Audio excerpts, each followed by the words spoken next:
Welcome to What If 4 story of What If Quirkless Izuku created his harem with Class 1B. Support the author Quirkless 1B. Lestat 719. Part 1. Let's begin. Okay, so that leaves Izuku Midoriya, Nezu said. Aizawa and Vlad sat and pondered it. The kid had scored well, but there was a problem.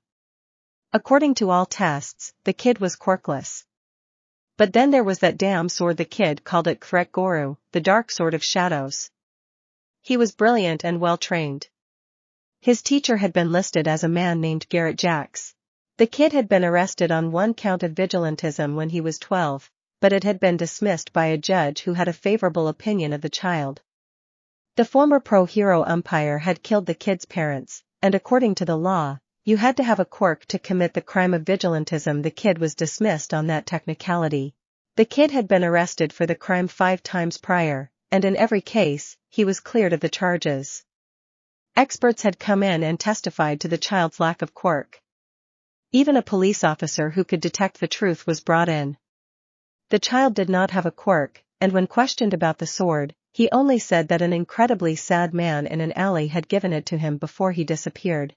He's quirkless and guaranteed to be a problem. We should just put him in general studies and be done with it. Aizawa said. If he has any potential, he may get in via the sports festival. How can you say that when he placed first on the entrance exam? Vlad pressed. The test is biased, and he placed first on hero points. Aizawa shrugged. He's a problem waiting to happen. Then I will take him, Vlad said. He has potential. Did you see how he defended those students when the 0-pointer came in? One of them is already in my class. Good, you take him, then I will take Bondo, Aizawa said. Now, if you will excuse me, I have some sleep. Vlad watched his fellow homeroom teacher leave and shook his head. Izuku Midoriya, I look forward to seeing what you do. Nezu, I noticed that he is living in a soup kitchen. I would like to have him move into the boarding dorms and extend him a scholarship. You have already housed your 2 exchange students and used your scholarships for the year, Nezu said with a sly smile. Can't we just take one from Aizawa? He never uses them anyway, Vlad responded with the same smile. Of course, Vlad, what he doesn't know won't hurt him. I have his acceptance letter if you want to deliver it to him so you can get him moved in immediately. Nezu slid the envelope over. Yes, I would like that. My class will do well this year, especially at the sports festival. Vlad said, taking the envelope as he got up to leave. Izuku. Izuku was sweeping and mopping the eating area, quietly working, when he heard the bell ring without looking up. Sorry, but lunch doesn't start for another hour. There are some muffins and a few juice boxes to the left. Please take only what you need. Well, I do appreciate the offer. I am not here for the food but to see you, Izuku Midoriya. The strange voice replied. Izuku's head snapped up, but he calmed down as he saw the pro standing in his red and white uniform. Vlad King, as far as I know, he is on the up and up, with a good arrest record and no real complaints on the hero blast, he thought. As far as I know, sir, I was cleared of those charges 4 months ago, Izuku said as he looked at the pro, his head resting on the mop handle. Vlad looked the teen over. He had a good build, no baby fat on his face, noticeable scars on his arms, and even a few could be seen on his neck. Whoever trained this kid needs to be taken out back and have the beat out of him. Vlad thought. I am not here for that. I am here for you. On behalf of the UA, we congratulate you on your acceptance to the hero course. You will join Class 1B this fall. I will be your homeroom teacher. We are also offering you a scholarship that includes room and board. A loud clatter erupted from the kitchen as a girl in her 20s came barreling out and wrapped the kid in a huge bear hug. Izuku, did you hear that you got an I told you so? The girl had long black hair, white tips, pale skin, and fiery pale blue eyes. Yes, Inka, I heard him. He hugged her as it seemed the girl would not let go if he didn't. Paolo, Kira, Riva, Silk, everyone he got in, Izuku got in, she yelled over her shoulder. Soon, the room was filled with more people as they all came in to congratulate the teen. Vlad was happy to see the staff swarm the young man to congratulate him. Inka ran off and then back in with a large gift bag. We all pitched in and got you this. Inka, you guys didn't need to do this. You could have given this to someone that needs it more. Well then, just become a big-time pro, and you can support the kitchen, so we have all we need, Inka said with a smile. Come on, Izuku, we wanted to do this, even Garrett kicked in some money before you know. Izuku looked down for a moment. Okay, Inka, I will take it. When I become a pro, I promise this place will have all it needs. Vlad King, sir, I am in your care. But before I leave, can I help with the lunch serving? There are some people I want to say goodbye to. That is fine if it is okay, I would also like to help, Vlad replied, pleased that the boy seemed humble and wanted to see his responsibilities through to the end. Inka smiled and beamed. That would be awesome. The kids would love to see a pro hero. Vlad stepped up and did what they directed him to. He used the opportunity to watch Izuku as he interacted with some of the people whom clearly he had a relationship with. He saw the young man's eyes water when a group of small children gave him a small keychain and a candy bar. Vlad knew that these children had scrimped and saved to give this small gift, and that Izuku knew that. An older woman gave him a hand-knitted green scarf. It touched Vlad how he seemed to have formed a relationship with all these people across different ages. There was no sense of quirk discrimination. Vlad made a note about donating to this place and volunteering if he could.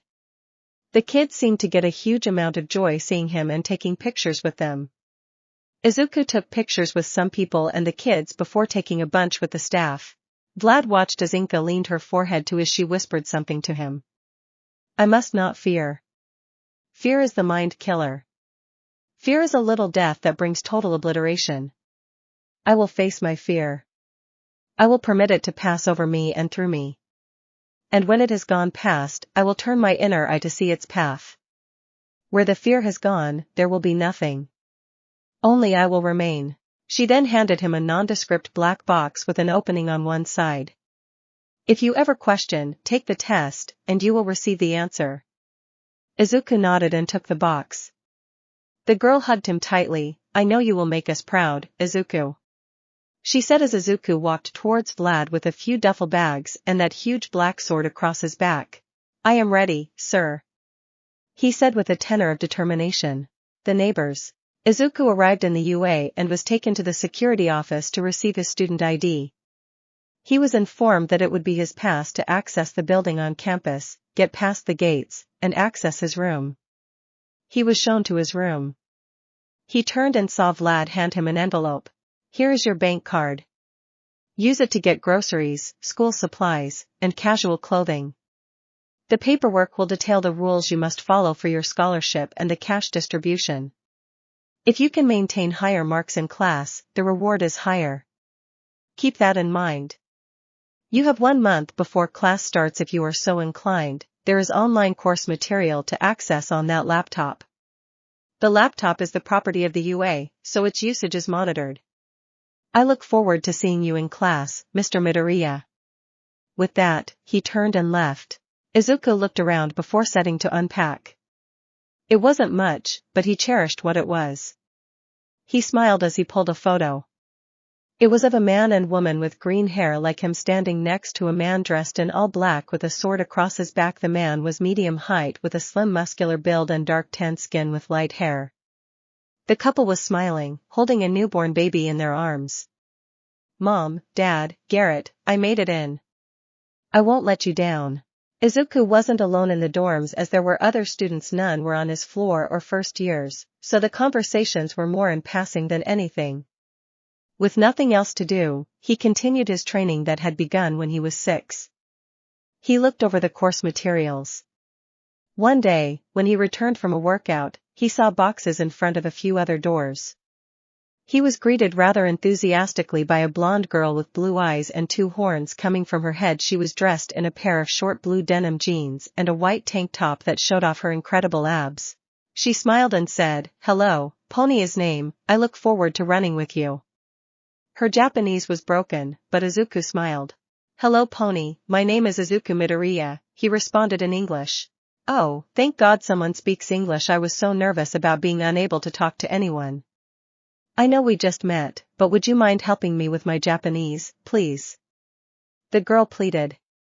Her large eyes pleading with him, and her tail hung lifelessly.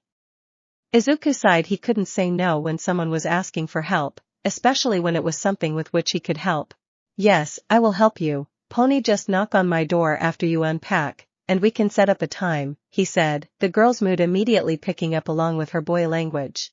Thank you so much, she said before stepping back, grabbing another box, and heading into her room. That is nice of you, Izuku heard a male voice say behind him. He noticed a bit of an accent there. Izuku turned and saw the teen standing behind him carrying a box. Izuku stepped out of the way so he could go by. Sorry for blocking your way. No worries, the teen walked and set the box down before returning and extending his hand. Hiryu-rin, it is nice to meet you. He had lightly tanned skin and black hair that fell to his shoulders in a low braid. His reptilian-shaped eyes have notably small irises.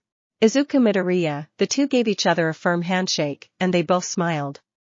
What class are you in? 1B, Hiryu said. Same. Maybe we can work out sometime after I get moved in, Hiryu suggested. It would be a good way to get to know his new classmate. Sounds good to me. Izuku bowed and stepped into the room. Over the next 2 weeks, he got to know his dorm mates, especially after discovering that Pony was also in their class. For Izuku, it was different. He had never really interacted with people his age. A few were at the soup kitchen, but it was not like Izuku had a normal school life. He had done online schooling, so true interaction with classmates was severely lacking. His last interaction was with Kachin at the river, which was terrible. It was highly unlikely that it would have gotten any better as he was still quirkless, but he didn't care anymore. Garrett had trained him into an inch of his life, but this conversation was not one he was looking to. Pony had just finished telling them about her horn quirk, and Hiryu had told them about his scales quirk, and now they were looking to Izuku. He took a deep breath before he answered, fear is the mind killer. I am quirkless. He said it was a simple 3-word statement, but the weight it carried. They both looked at him with shock before Pony spoke. You are quirkless, she said, there was a shock in her voice. Yes, he noticed the tone in her voice, but it was something he was used to. And you still took the entrance exam? Yes. And you placed first? Yes. He braced internally. This was where the next words would determine his relationship with them in the future. He didn't even know it then, but part feared it would go south, as he had enjoyed their interactions. That is amazing, she yelled, dived, and hugged him. Izuku flushed as she was in her normal mode of dress, which was not much, especially by Japanese standards, but perfectly acceptable by American ones. Izuku Midoriya, I bow to you, sir, which is astounding on levels that boggle my mind, Hiryu added. It doesn't bother either of you, he said, puzzled. Pony returned from the hug and looked at him dead in his eyes. Does it bother you that I have a horse mutation or am American? No, you have no control over that. He responded. Exactly, Hiryu and Pony both said.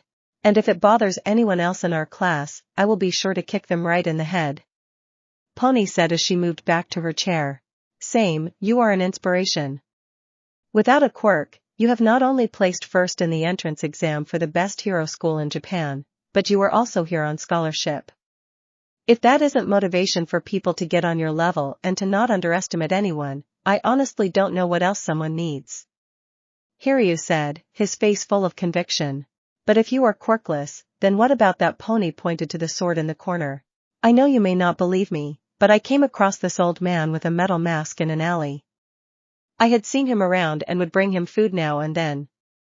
But one night, when I checked on him, he pulled that thing out and handed it to me. This is yours now, and he laid down and disappeared into the shadows. He walked over to his desk and pulled out some papers. See, it is even registered as a support item. His 2 classmates looked over the paperwork. That is an incredible story, but I believe you, Izuku. Why would you lie about being quirkless to only have a quirk? You are hiding the discrimination you would have suffered would not be worth the lie. Hiryu said. I agree, I get odd looks for my quirk. Pony said.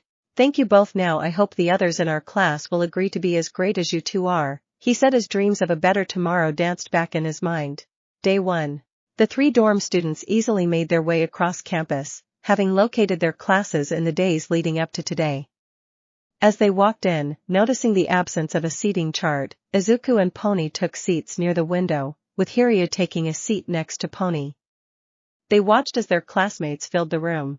Greetings were exchanged as people took to find their seats. It was then that a girl with short pale gray hair and blue eyes entered.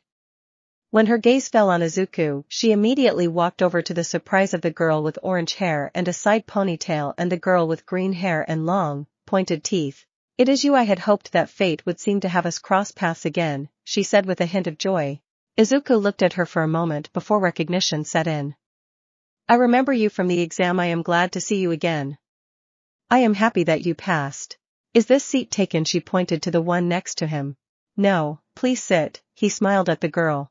"Good, I will sit here then. Reiko Yanagi, I am pleased to finally meet you formally," she said with a bow. He stood up to return her bow. "Izuku Midoriya, but you can just call me Izuku. If that's okay with you." He rubbed the back of his head, a small blush on his cheeks. "Reiko then," she replied. He smiled before moving to Hiryu and Pony. "These are my friends Hiryu and Pony." Reiko bowed to both as the two other girls walked up to stand next to her.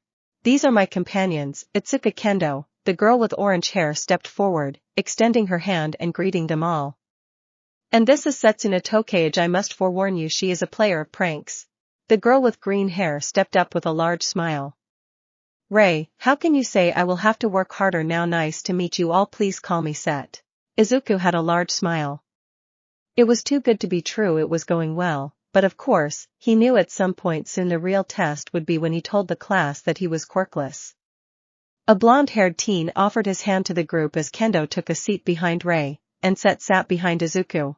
"Greetings all, Nito Monoma is my name. I am pleased to meet you all." He shook the other hands and smiled brightly as he did, then he shook Midoriya's hand, and his face changed. It morphed into a look of disgust. "This must be wrong. There is no way that a quirkless made it to UA. The gasp was audible as the other students turned to look at Izuku. Izuku sighed and stood up to face Monoma in the eye. Pony and Hiryu looked ready to stand up and fight. He looked around at the class. "Yes, I am quirkless. I made it into UA." He looked Monoma in the eye. "I even managed the top score in the entrance exam." Monoma stepped back. "That is not possible." The class erupted with students saying all kinds of things, from disbelief to one student shouting manly. Izuku felt a hand on his shoulder and turned to see Itsuka looking at him. "Really?" "Yes, every part of it," he replied, making sure to keep his voice even and clear. "How do we know if you are lying or not?" Monoma said. "Because he isn't," a booming voice said, silencing everyone. The class turned and saw Vlad King enter the room. Everyone takes their seat. Everyone who was standing sat and turned their attention to their teacher. "I was going to bring this up later. Mr. Midoriya is quirkless. The staff is aware and has read the medical reports. Also, Mr. Midoriya scored the highest in the entrance exam. I chose Mr. Midoriya to be a part of this class due to the potential that he displayed during the exam and for another reason." "Can anyone tell me what that is?" Itsuka raised her hand. "Ms. Kendo. To show us that even though the rest of us have quirks, we cannot rely on that alone. That anyone who is dedicated and has the heart can be a hero." "Correct," he said, placing his hand on the podium. "All of you are aware of quirk discrimination. People are judged by their quirks and strength.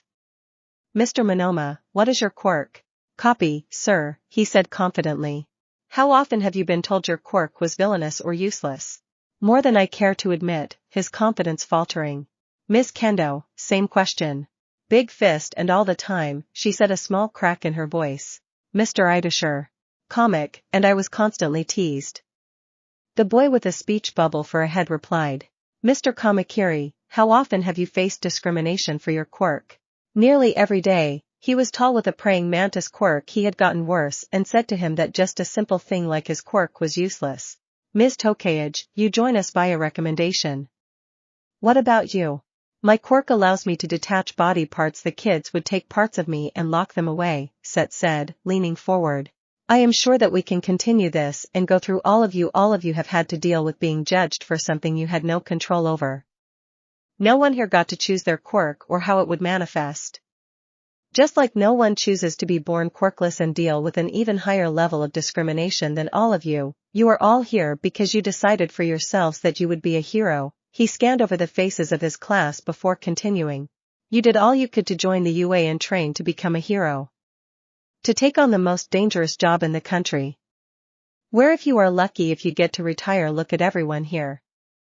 According to the statistics, even if you all graduate, over half of you will not be able to attend a 10-year reunion. I am not telling you all this to scare you. I am sure you all know what you have signed up for. If that isn't true, there is no shame in transferring to another course. Vlad was pleased that none of them were surprised by this news. My job is to do everything I can to prepare you for the future. Because believe me, I want nothing more than to see all of you at your 10-year reunion. Everyone here wants to be the next number one, but the first step is to become a hero. Look to each other for inspiration. Look to each other for help. For the next 3 years, you all will be together. Don't let petty ideas of what a hero should be get in the way of you becoming a hero in the first place. Because we are here at UA, and we go beyond. Plus, ultra, the class shouted. Now, everyone follows me, we have an orientation to attend to. 1B filled out the room as Izuku was heading to the door. He felt a hand on his shoulder, a gentle touch, hesitant. Izuku turned and saw it was Nito. I just wanted to apologize, it was stupid of me to try and put you down for being quirkless. I want to start over. Everything Vlad sensei was right.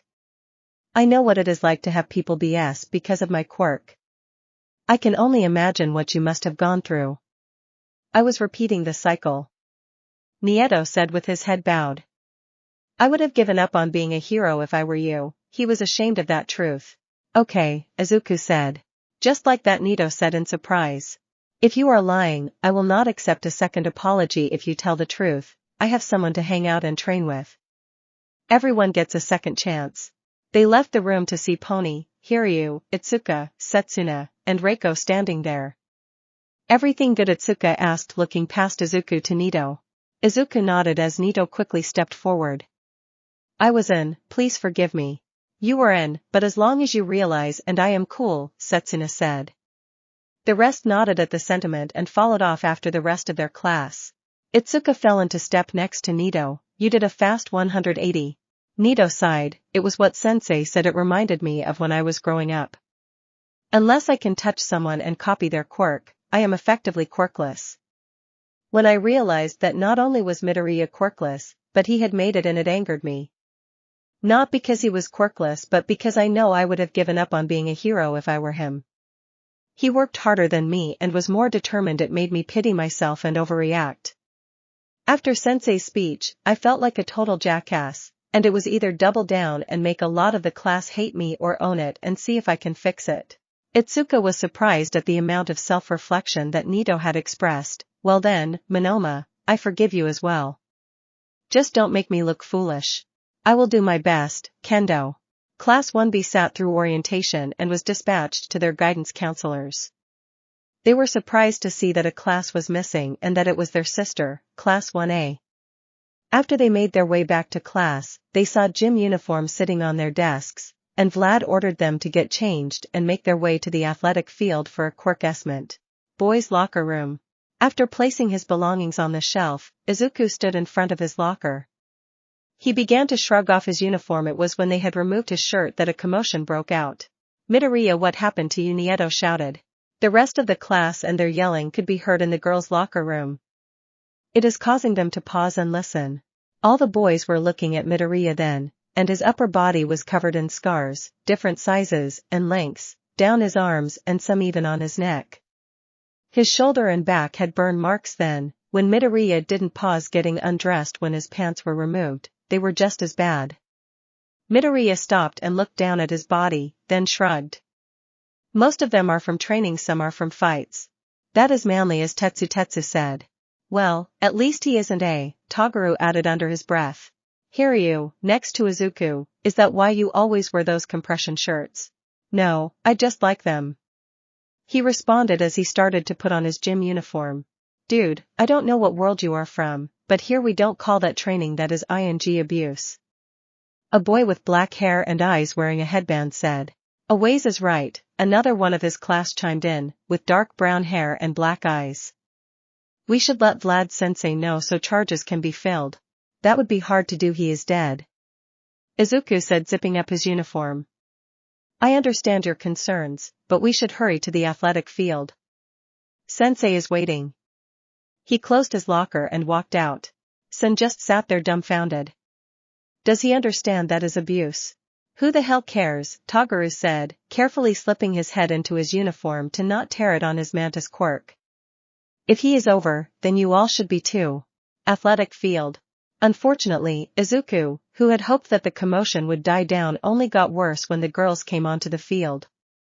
The UA athletic uniforms were shorts and short-sleeved with an open collar. All the scars on his arms and legs were displayed. He was nearly assaulted by Pony, who, when she saw the scars, started crying and then hugged him fiercely, promising vengeance on who had hurt him. It drew the attention of Set, Itsuka, and Reiko, then everyone else. Vlad then came over and, looking at Izuku, told him they would address this after the assessment test. The test soon commenced, and Izuku performed fine. He managed to land in the middle of the pack on every test except the sit-up and seated toe touch, where he placed near the top.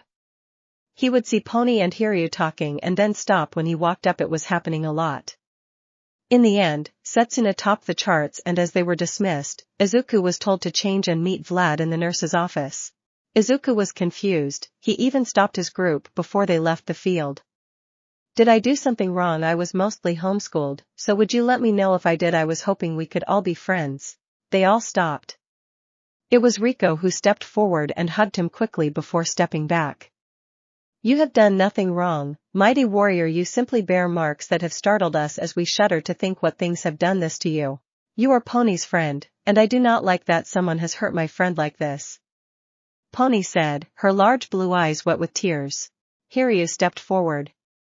Izuku, who did this to you? Izuku stopped and looked at his arm. He pointed at a long scar down his forearm. Sensei Jax. He then proceeded to look at every scar on his arm and say mostly the same thing, Sensei Jax. He then pointed to on his elbow, umpire, or someone else's names. Hiryu stopped him, and the girls were horrified. Izuku, can you say that you can tell me where every scar on you came from? Hiryu said, his voice wavering. Yes, I can tell you where they came from, what mistake was made that caused them, and how to not let it happen again. Izuku's tone when he responded bothered them even more. It was a calm, matter-of-fact tone that he had. Itsuka pointed at a thin scar around his neck. That one. Sensei Jax, Garat, protect your neck at all times, especially when entering an unknown room. Neck guard, or keep your blade up. Itsuka's eyes watered. You should hurry and go meet with Sensei. Izuku stopped and went jogging off, but he turned to the group. Are we still friends? Of course, now hurry, you don't want to be late, Itsuka said. Izuku flashed them a blinding smile and they watched the pure joy spread across his face as he jogged off. Once he was gone, Pony and Reiko started crying. Itsuka looked at Hiryu with murderous intent in her eyes. Tell me you know who this Sensei Jax is and where I can find him. Izuku said he was dead, but it almost sounded like there was a hint of sorrow. The group walked down the tunnel in silence. Infirmary. Izuku walked into the infirmary to see Vlad, Recovery Girl, Hound Dog, and Midnight waiting for him. Izuku stopped at the door before stepping in and bowing to his teacher. I am here, sir, he said, coming to an almost military rest position.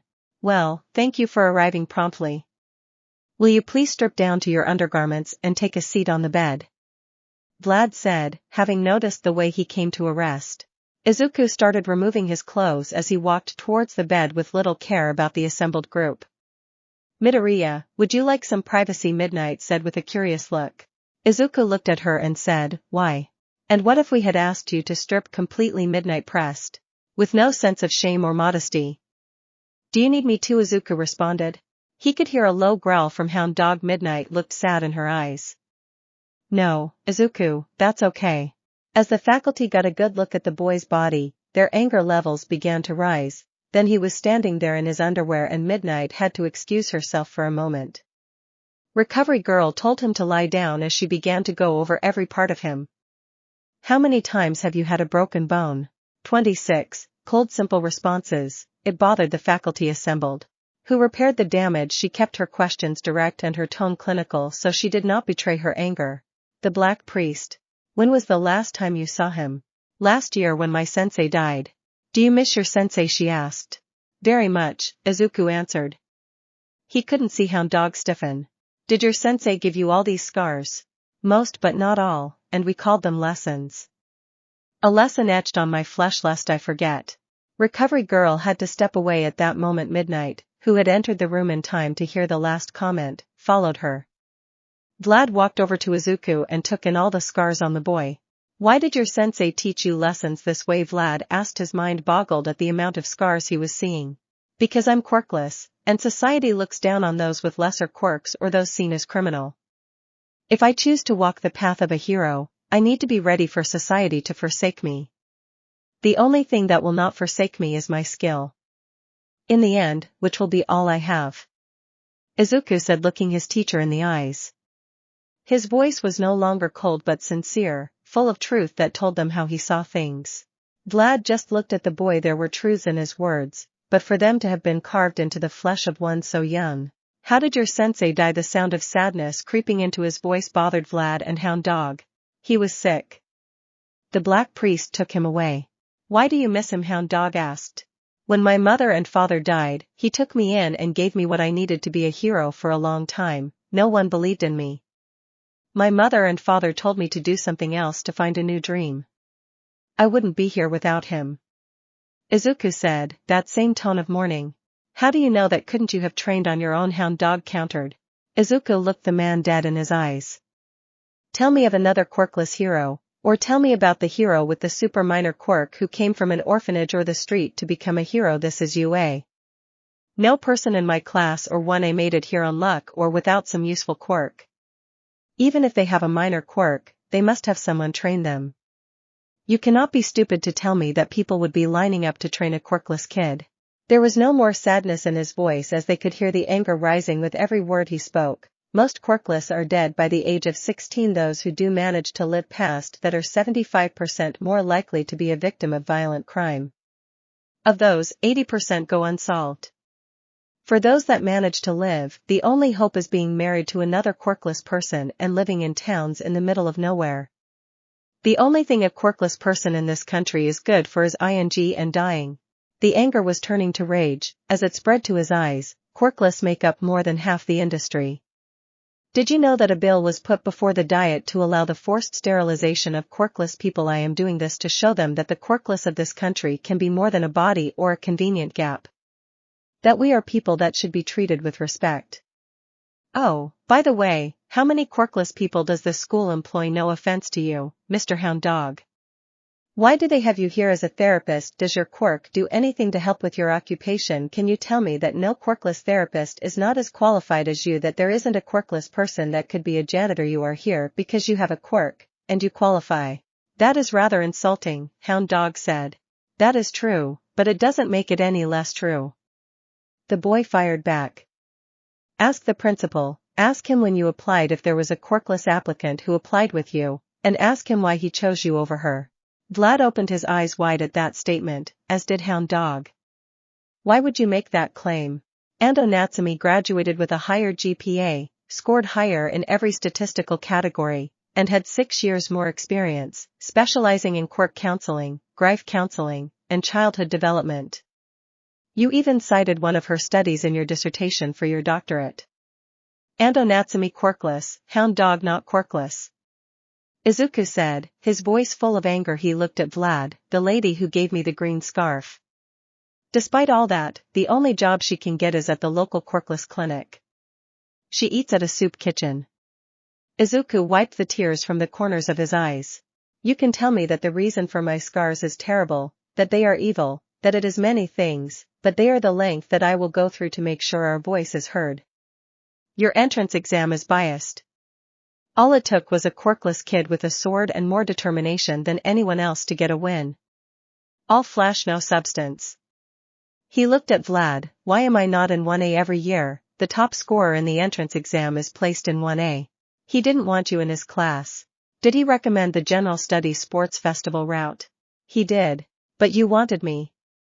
You wanted me for all the reasons you said this morning. You want me to inspire the rest of them to go beyond. You want to see what I can do. His voice was rich with emotion bordering between anger and anguish. That is correct, Vlad said, his voice strong and sure. Can I get dressed yet? Izuku called out. Over the intercom came a recovery girl's voice. Yes. Izuku sat up and looked at Vlad. Is there anything else, sensei? I want you to take therapy sessions, Vlad said. Not with him, Izuku pointed at Hound Dog. I would rather talk to Ms. Midnight. Vlad looked at the boy intensely, looking him over. Did I make a mistake in bringing him in? There is so much anger inside him. I am sure that can be arranged. But I have one more question. Do you think there was a way to learn without the scars? I am sure there is, but not anyone would invest in a Quirkless. After I graduate, maybe, hopefully, the next little one who is born Quirkless and wants to be a hero, with a minor quirk, or a villainous quirk, can look at me and say that they can do it. A hero once said, it doesn't matter what your quirk is, you desire to do good that will dictate whether or not you can be a hero. Do you know who said that? Vlad looked deep into those fierce emerald's eyes. I did. The only hero with a blood quirk to ever crack the top 50, Izuku said. He dressed and headed for the door before he stopped and looked at Hound Dog.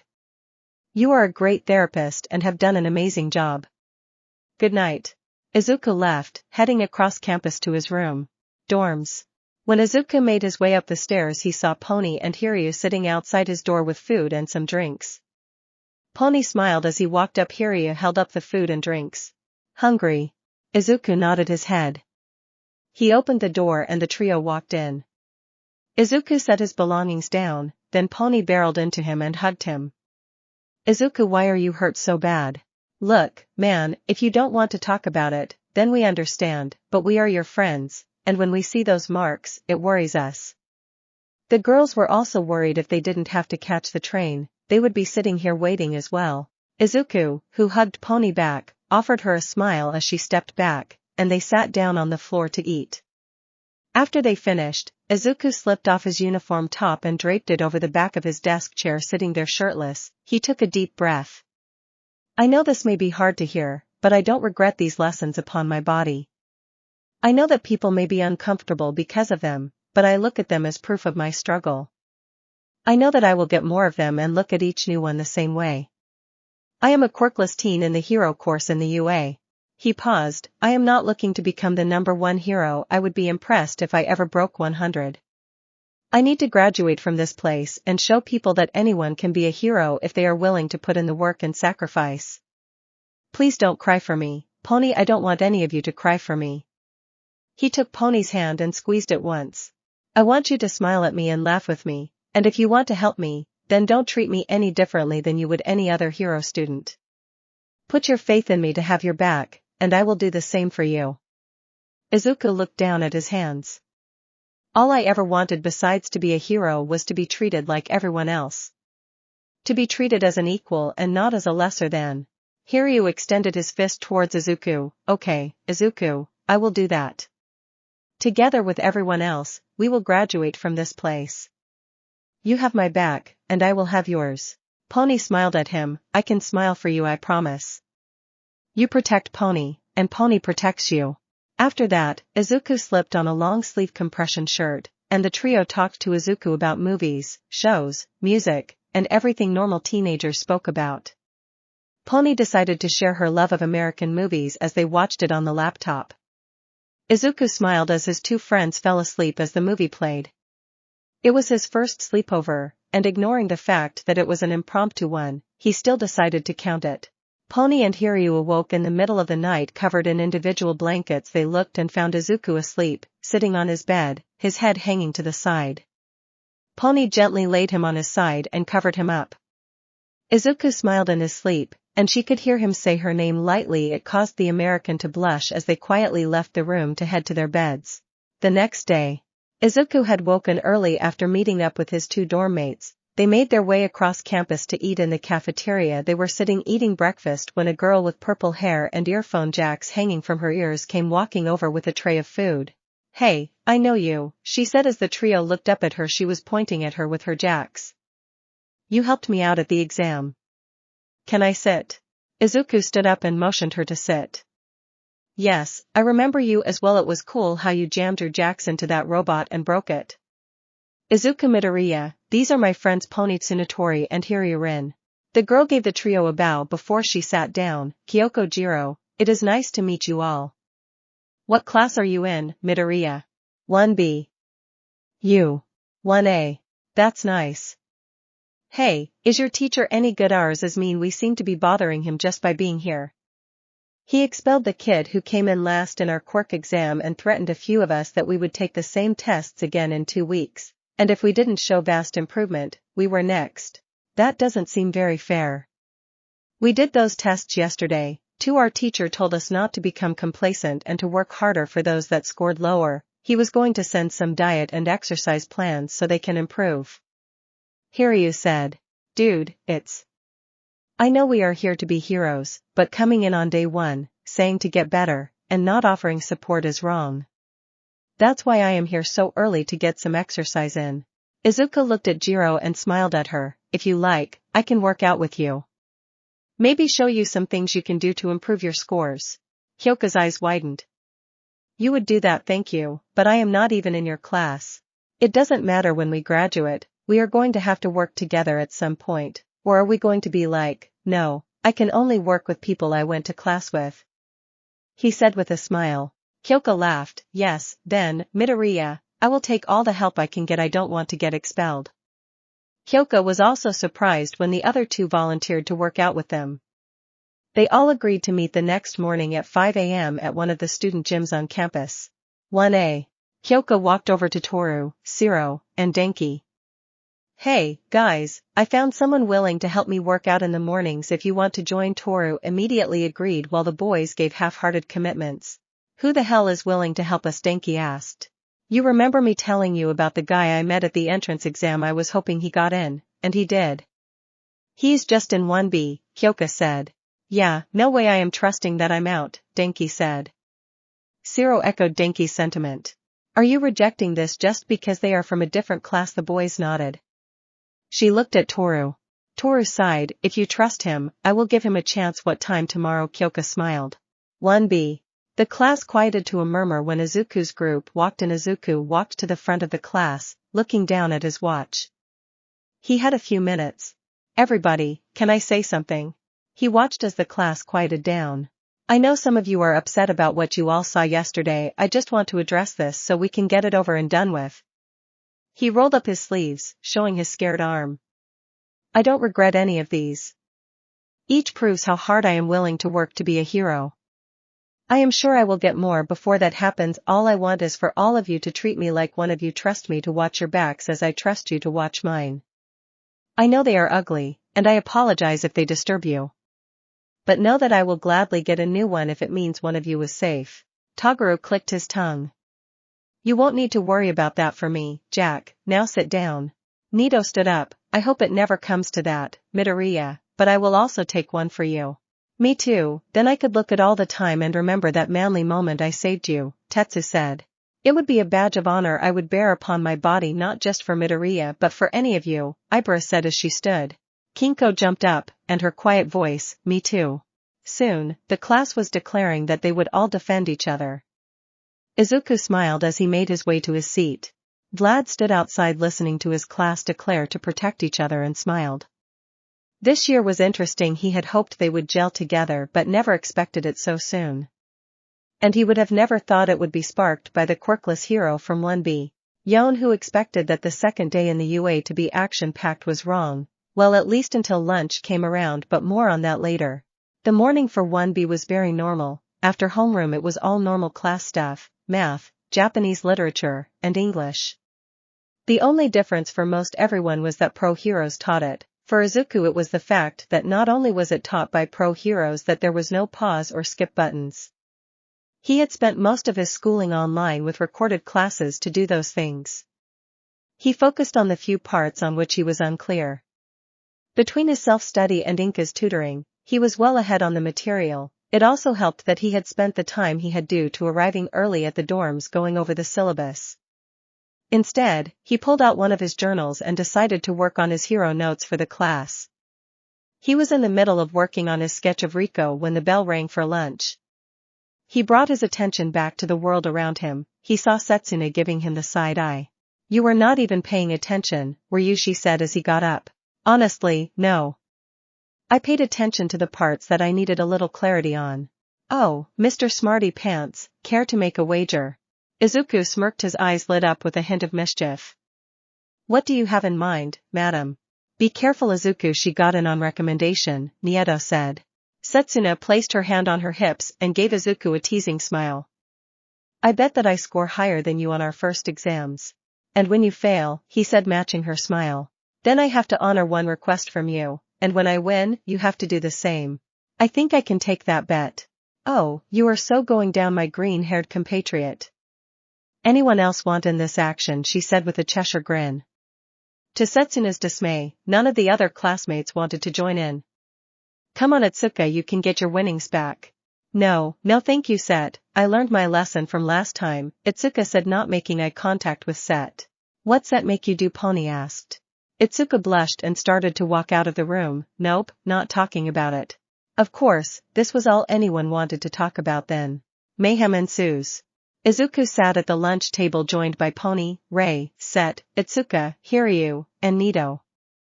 The group began to eat and were chatting when Pony looked past Izuku's shoulder. Izuku turned and saw Kyoka there with a pair of floating clothes next to her. Hey Izuku, sorry to interrupt your lunch, but I wanted to introduce my friend Toru. She was going to join us for the morning workouts, but I wanted to ask if you would be willing to do some after school as well.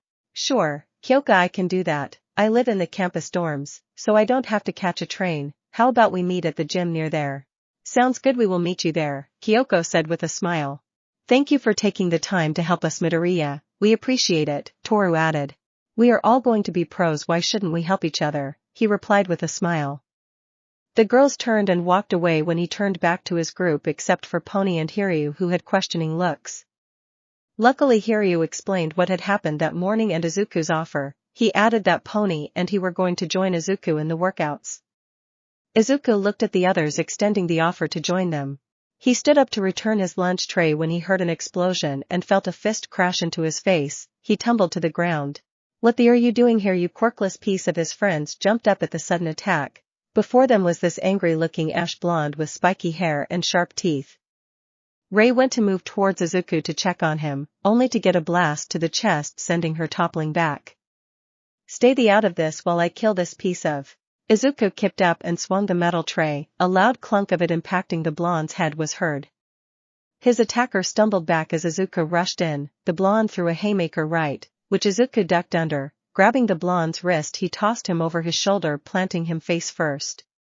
Izuku placed one hand on the blonde's shoulder, the other still holding his attacker's wrist. With a press and twist, a sickening popping sound was heard, and the blonde screamed. His friends froze at the sound, as did most of the cafeteria. The blonde rolled and swung his other arm in a backhand motion, catching Izuku in the side. His attacker was now face up and he brought his hand up to let loose another explosion. Before he could, Izuku drove his elbow into the boy's nose, breaking it. He quickly pinned his attacker's arm with his knee and started punching the living hell of the boy. As Izuku reared up to drop another elbow, he was speared off the blonde by another boy with red spiky hair. Izuku saw the boy attempt to drop an elbow. He brought his arms up and covered up. He managed to block the attack, but it hurt quite a bit. It was like being hit with a rock. He heard the redhead say something about calming down. He could see him ready for another attack. The irony was lost on this one. The Izuku heard, hey, get the off him, that is not manly, you chicken. It was Tetsu, who tackled the boy. Izuku was getting to his feet when he saw a pink-haired girl jump on Tetsu's back, yelling something about getting off Ajiro.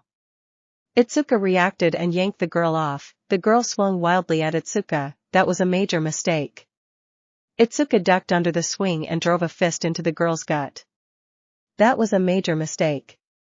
A boy with a tail used it to grab Itsuka from behind and toss her away. Setsuna leaped up and caught her friend. Tail boy never saw Izuku coming with that overhand right.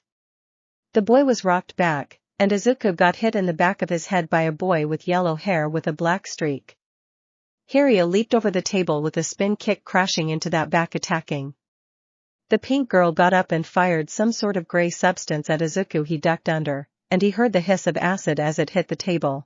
Pony took that personally. Her horns fired off, hitting the pinky in the gut and sending her flying. A frog girl leaped up and caught her. A boy with multiple arms snatched Izuku up and slammed him down. Toguro smiled and rushed this new attacker. No one attacks his classmates. If anyone is going to kick there, it was going to be him. Ray had regained her feet when the frog girl and Pinky came dashing into the fight. Ray pulled the frog girl out of her attack aimed at Pony and slammed her into the ground hard, causing her to bounce. Pony took a kick to the gut. Pinky got an enlarged fist to the face. When suddenly a girl with a permanent blush slapped Itsuka in the face, the redhead started to float away. Nobody else was Set's friend but her. Blush got punched.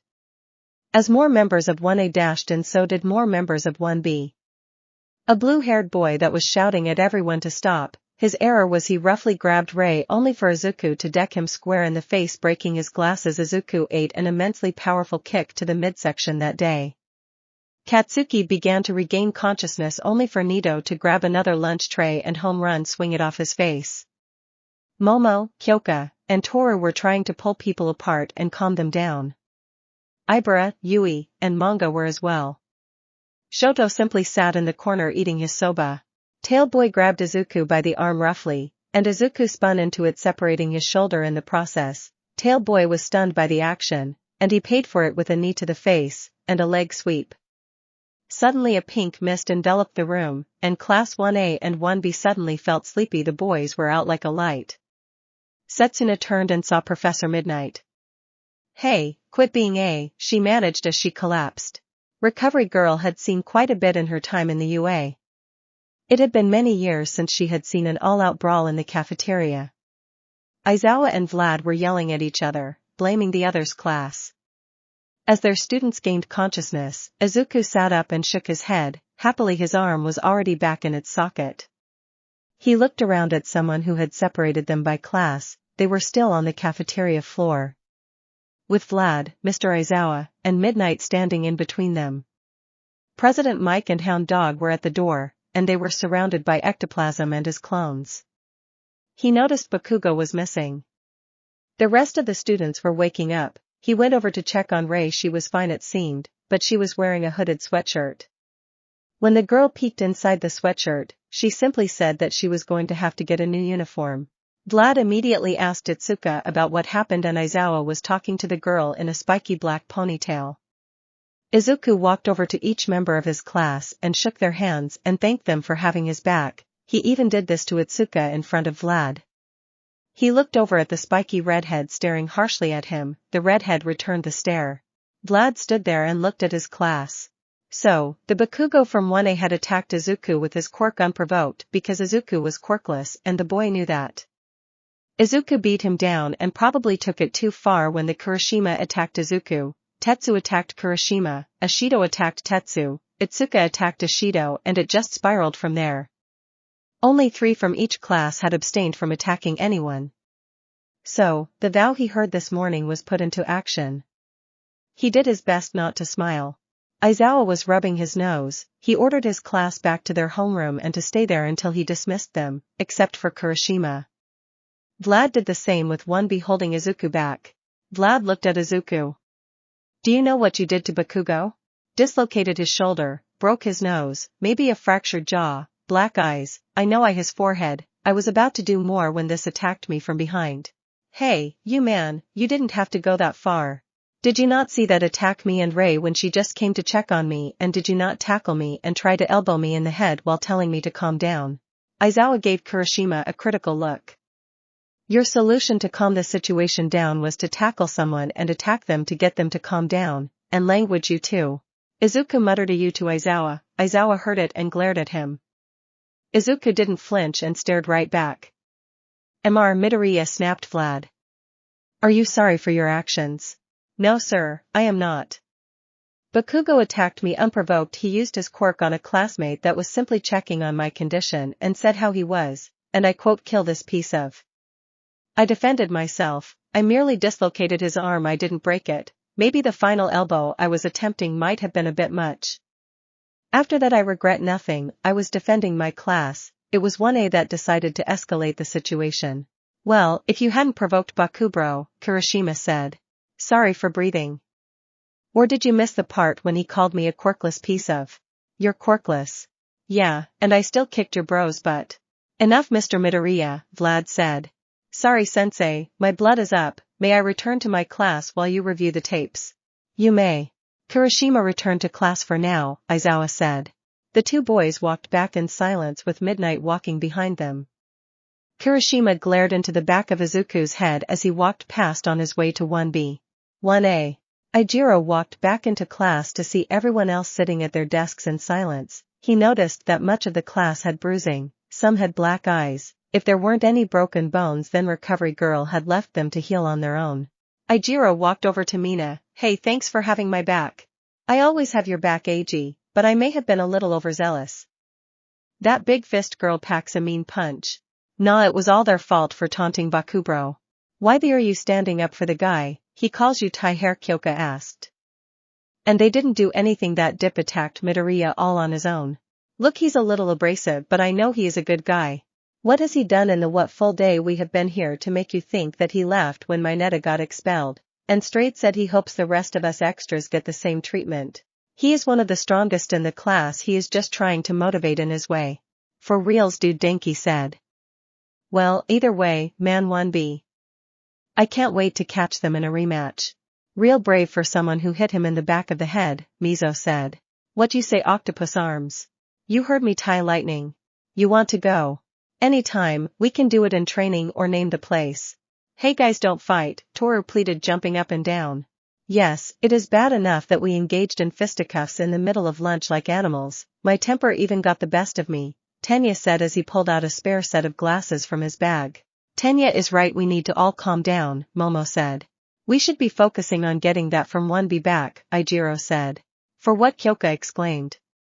Maybe if you kick his Bakugo might remember your name. You know what, Yujiro, he replied. No you, she screamed. Everybody shut up, shouted Achiko. Everyone turned and looked at her.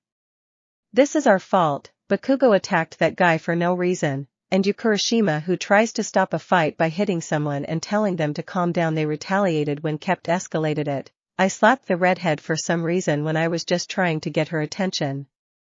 I think we should all just sit down and be quiet because some of us are probably going to get expelled today. She sat down and buried her face in her arms and screamed. Well, why would we get expelled? Denki said. Achiko lifted her head with tears pooling in the corner of her eyes. Some of us used our quirks in the fight. Kirishima hardened when he attacked Midoriya. I just floated that red-headed girl. Mina shot her acid at him.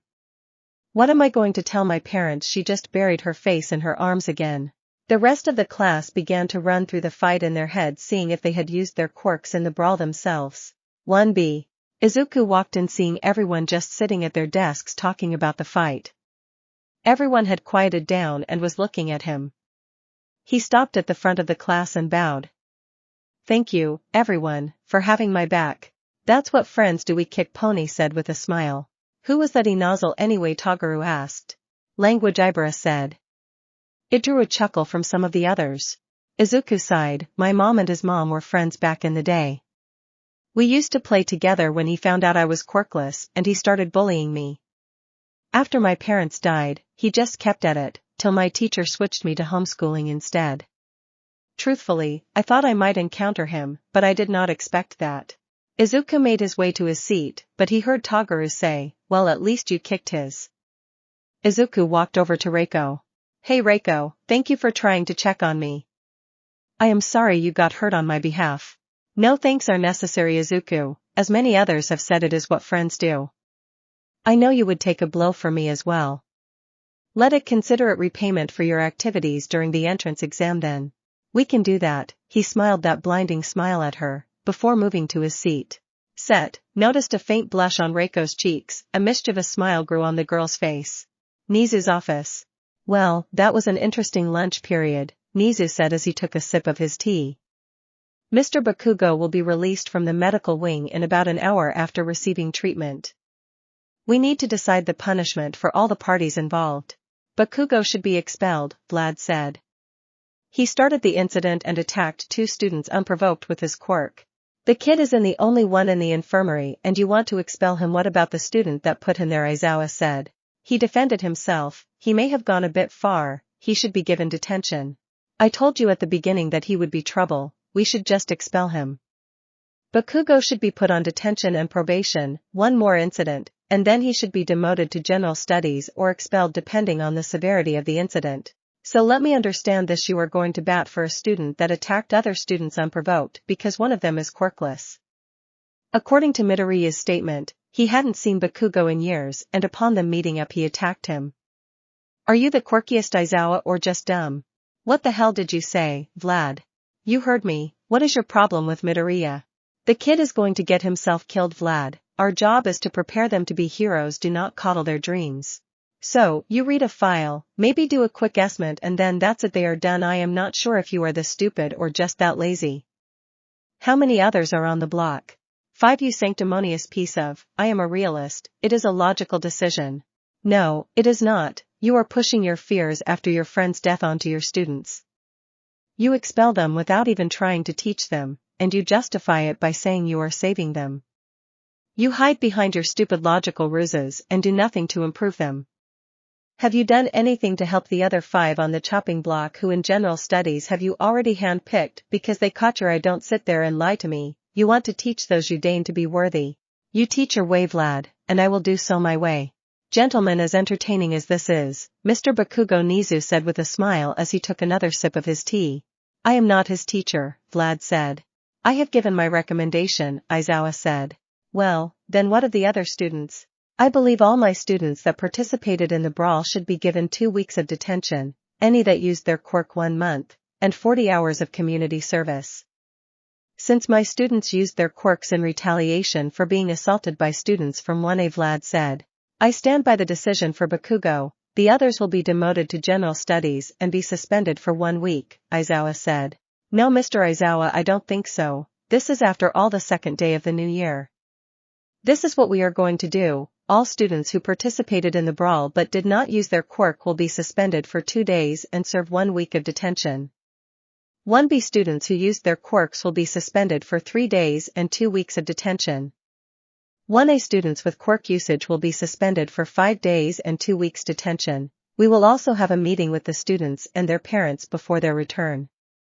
1A students who have any fractures between now and the sports festival will be demoted to general studies or expelled depending on the infraction. Izuku Midoriya will serve the same sentence as his classmates that used their quirk. Katsuki Bakugo will be suspended for 1 week and will serve detention for 2 months. Should he commit any sort of infraction at all, he will be expelled from UA. He is to also attend mandatory sessions with Hound Dog. Depending on his reports, he will be demoted to general studies or expelled.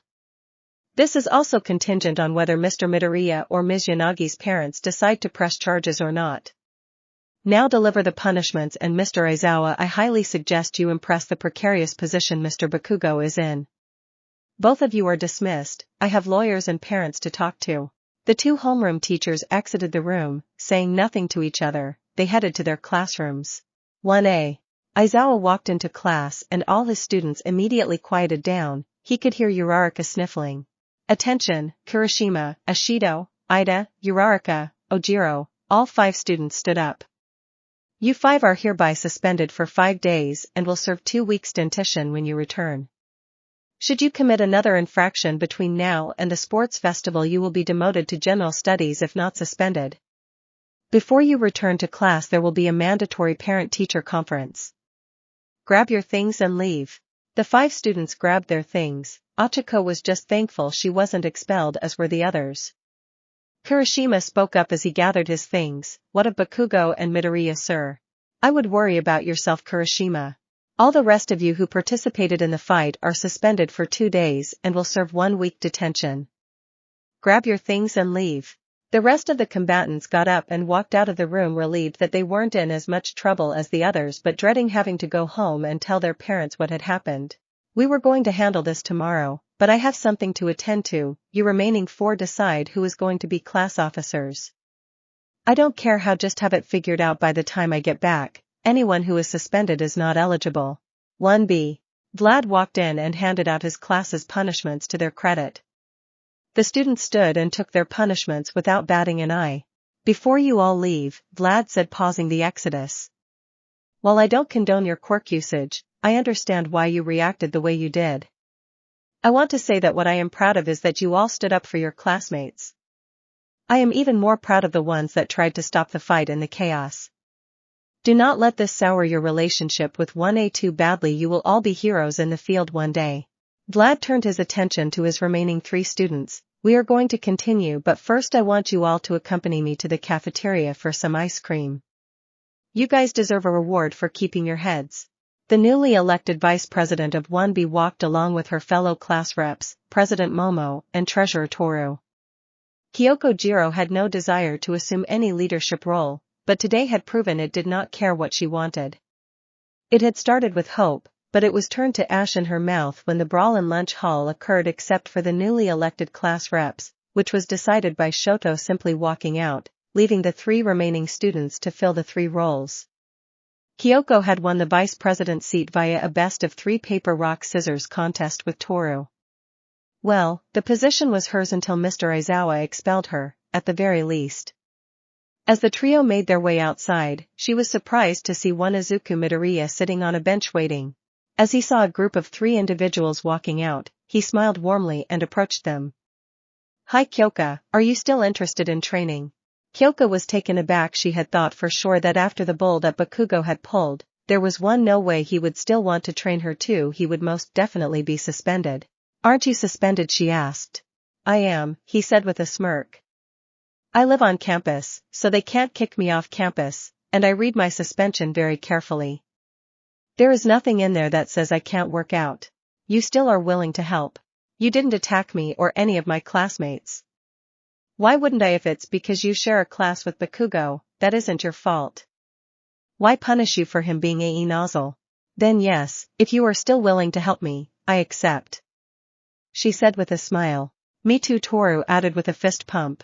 Momo looked over the boy at the center of the controversy. If it is not too much to ask, would you mind if I joined my classmates in this training you speak of? Sure thing, let's head to the gym. Pony and Hiryu is waiting for us. 2 hours later. Izuku stood, taking a drink off his water bottle, looking down at his classmates and the girls from 1A. I guess this is a good place to stop, then he said, rubbing his head. Kyoka raised her hand. Yes, Kyoka. Are you the devil made flesh? He chuckled heartily. Not that I am aware of. Are you sure you don't have a quirk? Toru asked as she tried to sit up before collapsing back down. Positive. Hiryu shivered shakily. Izuku, how are you still standing? I would normally still have another hour or 2, but I may have pushed you all a little far today. He said sheepishly. Please forgive what I am about to say, as I am sure that my opinion may be different later, but I hate you right now, Momo said as she managed to sit up. Thank you for taking time for us today, but I will drag myself to the showers and then call for my ride. Kyoka, Toru, I would be more than happy to drop you off at home as I fear you are attempting to go home in your current state. Momo, I accept this, Kyoka said, struggling to her feet. Toru following suit. If you do not carry me to my room Izuku, I will cry, Pony said. Izuku smiled. It would be my honor, Pony. Kyoka, Toru, I will see you at 6 a.m. He scooped up Pony's bridal style, who let out an eep before turning bright red as he carried her out.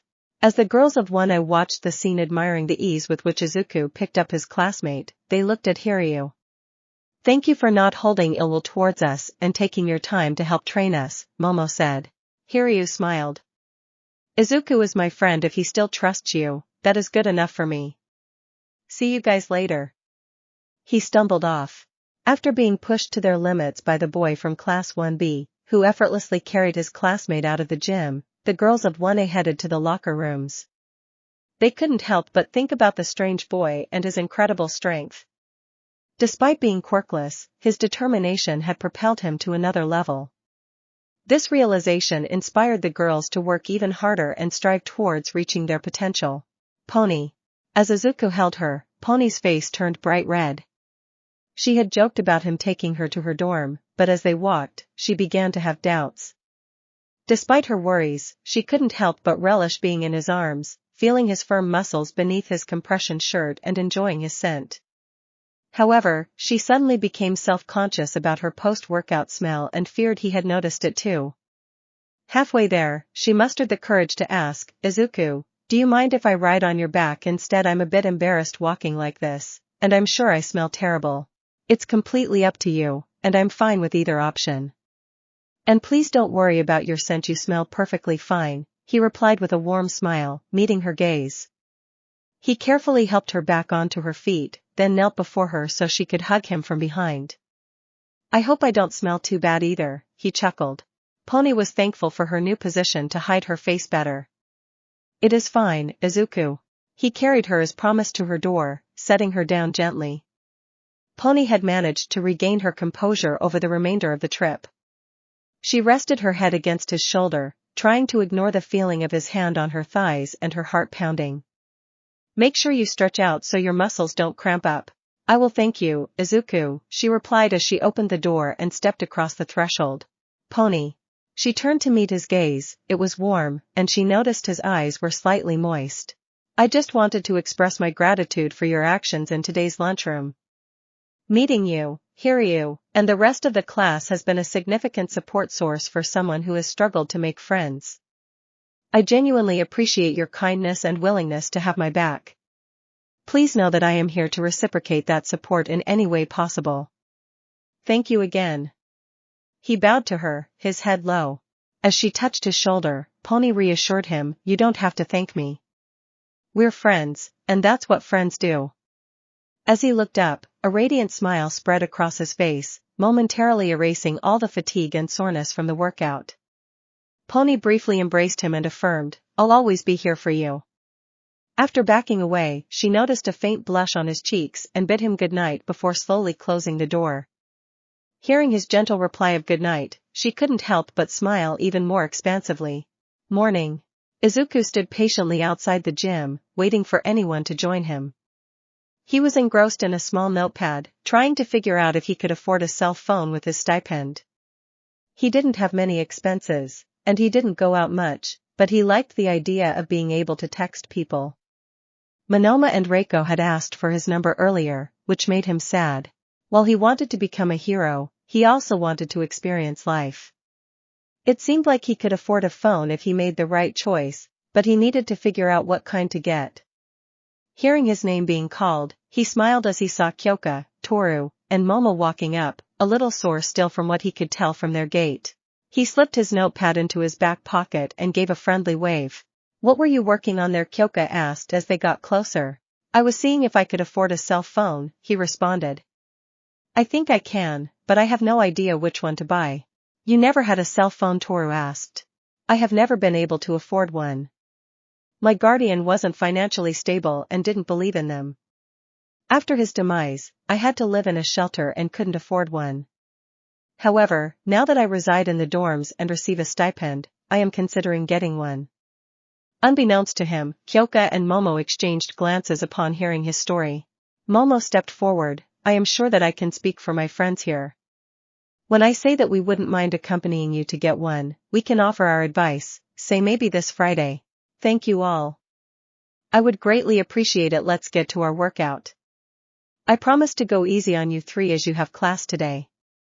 He flashed a smile that was meant to be reassuring, but instead, the three saw it as a spider that had just caught some flies. Class 1AB. After the girls finished their workout much lighter than yesterday afternoon, they were still sore, but it was manageable. They went to class only to find a note directing them to report to Class 1B. They entered the class to find Shoto already there, looking slightly more interested than usual, and the three members of 1B had not been suspended. The girl with vines for hair stood and walked over to them, giving a small smile. Greetings 1A, my name is Ibara, that is Yui and Manga. She said as she pointed to her other classmates.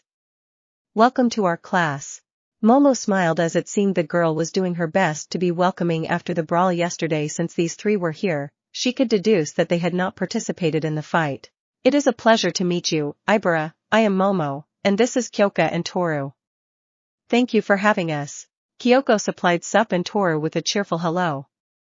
Yui waved, and Manga provided a welcome from his quirk. The girls took seats, and thankfully they didn't have to wait long as the door opened, and in walked Vlad. Welcome 1A, and good morning, my students. He paused as a good morning. Sensei rang and called back to him. Due to yesterday's incident and the resulting suspensions, we have made some temporary changes. As we have combined classes, you will be in my class for the next 2 days. Your classmates will return on Friday. Today, 1A's heroics class will be held with 1B. Friday's special heroics class has been rescheduled. As for 1B, we were supposed to hold an election today for class representatives, but since the rest of your classmates are suspended, the decision is up to you. The three of you can take on the roles, or you can wait for your classmates to return. The teacher observed as the three students gathered, and Ibra eventually stood up to decide. Sir, we all agree that we would love to be appointed as class representatives, but doing so without the rest of our classmates present would not be right. We want to wait for them to return, though we know this may remove our chances of obtaining the positions. Very well, today we will begin with world history, followed by quirk history and heroic law. Open your texts to page 22 so we can begin. The combined class was rather pleasant with a smaller class size. Those that needed assistance or clarification could receive it. They even sat lunch together. Shoto even sat with them but seemed slightly sad that another brawl didn't erupt. Though the group got many looks from other classes. Things took an unexpected turn during the heroics class when All Might entered the room. Instead of the planned 2-on-2 battles, the teams were tasked with chasing down a group of villains throughout the cityscape testing ground. The villains had stolen top-secret information and were attempting to flee the city. All Might provided coaching on pursuit and apprehension tactics as the teams rotated after each villain was captured or escaped. Despite encountering challenges, the exercise proved to be a successful team-building experience. Shoto struggled initially but eventually recognized the importance of communication within the team.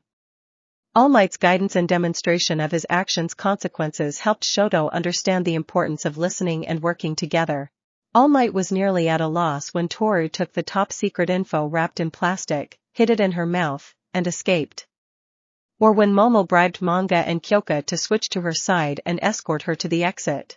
The explanation that Momo gave All Might was that she had falsified the info showing that she was trying to expose corruption at the highest level, including that All Might was attempting to take over the country as part of a global conspiracy. She created a small paint pistol to drive it home and killed Manga and Kyoka right before she escaped. All Might shivered at the girl's ruthlessness but admired her outside-the-box thinking. All Might also took the time to send Toru and Momo to the support department so they could begin building better superhero outfits. Momo was exposed to too much skin and had little protection, and Toru ran around in gloves and shoes. He told the girls about Geno fabric, created using a person's hair, which would function with their quirks. The girls ran off excitedly with their permission slips. He deflated and reviewed the student files as he returned to his office. He needed to find a successor. His time was running out. He could exclude Shoto because the boy was dealing with internal issues. He made a note in the file and sent a message to Hound Dog about counseling. Momo, Kyoka, Toru, Manga, Ibara, and Yui. They were all still worth considering. Momo's quirk would be excellent for the versatility and the boost it would receive from One for All. Toru's stealth and strength would make a potent combo, but the lack of visibility would make it hard for her to be a symbol for the masses. Ibara's quirk was good, but her steadfast adherence to her faith could cause issues. Yui had a good quirk but was too quiet. Manga quirk would be interesting to see how it would interact, and he had the proper attitude. Kyoka had a solid quirk, not very offensive but excellent for recon. If One for All were incorporated, she could be a force to be reckoned with. She had an engaging attitude and a good look. He would have to evaluate the other students as he got a chance to interact with them. He could quickly eliminate Shoto and Bakugo, leaving him with at least 38 other students to consider, plus others from the general studies and the higher grades. He was about to meet with the big three of UA. One of them had been recommended strongly by his former sidekick, Sir Night-Eye. Thursday. After the group's morning workout, Izuku was summoned to the principal's office. As he entered the waiting area, he saw Reiko, who he could quickly ascertain were her parents. Reiko smiled at him as he walked over.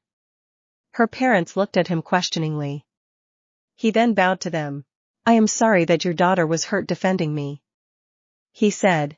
Reiko started to protest, but her father stopped her. "There is nothing for you to apologize for, young man. The only person that needs to apologize is this, Bakugo. Raise your head." Izuku did as asked. "Thank you, sir. I am extremely grateful for Riko's actions. I am a bit embarrassed about how the situation escalated." Her father extended his hand and leaned in. "Thank you for teaching that punk a lesson and defending my little girl. It truly was my pleasure, sir," he replied with a smile. "Excuse me, Dad," she exclaimed, her cheeks turning slightly pink. Her father responded with a hearty laugh. Like Izuku, he was not very tall, standing at a height of 5 feet 8 inches and possessing black hair and the same colored eyes as his daughter. In contrast, her mother was a towering 6 feet 2 inches with silver hair. Although quiet like her daughter, she observed him intently, scrutinizing his every move. Reiko and Izuku were seated close together and conversed about recent events and their purpose for being there. Riko's parents observed how their typically reserved daughter openly chatted with the boy. After learning about the scheduled mall trip on Friday after class, Reiko expressed her interest in accompanying him. She glanced over at her parents, who gave their approval. She informed Izuku that she planned to attend class on Friday after her parents kept her home to ensure her full recovery from the attack. Her cheeks reddened as Izuku expressed his concern for her well-being. Their friendly chat ended when the waiting room door opened, and Bakugo appeared with his parents by his side. Bakugo glared at Izuku, who turned his full attention to the explosive teen. Reiko's mother noticed that as he did so, he had turned, putting his body in between Bakugo and her daughter. A small smile tugged at the corners of her mouth. Before anything could be said, Izuku noticed that Mrs. Bakugo was looking at Izuku with her hand to her mouth like she had seen a ghost. Before anything could be said, the door to the principal office opened, and out stepped Professor Midnight, dressed in a business suit but still in her trademark glasses. "Would you all please come in?" She stepped to the side and motioned with her hand. "If the Yanagis and Mr. Midoriya would please sit on the right and the Bakugos to the left." The groups entered, noticing Eraserhead, Vlad King, and Principal Nezu sitting at the head of the U-shaped table. They noticed that there was also a man who looked like a police detective standing off to the side. Izuku gave the familiar face of Detective Tsukachi a brief smile as they were acquainted from his previous encounters with the police. Reiko sat next to Izuku as everyone took their seat. Izuku noted that Midnight sat near Bakugo with only an empty seat separating them. Nezu rose from his seat. "If any of you are unaware, I am the principal of UA. You may address me as Nezu. To my left is the pro-hero Eraserhead. He is Mr. Bakugo's homeroom teacher. To my right is Vlad King, and he is Ms. Yanagi and Mr. Midoriya's homeroom teacher. The man in the corner is Detective Tsukachi. He is here as a representative of the police. Professor Midnight is here to make sure that things are kept calm." Bakugo clicked his tongue and seemed about to say something before his mother gripped his arm and glared at him. Nezu did not react. "We are going to review the footage of the incident. After that, we will hear from the Yanagis and Mr. Midoriya, then Mr. Bakugo will have a chance to speak. I will tell you now that Detective Tsukachi's quirk is called Lie Detector, and it does exactly that." As the lights dimmed from the center of the room, a holographic projector lowered, and the security image with audio began. The footage displayed Izuku and his group seated at a table, seemingly idle. However, Bakugo entered the cafeteria yelling at a boy with red, spiked hair, calling him demeaning names. The footage also captured Bakugo noticing Izuku and immediately approaching him with his hands crackling. Izuku stood talking to his friends, and Bakugo launched his attack. It played up to the point that Kurashima attacked Izuku. As you saw, Mr. Midoriya had done nothing towards or even noticed Mr. Bakugo. A thorough review of all the security imaging showed they had not crossed paths since the beginning of the term the day before. Now we can obtain that Mr. Bakugo obliviously knows Mr. Midoriya, and his quirkless status from some outside means he also threatened to kill the boy. When Ms. Yanagi went to check on her classmate, he attacked her without provocation. As of now, Mr. Bakugo has been suspended for 1 week, assigned detention for 2 months, and ordered into mandatory counseling sessions with our lead counselor Hound Dog. Of course, that will start once his suspension is served. I find that completely unacceptable, Mrs. Yanagi said coldly. This animal should not have been just suspended but should have been expelled. He attacked this young man and our daughter unprovoked. I want to know why. Bakugo's anger flashed. Who was this to call him an animal? I was doing a favor by getting rid of this quirkless piece of, and you stupid of a daughter got in the goddamn way. Katsuki his parents shouted. From the corner of the room, Truth the detective said emotionlessly. Aizawa sighed. This boy was Ed. He looked at this student and then over at Izuku, shaking his head. Now, would someone care to explain to me how after an outburst like that, he is still in heroic course and UA at all, Mrs. Yanagi said. It is obvious that he showed no remorse and was not given proper guidance. She stared at Bakugo's parents. The wife looked about to respond, but the husband placed his hand on her arm. I want him expelled, and I wish to press charges. UA. The Bakugos can also expect to hear from our lawyer at the end of the day. Mr. Midoriya, where are your parents or guardian? They are all dead, ma'am. I am here representing myself. Her eyes flashed in sympathy, as did her daughters. Then allow me to extend our lawyer's services if you require it. What the Bakugo yelled, only for his mother to attempt to contain him. Mr. Bakugo Eraserhead roared, and the boy immediately shut up.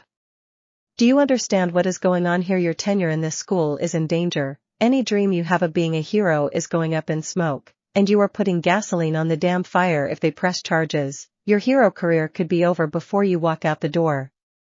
What school will take you with this on your record? Bakugo looked shocked. He glanced at his parents expecting them to make it somehow right. His mother looked at him and tried to convey the seriousness of the situation. But I am supposed to be the next number one, he said. Everyone said so. That's the problem, Mr. Bakugo. You are not the best. Your Quirk isn't even the best in your class, let alone this school. Years of constant praise and enabling have filled your head with nonsense and stupidity. You didn't even score first on the exams. Mr. Midoriya did. First in practical and second in written test amongst all students, coming only second to your classmate Ms. Yaoyorozu, who gained admittance through recommendation. Nezu said. Mr. Midoriya. I won't be pressing charges, but I don't think his punishment is enough. I don't care that he attacked me. I do care that he attacked Reiko. He shouldn't be allowed to continue the hero course. The problem is that he has always been praised for his quirk and potential. No one bothered to put a stop to it. He should be removed from the hero course, banned from this year's sports festival, with some sort of conditional agreement for participation in next year's festival. If he comes near me or my classmates again, I will be filing charges and lawsuits. I will not be suing the school or his parents. Whatever they have as apology money will be satisfactory. My only condition is that I want to meet with Eraserhead with Detective Tsukachi present. Aizawa raised an eyebrow and nodded to Nezu. Why don't you want him expelled? Reiko said. He will likely just become some vigilante who goes too far one day on his misguided sense of justice and kills someone or keeps falling until he becomes a villain. If this doesn't wake him up, then nothing will. He has never had to face consequences for his actions. Everyone gets a second chance but not a third. He said. Truth. The detective said. Mr. and Mrs. Yanagi, would you like to press charges? Are you going to expel him? Mr. Yanagi asked Nezu. No, he will be demoted from the hero course and banned from participation in the sports festival. I want him to attend counseling as part of his punishment. If there is no improvement, he will be expelled. Would pressing charges rob him of any chance of being a hero? No, it will make it more difficult, but the only person who can truly take that dream from him is himself. Detective, we would like to press charges. While I would like to hope that this is the wake-up call this young man needs, he must still pay for the assault upon our daughter. Mr. Yanagi said. Understood. The detective walked across the room. Katsuki Bakugo, you are under arrest for illegal quirk usage, assault, and assault with a quirk to cause bodily harm. Please stand and place your hand behind your back. Katsuki reeled in shock. He looked towards the door like he wanted to bolt. He noticed midnight between him and there. His father walked over and placed his hand on his son's shoulder. Your mother and I have failed you, Katsuki, don't make this worse. Your actions have brought us here. He helped his son to his feet and held his attention as the cuffs were placed on him. Katsuki looked around the room, looking for someone to help him. He turned to his mother, who looked away. The door opened, and two officers walked in. Taking hold of the blonde teen, they walked him out of the room. Mr. Bakugo came over and bowed to the Yanagis and Izuku. I know that my son is the one that owes you an apology. I hope that he will grow to a place where he can say it honestly from his heart. He bowed again to Izuku and offered an envelope from his jacket. Izuku took the envelope, slipping it into his pocket. The Bakugos left, followed by the Yanagis and the other staff members, leaving Izuku, the detective, and Eraserhead. So, what is it you wanted? Aizawa said. How far did Bakugo have to go for you to expel him? Was it because I am quirkless? No. Lie, the detective said. Do you believe I have a place here? Aizawa was about to say yes, but he glanced at the detective. No. Truth. I have to say you are one of the worst ING teachers I have ever seen. You expelled a student on the first day and threatened to expel more over a quirk test. Yet you offer no help or ways for them to improve. One of your students violently attacks another, and you won't get rid of them because of potential. Watch your mouth. I am your superior and a teacher here at UA. You are a teacher here, but you are not my superior. I should have been in your class, but you passed me on because I am quirkless. I am glad you did. Vlad is 10 times the teacher you could ever be. You are a liability. You have no quirk to fall back on. What will you do when dealing with someone like Moonfish? Fight. What the hell are you going to do? Your quirk is useless on mutants. You are just going to get killed. As long as I make it pro, I don't care. Truth. Do you even understand what you are saying? Aizawa said. I perfectly understand it. I am quirkless. No matter what I do or achieve, I will always be viewed as less than by others. I am doing this for the endangered species that I am. Quirkless are a dying breed, but I want to give them hope. You view me as less than others. You heard Nezu and my scores, knew my scores, and still deemed me unworthy. Instead, you take someone with severe mental problems, someone whose problems could be seen by a blind man on the moon, and deem them to have potential. Did you even have plans for him to be put in therapy? Yes, I was evaluating him before I would suggest it. Lie. Aizawa glared at the detective, who smirked back and gave him a shrug. And suggest it really? I am confident I can handle most of your class. The only ones I worry about are Momo and Todoroki. At the sports festival, I will show you and the world that I am here and that a quirkless orphan is a force to be reckoned with. When you see me on that podium, I hope you ing choke. I will graduate from this place and become a pro. Maybe some of your students will be there if you don't kick them out before they start. You know what? I have had enough of your. I am done with you. I should drag you out of here and kick your. Aizawa rose to his feet, taking hold of his scarf. Izuku stood up, and suddenly an enormous black sword appeared in his hand. The detective and Aizawa watched as the blade took unnatural darkness to it. A shadowy wisp hovered around the blade's edges. Izuku just smiled. I'm your huckleberry. The door opened, and in walked Vlad with Nezu on his shoulder. Put it away, Midoriya, Vlad said. Yes, sensei. The blade disappeared. I want this kid out of here, Nezu, Aizawa said as he pointed at Izuku. No, Mr. Aizawa, I don't think so. He doesn't care if he dies. This boy is suicidal, and we are enabling him. No, Mr. Aizawa, he just understands that the deck is stacked against him, and his goal, unlike most, is not to be number one, fame, or fortune. He wants to be a hero to inspire others. He can be a fine hero, and who knows, he might even live to enjoy it. And that is not your decision, Vlad King. Do you wish to expel Mr. Midoriya? Hell no, Vlad said with a smile. If you have seen what his presence had done in my class alone, then even Aizawa would regret not taking him. You can leave now, Midoriya, and no pulling weapons on teachers. Understood. Yes, sensei, Midoriya said as he left. Nezu jumped down and dismissed Vlad.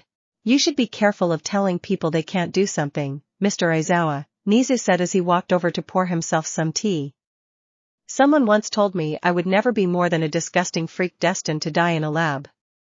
I tore his throat out shortly afterward, and look at me now. Nezu smiled a most sadistic smile. Things never go the way you think. Friday. Izuku planned to visit the mall after class on Friday, and Pony joined him outside the entrance to wait for the girls from 1A. She wore well-fitted blue jeans and a white t-shirt featuring an American flag shaped like a skull. Izuku was dressed in blue jeans and a black long-sleeve compression shirt. When Pony asked if he had other options, he admitted he didn't. However, he did mention that he had purchased multiple shirts of the same kind since they were on clearance. Pony insisted that he get more variety in his wardrobe and promised he would have more options after today. A large part of the heroic class had returned to class today, with the rest of 1B to return on Monday. They watched the trickle of students come out. Reiko spotted them immediately and came over with a small spring in her step as her eyes fell on Izuku. His classmates gave them a wave and offered excitement at having the class together again soon. When 1A exited, Izuku received mostly glares from boys as the Momo, Toru, and Kyoka made their way over with a smile. They were followed by a girl with green hair and a frog quirk.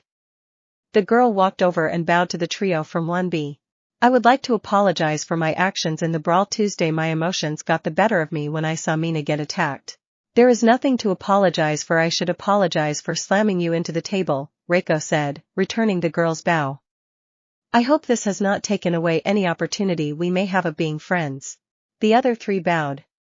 No, we would love to be friends. You suffered the most from Bakugo's rampage. If you are willing, we would love nothing more. Momo said. Reiko smiled as she lifted her head. Then let us be friends. Then please call me Reiko. Call me Tsu, the girl replied. I would appreciate it if you two did also. She added, directing her comments to Pony and Izuku. It wasn't until the group started walking towards the train station that Izuku came to the dawning recognition that he was the only guy with 6 girls, very pretty, beautiful, and intelligent girls. Though he had just met Tsu, she seemed rather nice. He wished Hiryu was here, but he had a scheduled call with this family, so Izuku understood his absence.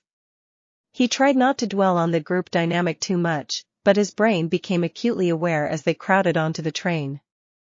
They all smelled so lovely, so distinct. The ride was not too long as they disembarked with a crowd and made their way to the mall. Izuku stopped and stared for a moment. Momo asked. Is this your first time to a mall? Izuku nodded. There was a shopping center with a discount clothing store near where I lived, so that is where I bought all my clothes. I always thought about going, and honestly, I wondered what it would be like to go with friends. It makes me happy, you know. Something to cross off the bucket list. Well, cross it off, green bean. Kyoka said as she lightly poked his side with her jack, causing a giggle from Izuku as his hands flew to his mouth. What was that? Kyoka said, laughing. Are you susceptible to tickles? Izuku Reiko asked inquisitively with her finger by her mouth, her head tilting to the side. Too cute was all Izuku's mind could immediately process. Well, that phone will by itself, he said, blushing and walking towards the mall. The girls laughed and walked after him. Don't be shy, Izuku. I am susceptible to them as well, a fact my father regularly exploits, Reiko said as she caught up to him. You know, I always wanted to go with friends to the mall as well, Momo added. You have never been to the mall with friends either? Asked Pony. No, I was homeschooled. It wasn't until I came to UA that I have ever been able to interact with people my age outside of S or garden parties. The heiress said. Well then, let's have a great time then for Momo and Izuku, Toru said, pumping her fist into the air. Yes, we should do our best to have some fun, Karo, Tsu said. Besides, this first week of school has been anything but fun. Yes, this first week will not be forgotten easily, Pony said. After quickly checking the directory, they went to the phone store, as Momo told the others about the first heroics class. And after she convinces us of her plot and we help her escape, she executed us with a paint gun, Kyoka said. I had to wash my hair 3 times to get it out. I am sorry, Kyoka, Momo said, hiding her mouth as she chuckled. Ah, here we are. The group entered and walked over to the phones. Izuku looked utterly lost, turning to the girls with a look of a deer in the headlights. He mouthed the words help. They all laughed before setting about helping their quirkless friend. Momo first asked budget before they moved around the store looking at different phones. Each girl could help him narrow down his choices, helping him avoid getting something with too little storage or insufficient resolution. As he made his purchase, Pony spied an excellent phone case with a black sword inlaid on it. She picked it up with a smile. I am going to buy this for you, Izuku, she said. Pony, you don't need to do that, Izuku protested. You are correct, but I want to as a way for you to remember your first shopping trip. I don't think I would ever forget, but thank you, Pony. Kyoka bought him a pair of wireless earbuds, which she insisted on. Izuku didn't know what to say. He just looked at the girls. Thank you both so much. You don't truly understand what this means to me. Would it be inappropriate if I hugged you? Pony blushed slightly as she hugged him. First, Kyoka was a fiery red as she said, it is not a big deal, but if you want to. She blushed harder when he wrapped his arms around her and hugged her tight. They stepped out with his new phone securely in its case. Izuku couldn't stop smiling. Can I have your phone numbers? You don't have to if you don't want to. Reiko stepped up first. It would bring me much delight to share phone numbers with you. Izuku smiled. Thank you, Reiko. How do we do that? Toru laughed and said, here, I will show you. When the chime of shared contacts came from his phone, Izuku was beaming. Then, when the other girls stepped forward to do the same, he couldn't stop smiling. Now what do we have to leave now? He said, hoping the answer was no. Oh, no, Green Bean, we are going to get you some new shirts, Kyoka said. Yes, Kyoka, I very much agree. All he owns are those compression shirts. That is terrible, though it shows off your very nice muscles, Karo, Sue said without shame. TSU, Momo said, slightly shocked. What, he has very nice muscles? I say, what's on my mind? Izuku blushed. Well, I have quite a bit of extra money right now. Some new clothes would be nice. Together, they strolled and visited various stores, with the girls occasionally stepping inside to browse and seek Izuku's input. Though he didn't entirely comprehend their fascination with fashion, he recalled Inka's pointers and provided complimentary remarks. While exploring clothing boutiques, he selected several new shirts for himself. To his surprise, each girl gifted him a shirt. Sue apologized for the scuffle, while the others from 1A expressed gratitude for his guidance in training them, Pony, and Reiko, due to their friendship. Although Izuku found the outpouring of affection slightly overwhelming, he graciously accepted their thoughtful presence and felt content. They had a splendid evening after enjoying a meal at Big Belly Burger. They even taught Izuku to take pictures with his phone and capture memories together. Momo arranged for a car to drop everyone off at their respective destinations. Izuku expressed his gratitude to the girls for the fantastic day and hoped to repeat such an experience, preferably with more classmates joining them. Pony and he walked off to the dorms laughing and carrying on. Limo. That was a delightful outing. Thank you again for the ride home, Momo, Reiko said as the car drove away from the campus. It was rather pleasant. I would very much like to do it again, Momo responded. Izuku seemed to have a perfect time, Toru said. It was nice to see that he is normal during the fight and training. He is so confident. I was cool to see him act like a dork, Kyoka said. I didn't notice it during the fight, but he is hot, Sue said, causing the car to go silent. I can't be the only one that thinks so. Ribbit. No, Izuku is very handsome, Reiko added quietly, a blush on her cheeks. Momo blushed and smiled. I wouldn't go that far, Sue, but he is rather nice. I would play tickle fight with him anytime, Toru said, causing the car to erupt into laughter. Quietly, Kyoka said, you are not wrong, Sue, you are not wrong. The rest of the ride home, the girls talked about class and weekend plans. Foundations of friendship were laid down that evening. Izuku. After saying goodnight to Pony, much like a kid with a new toy, he knocked on Hiryu's door to get the boy's phone number. They only talked briefly before Hiryu excused himself from the conversation, citing that he was going to bed. Izuku decided to shower before calling it a night. He was settling down when his phone chimed. Unsure, he looked at it to see he had received his first text message. Reiko, I hope I did not wake you. Izuku, I just wanted to say I had a lot of fun today. Izuku, I did, too. Thank you for coming with me. I enjoyed it. Reiko, that is good to hear. If you had no plans tomorrow, you would be amenable to attending the aquarium with me. My father gave me 2 tickets and I would very much like it if you would do me the honor of accompanying me. Izuku, that sounds like fun, but I have plans for the morning. Could we go in the afternoon? Reiko, yes, we could meet at the aquarium at 2 p.m. Izuku, I can do that. I look forward to seeing you tomorrow. Just send me the address as I have never been. Reiko, I will do so. I will see you tomorrow. Good night, Izuku. Izuku, good night, Reiko. Izuku set his phone down, set an early alarm, settling down to sleep. A stray thought slipped into his mind just as he was about to sleep. Aquarium alone with a girl on the weekend. Is this a date like many before him and many that would follow? Sleep would be hard to acquire when such thoughts enter someone's mind. The morning came a little bit sooner than Izuku could have wanted, but undeterred, he awoke dressed in his usual attire but making sure to pack a change of clothes for later in the day. He exited the dorms and began his trek to the soup kitchen. He wanted to visit his friends and talk with Inka about the possibility of what would happen later in the day, being a date. Inka and Silk were there to greet him as he entered through the employee entrance. They hugged briefly before getting to work on the breakfast of the hungry folk that would soon be filling the hall. The conversation quickly turned to his first week of school as the others arrived. The staff swore bloody vengeance when Izuku told them about the brawl in the lunchroom. Their bloodlust was slightly sated when they told them about Bakugo being expelled from the hero course and arrested. Inka paid close attention to Izuku when he talked of Reiko. She had a knowing smirk when Izuku pulled her aside to talk about his rendezvous with the said girl later at the aquarium. Inka asked, "Do you want it to be a date?" Izuku stopped and pondered it. "I don't know, in the context of getting to know her better. Then yes. I don't know if in a romantic sense. It doesn't feel the same as with Anna."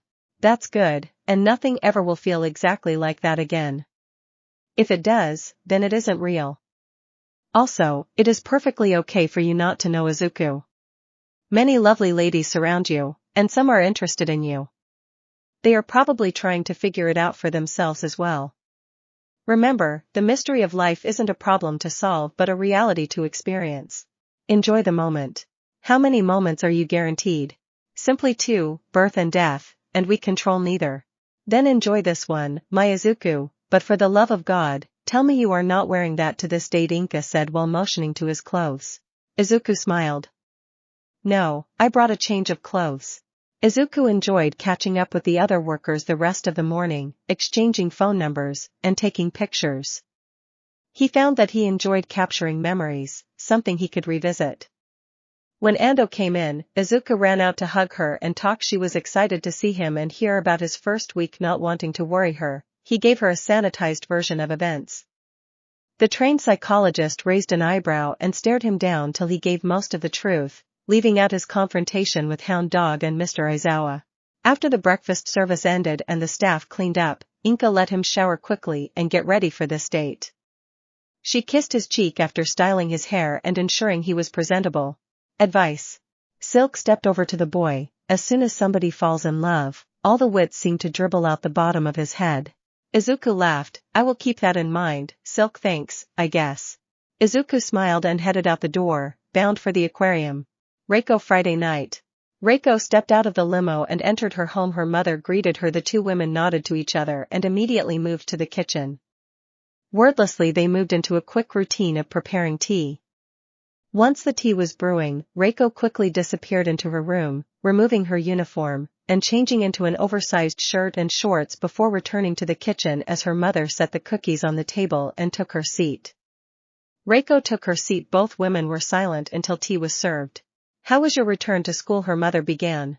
"Pleasant, except for a handful of missing classmates. It was good to be back," Reiko replied. "When will the full complement return?" "Monday." "Are you far behind in your assignments?" "No, Vlad-sensei ensured I was sent all my assignments while I sat out after the incident." "Your trip to the mall?" "Very pleasant, it was a large group." Izuku and Momo had never been to the mall, let alone with friends, so it was an endearing experience. We were joined by an additional girl from 1A who apologized for her role in the incident. I also apologized as I slammed her onto a table. At least no ill will is being harbored from them. Is there anything else? Yes, I am fairly certain that I am not alone in my affections for Izuku. How many others? To an outsider their rapid-fire questions and answers back and forth would seem hostile or not proper for a mother and daughter, but the two of them were very similar in their dispositions and found this way to be their best way to communicate.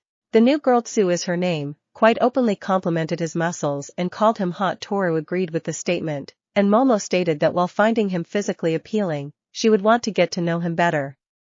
I fear her interest may increase once she finds out he is brilliant. I was unsure of Kyoka until Izuku hugged her and thanks for a gift. I suspect she may like him more than her classmates.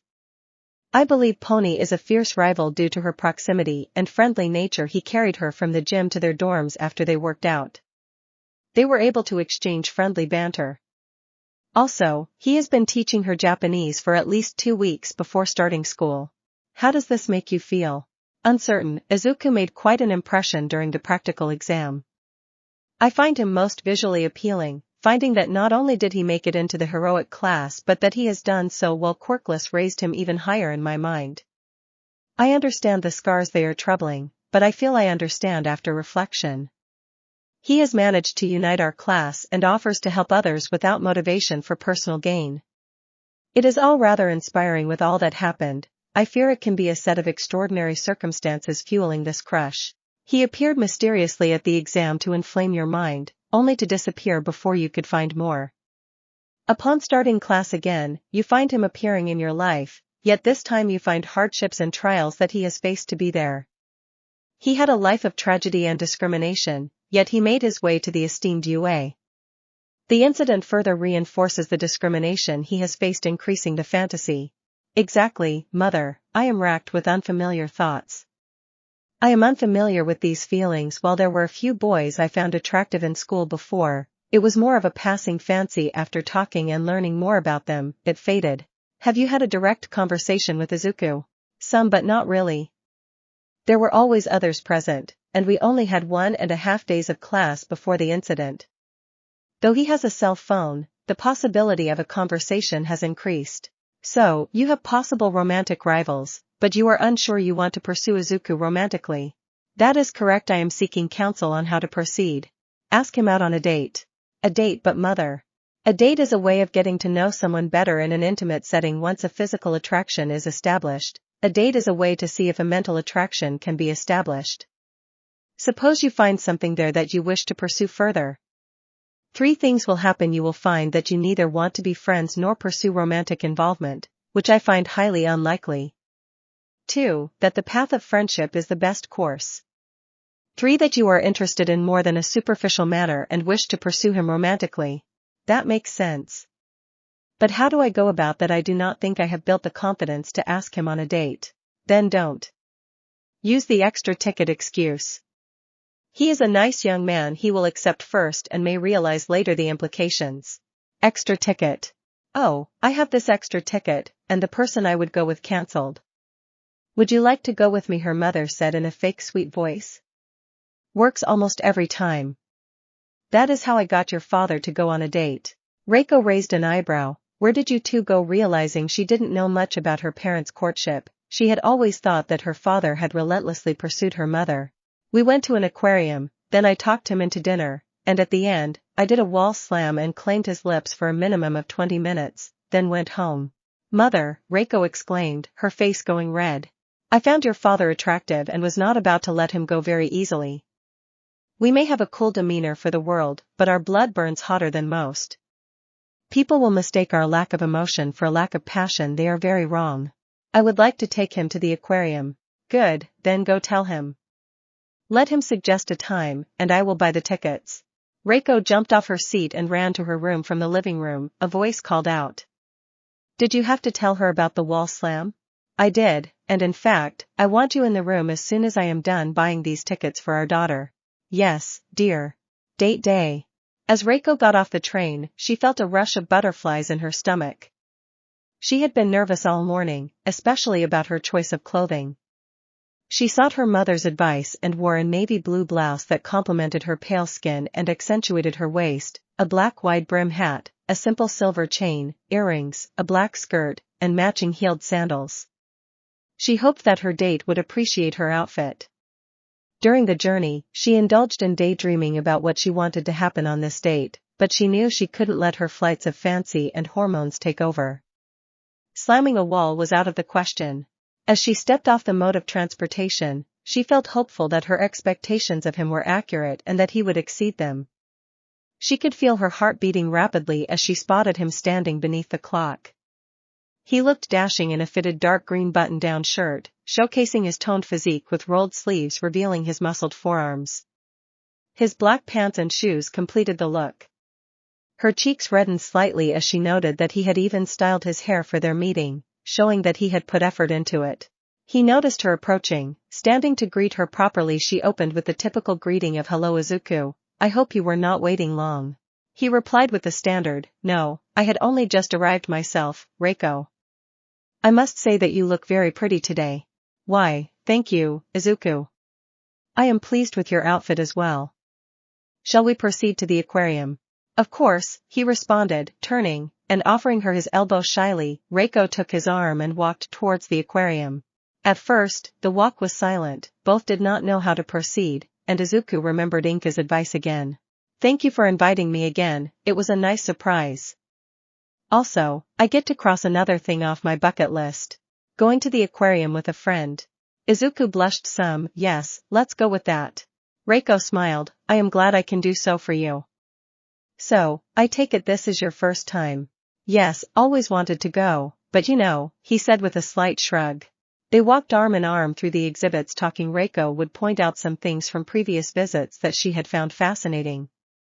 She discovered they loved books, mysteries, and the unknown. He needed to be better versed with pop culture but had seen some older horror movies, much to her delight. They were discussing a senior American author and his alarming book involving clowns. She giggled at how this brave boy at her side proclaimed he might have to consider tripping a child and running from a demon clown. After watching the dolphin show, he smiled at her warmly as she gushed about her love of dolphins. Seeing her passions emerge over their aquarium date was lovely. Reiko, for her part, couldn't remember when she had laughed and smiled so much. Then he bought her a stuffed version of the star dolphin, Comet. They sat eating ice cream, watching the Sea Ray exhibit and enjoying the scenery and each other's presence. This has been fun, Reiko. Would you mind if we did this again sometime? I would enjoy that, Izuku. I would enjoy that very much, she replied, squeezing Comet. Would like to get some dinner or do you have to go home? Dinner sounds lovely, she said with a smile. They made their way to the exit, her retaking his arm. Do we look like a couple? They both thought. He led her to a nice nearby yakiniku restaurant. He insisted on paying as the ticket to the aquarium was already paid for. Have you ever had a girlfriend before? She asked. No, there was this girl named Anna. She was the first girl I liked that way, but when her parents found out I was quirkless, they forbade us from speaking. They even left the area soon after. All because you were quirkless. Yes, her parents didn't seem to mind that we were getting closer till they found out I was quirkless, then it all went downhill. That's terrible, Reiko said. What are your views on romance then? For some time, I had given up on the idea, assuming that I wouldn't find anyone who would accept me. However, now I am open to the possibility. As Vlad Sensei mentioned, our lives can be cut short after graduation, and mine even more so. It's surprising to discover how many individuals accept and embrace me for who I am. This has exposed me to a newfound perspective on life that I thought was unattainable. Though it may sound melancholic, I had relinquished hope in attaining what I deemed unattainable. How about yourself? I strongly desire to meet someone and have a romantic experience. My parents' love for each other is not obvious to everyone, but it is evident to me. Witnessing their love every day motivates me to want to experience the same. Although being a hero may present challenges, I will work hard to maintain it if I find the right person. The two just smiled at each other, thinking about what the other had said. Both understood what was being said between the lines, though they needed to be bolder to act on it. Their feeling was still clouded. Time may not be on their side in the long run, but it was for now. He walked her to her train. They both stood there somewhat awkwardly, unsure how to proceed. As the train pulled up, Reiko took the initiative, embraced Izuku tightly, and he responded immediately. Thank you for a lovely day, Izuku. It was my pleasure. Please let me know when you got home safe. I will. With a slight step back, she let her thoughts wander into a world of fancy and the desire to kiss him. But instead, she chose to express her happiness with a smile and boarded the train. He stood there, watching the train depart before making his way to his own station, feeling a sense of lightness and happiness. The ability to dream once again was a pleasant feeling. After the aquarium events, Izuku found himself almost in a whimsical mood. His morning thoughts drifted to Reiko and their date. It was a tentative reaching out on both their parts. They both were unsure of their exact feelings, and that was okay. Typically, being unsure might have set Izuku on edge, but his teacher had taught him that it was okay to be uncertain going into an unknown situation. But to make sure you had enough information that whatever surprises occurred that would not be deadly. It was nice to have something other than training or studying. The weekend had a series of fulfillment and stuff he thought only obtainable in dreams. A trip to the mall with friends and a date was enough to banish more intrusive thoughts and allow Izuku to continue with flights of fancy that occupied most teenagers. During idle musings, a knock at the door brought him back to his surroundings, immediately banishing any nefarious thoughts. He quickly guessed that it was either Pony or Hiryu. To his delight, Pony stood in a lovely white tank top that clung to her curves and a pair of short jean shorts. "Hello, Pony. Is everything okay?" "Everything is good, Izuku. I wanted to watch movies with my friends. Hiryu is busy. Would you like to watch movies with me today? I wish to relax before school starts tomorrow." "That sounds like fun, Pony. Come in." After some quick microwave popcorn, the duo settled on the floor with the tub between them while Pony handed him a Coke. The two clinked cans and, laughing, cheered as the movie began. Soon they were lost in watching a pre-Quirk action movie, laughing at the one-liners and cheering at the over-the-top action. What had started as something seemingly innocuous, Izuku noticed that Pony had moved closer to him, the popcorn bowl resting in her lap. By no means was it unpleasant, but it drew Izuku's attention to the fact that she was most definitely a girl and was very close to him.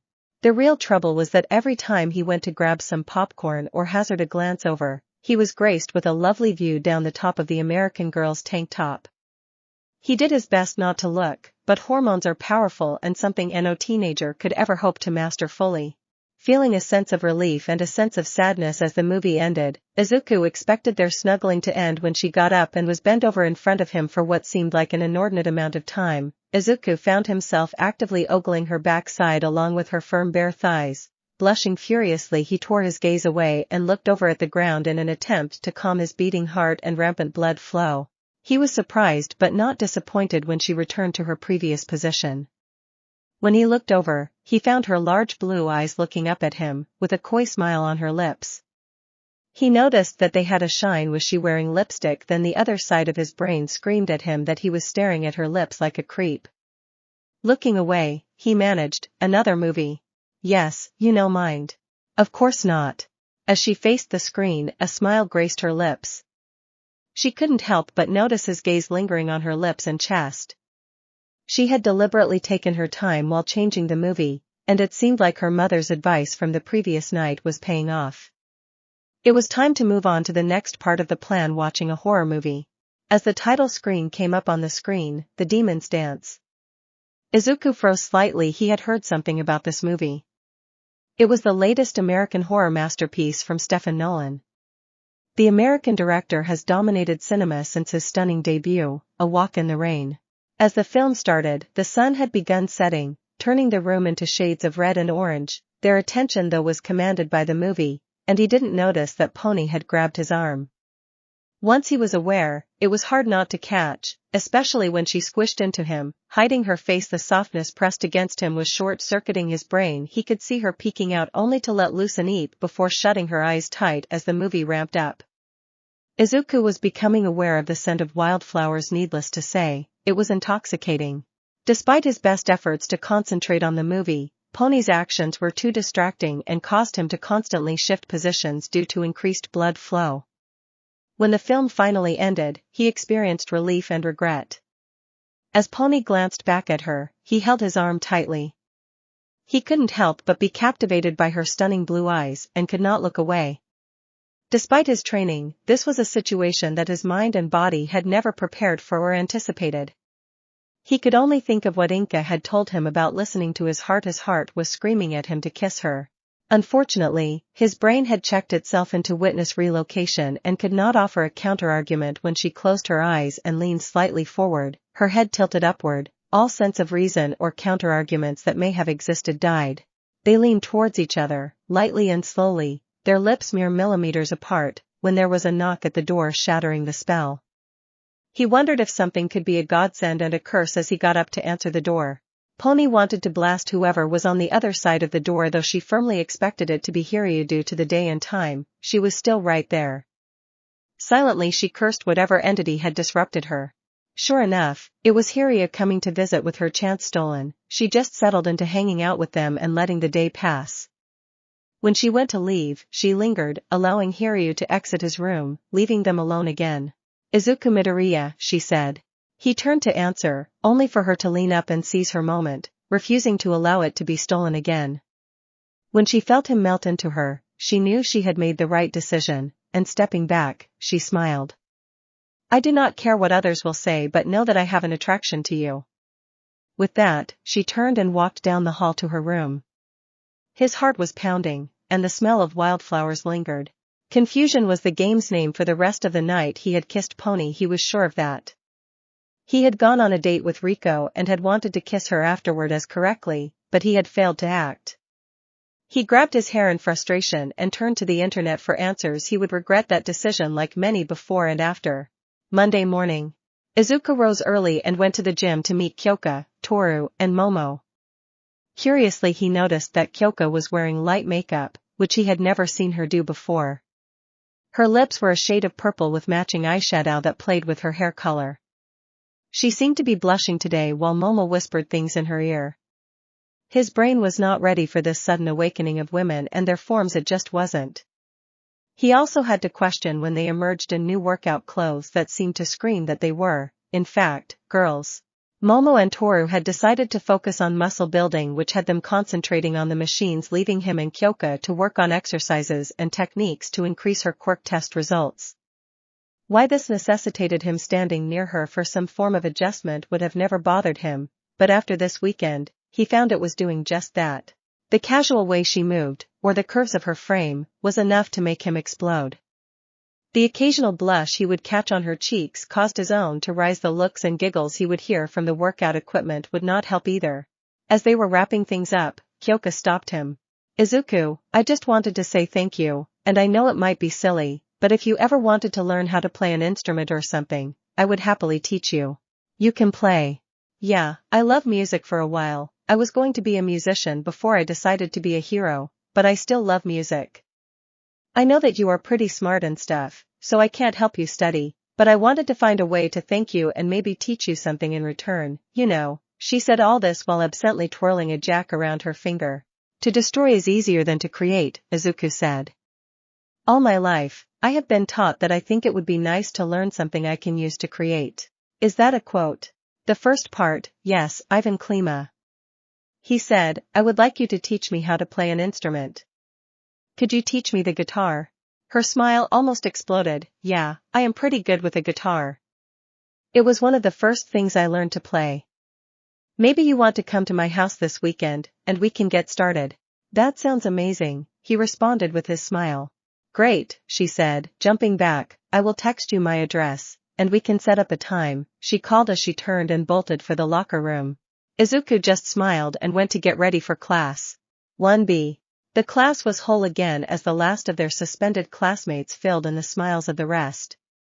Izuku had tried to catch Pony to talk about what had happened, but the girl had dodged him expertly. Reiko was more than happy to fill the spot, the girl falling in step with him as they headed to class.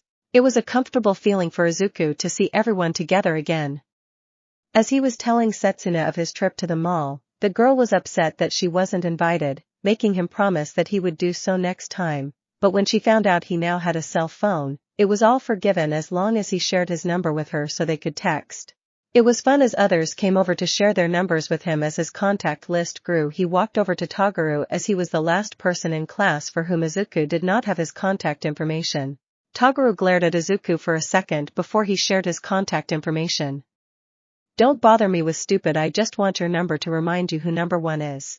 Academically or physically? Izuku responded with a deadpan look. Academically, I got you beat, and physically we can find out in heroics class, but don't go crying when I win. Pfft, like I could lose to you. He responded as the bell rang, and Izuku quickly found his seat. Vlad King walked in. Seeing his class full made him smile. First of all, welcome back, everyone. Now that everyone is here, we have some things to take care of that we would have handled last week if not due to the incident. An opportunity to elect as class president was given to those who were not suspended and chose to wait for everyone to return before we chose a class representative. Ibara stood up. Sir, I would like to nominate Izuku Midoriya. May I ask why, Ms. Shiozaki, you asked that we wait for the rest of the class to hold these elections? Do you not want the position yourself? I would, though Mr. Midoriya has genuinely inspired our class. His presence has brought us together by showcasing what we can aspire to beyond our quirks. He has displayed the extent of his determination to attain his objectives and protect us. Furthermore, an episode occurred, and we all felt compelled to stand up and defend him, although I believe the violence escalated because of 1A. I would follow him into battle, and I know he would do the same for me and everyone else in the class. Izuku Midoriya became the class president of 1B without ever volunteering for the position, and Itsuka Kendo was elected as the vice president. Ibara took the class secretary position, and Nirenjiki became the class treasurer. After resolving the previous issue, Vlad King informed the class about the makeup work that needed to be completed. Additionally, he announced that more heroic courses would be added to the schedule. The type on Friday would be a joint session with 1A, and any repeat of the previous incident would not be acceptable. To ensure the safety of all students, he expected them to avoid any conflicts, but they were permitted to defend themselves and their peers if necessary. Achiko. The girl sat nervously with her parents just outside the principal's office. Her parents were furious when they received a call from their daughter's school about the fight. They were disappointed when they heard the details from their daughter. What hurt Achiko the most was that she had resorted to using her quirk in an inter-class brawl because one of her classmates had attacked a quirkless student. The fact that a quirkless student was even in the heroic course at UA was a shock to them, but that Achiko hadn't stepped in to stop her class for this bout of gross stupidity, she had helped to escalate the situation. When the door opened and out walked Ida with his family, he looked defeated. He avoided eye contact and quickly left. Achiko didn't have much time to stew on it as Mr. Aizawa stepped out and called her and her parents in. Thankfully, once everyone had taken their seats, the principal looked at the girl and asked her to explain to him, her teacher, and her parents why she should be allowed to remain at UA and in the hero course. Achiko took a deep breath and stood up. I take full responsibility for my actions and deeply apologize for what happened. I cannot offer excuses for my behavior, and I acknowledge that what I did was wrong. I have spent much time reflecting on the incident and still cannot understand why I acted the way I did. Bakugo's behavior was unacceptable and went against everything I believe a hero should be. As a hero, I strive to be better than that, and I want to make amends for my actions. I want to prove to everyone that I can be a hero that not only my parents will be proud of but also the UA Academy. Please allow me to show that I can be better and deserve to stay here. She hastily wiped her tears away. I humbly request another opportunity. I assure you that you won't regret it. If not, may I apologize to Itsuka Kendo and the rest of 1B, particularly Izuku Midoriya. Nezu leaned forward, his hand steepled in front of him. Ms. Uraraka, while you are truly sorry and regret your actions, I will not remove you from the hero course or UA. There was a pending matter of you using your quirk against Ms. Kendo and if she wished to pursue charges against you. Achiko's heart sank. She has chosen not to. You will be expected to apologize to her formally and Mr. Midoriya as well as their class. You will be eligible to return to school Wednesday, and you will serve detention for 2 weeks upon your return. A notation will be placed on your record. It will be removed if you can complete the rest of the year without incident. Should there be another incident, you will immediately be removed from the hero course and possibly expelled, depending on the severity of the offense. Thank you, sir, she said, bowing as her parents did. Lunch. Stepping back into the incident scene was interesting, to say the least, though seeing Midnight and Ectoplasm playing the role of monitors was an excellent deterrent. A collective breath was held when Izuku walked over to the table Momo, Toru, and Kyoka sat at and asked to join them. The 3 girls smiled at their friend as he took his seat. Everyone seemed to relax except a few boys from 1A shooting death glares. They were joined by Pony and Hiryu, who sat and began talking with the girls, followed by Tsu and Reiko. Izuku was smiling. Sitting with friends and eating such fantastic food was lovely. He wasn't sure which punishment was worse, suspension from class or being denied eating lunch. Rush's creations. Momo was congratulating Izuku on his ascension to class president like herself. Still, before he could comment, the whole lunchroom panicked as the security alarm erupted. The group immediately jumped up from their seats. Kyoka wobbled, grabbing her head at the loud noise. Instinctively Izuku, sitting next to her, wrapped his arm around her protectively. Thankfully, he couldn't see how bright her face was at her current situation. Before anything could escalate, the booming voice of Midnight rang out, calming the students and directing them to their evacuation points. Are you okay, Kyoka? He asked. The girl nodded, not wanting to break the embrace but wishing that no one else was around. Reluctantly, she gently pushed away. Yeah, the alarm plus everyone freaking out did a number on me, she said. The group made their way out, heading to their evacuation sites. The classes were gathered on the field as the security threat was cleared, leaving the students to talk and socialize. 1B was cautious as this was the closest they had been to 1A. Izuku and Itsuka were talking to their sister reps about the first council meeting coming up when they could see the boy with a lightning streak in his hair appearing to argue with Toru while pointing towards Izuku. I take it there are some in your class that still have some sort of problem with me, he asked. Sorry, we have some real idiots. Denki seems to like running his mouth. I wouldn't worry about it, Kyoka answered. Well, I hope they get it under control before our joint training Friday, Itsuka said, looking toward Momo. What training? Momo asked. Didn't your teacher tell you guys? Itsuka asked, genuinely concerned. The utter confusion on Momo and Itsuka's faces told her all she needed to know. Vlad-sensei told us this morning that we are doing joint class training on Friday. Good to know, but Mr. Aizawa hasn't been in class today. Professor Midnight has been our homeroom teacher. Kyoka said, I wish she would stay. She doesn't make us feel like we are about to get expelled if we breathe wrong. Yeah, Mr. Aizawa isn't, Izuku said matter-of-factly. Izuku, Momo said with a shocked tone. You shouldn't speak of the faculty in such a way. His methods are different, but… No, Izuku is right. He isn't, Kyoka added with a grin. Momo, he isn't threatening to expel you because you did well on the Quirk test and are a recommended student. You know what he said to Toru and me, and if it weren't for Izuku offering to help us, then I would be screwed. Momo looked like she wanted to retort to her vice president's statement. She honestly couldn't. He hadn't addressed the incident in any fashion. He hadn't offered any assistance to the students he was threatening to expel. He seemed more concerned with his naps than handling the class. He gave them a paragraph each of feedback from their heroic style with all might, the #1 hero in the country, having given them at least 2 pages. Before they could talk, the all clear sounded, and they had to return to their rooms. Detention. 1B found themselves in the gym going through basic fighting drills, and 1A was sitting in their class writing about the Quirk laws. After school, Izuku was worried they would have to cut the afternoon workout short, but Momo assured him that she had already arranged a ride for her and her classmates. Izuku was working closely with Kyoka and Toru. Backed by Pony, he was distracted not so much by the girls but by the fact that Hiryu seemed out of it. He hardly saw his friend all weekend and still seemed distracted in class. He is doing his best to put it out of his mind for now, instead focusing on things the girls could do to improve their scores. Momo seemed to be enjoying the camaraderie more than anything. Izuku and Hiryu were in the locker room getting changed. Hiryu, is everything okay? Did something happen? At first, Hiryu seemed dismissive of Izuku, but he eventually opened up. He shared that his family in China was not pleased with his suspension from school. Being known for their dragon-related quirks, Hiryu's abilities were considered inferior. As a result, he was allowed to train in Japan. In the meantime, they had all but disowned him but were upset because of the perceived shame he had brought upon their name.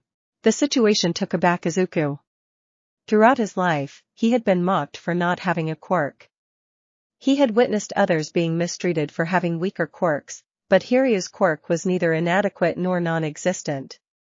Despite this, Hiryu faced discrimination from his own family because his quirk was not similar enough to theirs.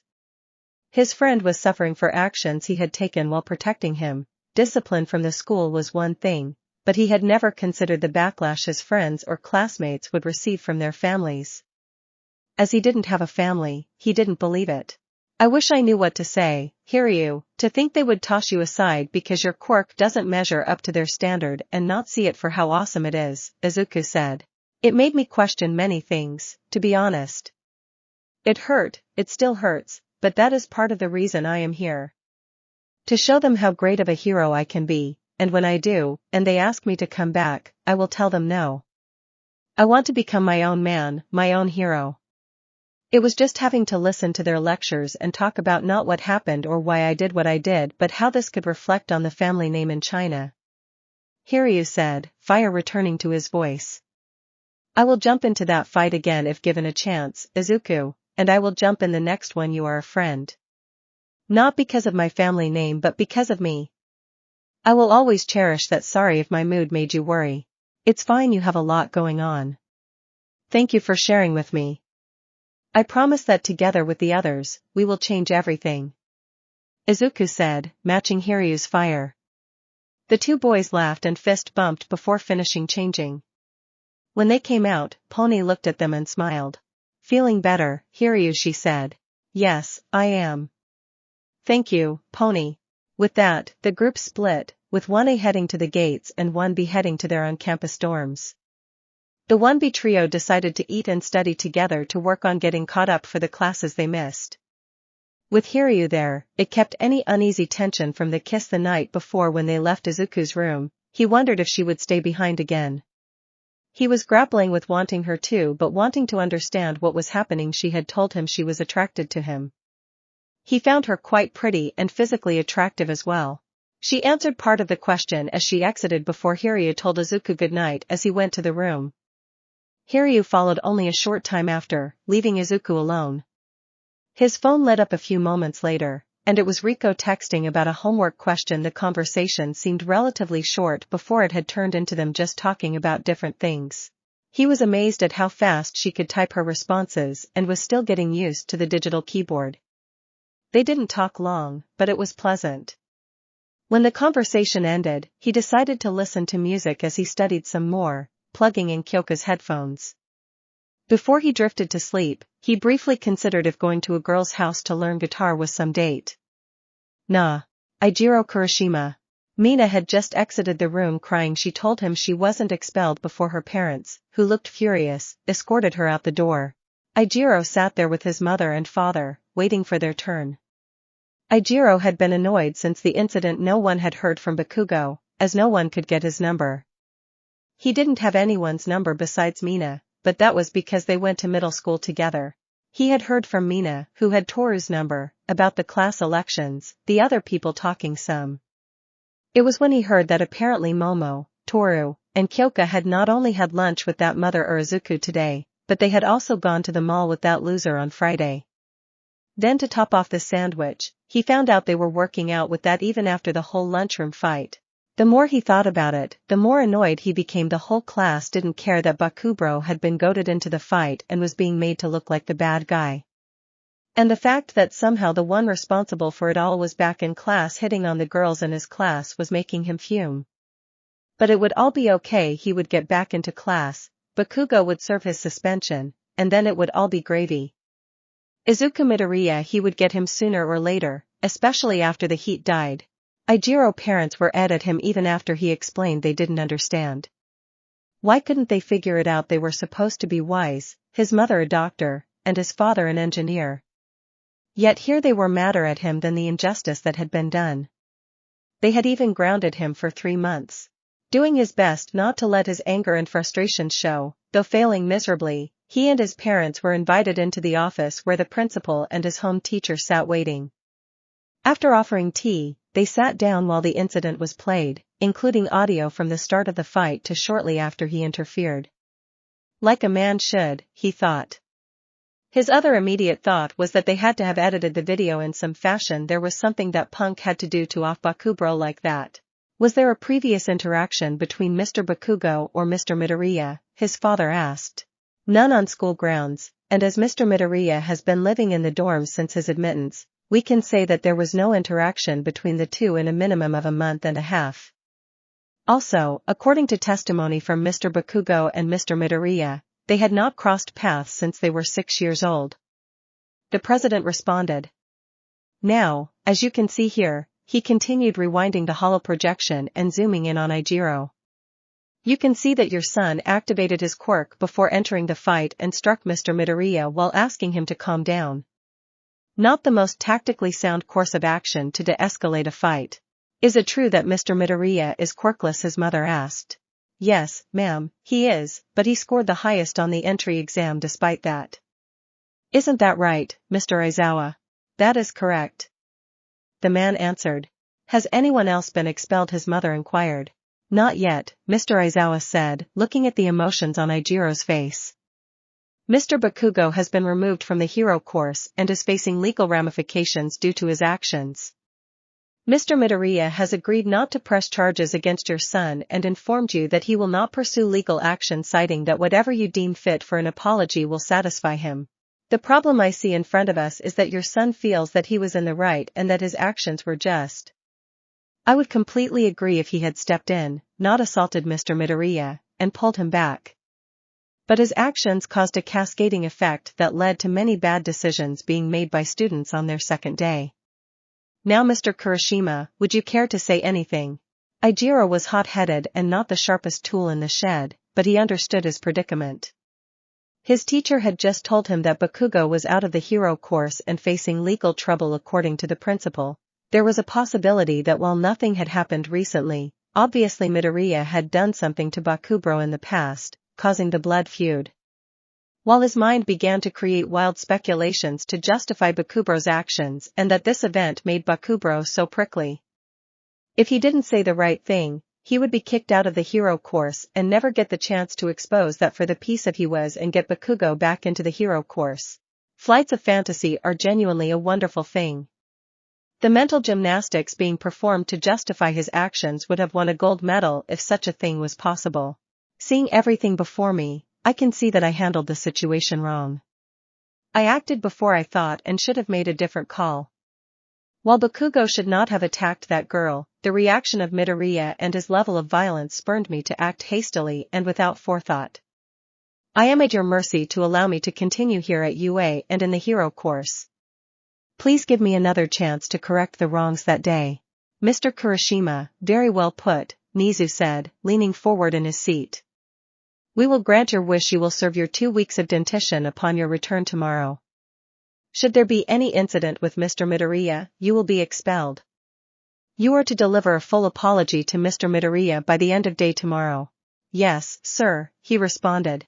His parents handed over an envelope to the teacher so he could pass it on to Midoriya, which made Ajiro grind his teeth some as they exited. He would try to argue his case again, only for his parents to shut him down and tell him to focus on his schoolwork and not get expelled. Ajiro just sat back in a huff and stared out the window, his master plan beginning to take focus. Ajiro super genius Kurashima.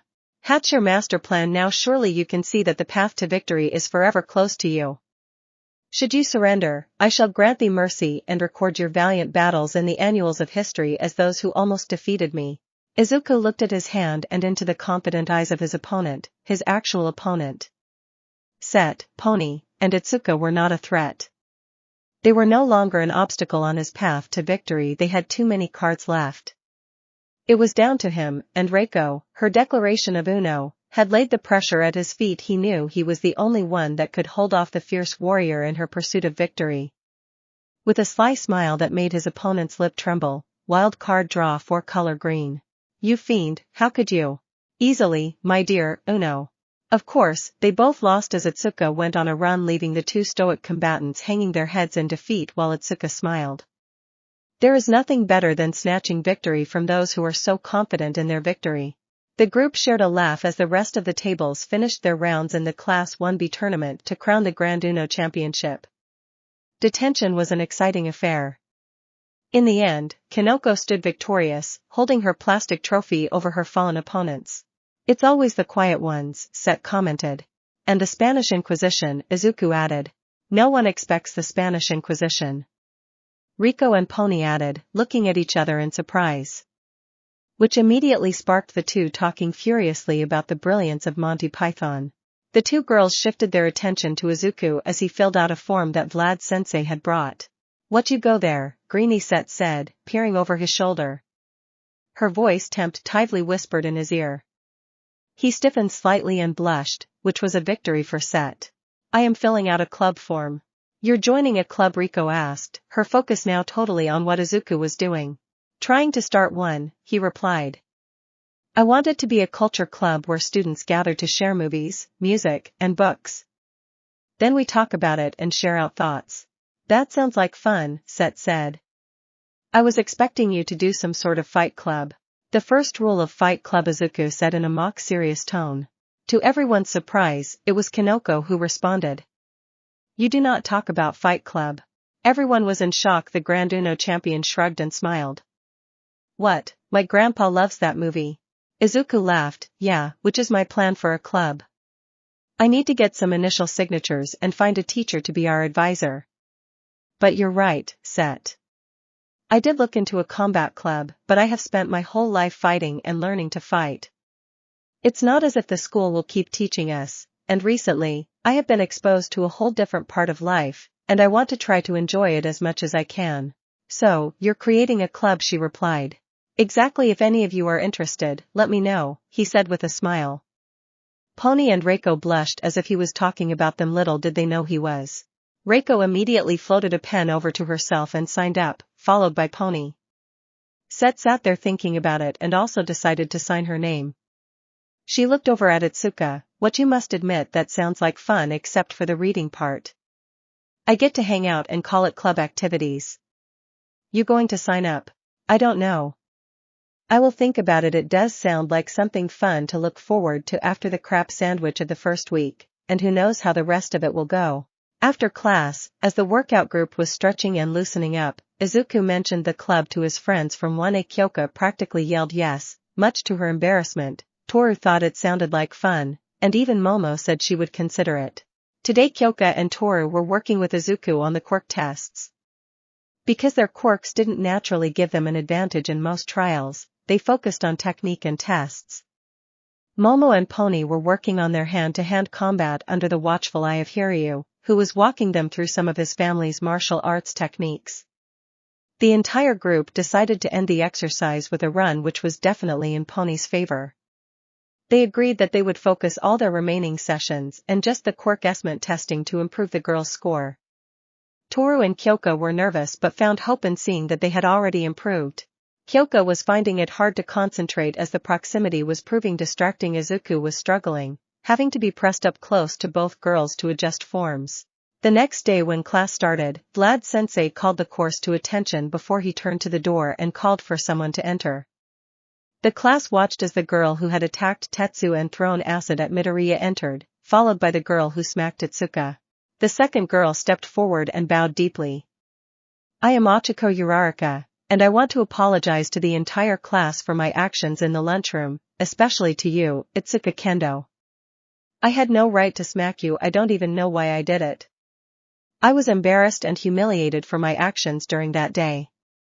Izuku Midoriya, I also would like to offer my apologies for even being part of the fight. You stepped forward and saved me during the entrance exam, and I never even had a chance to thank you properly or tell you how excited I was to see that you made it.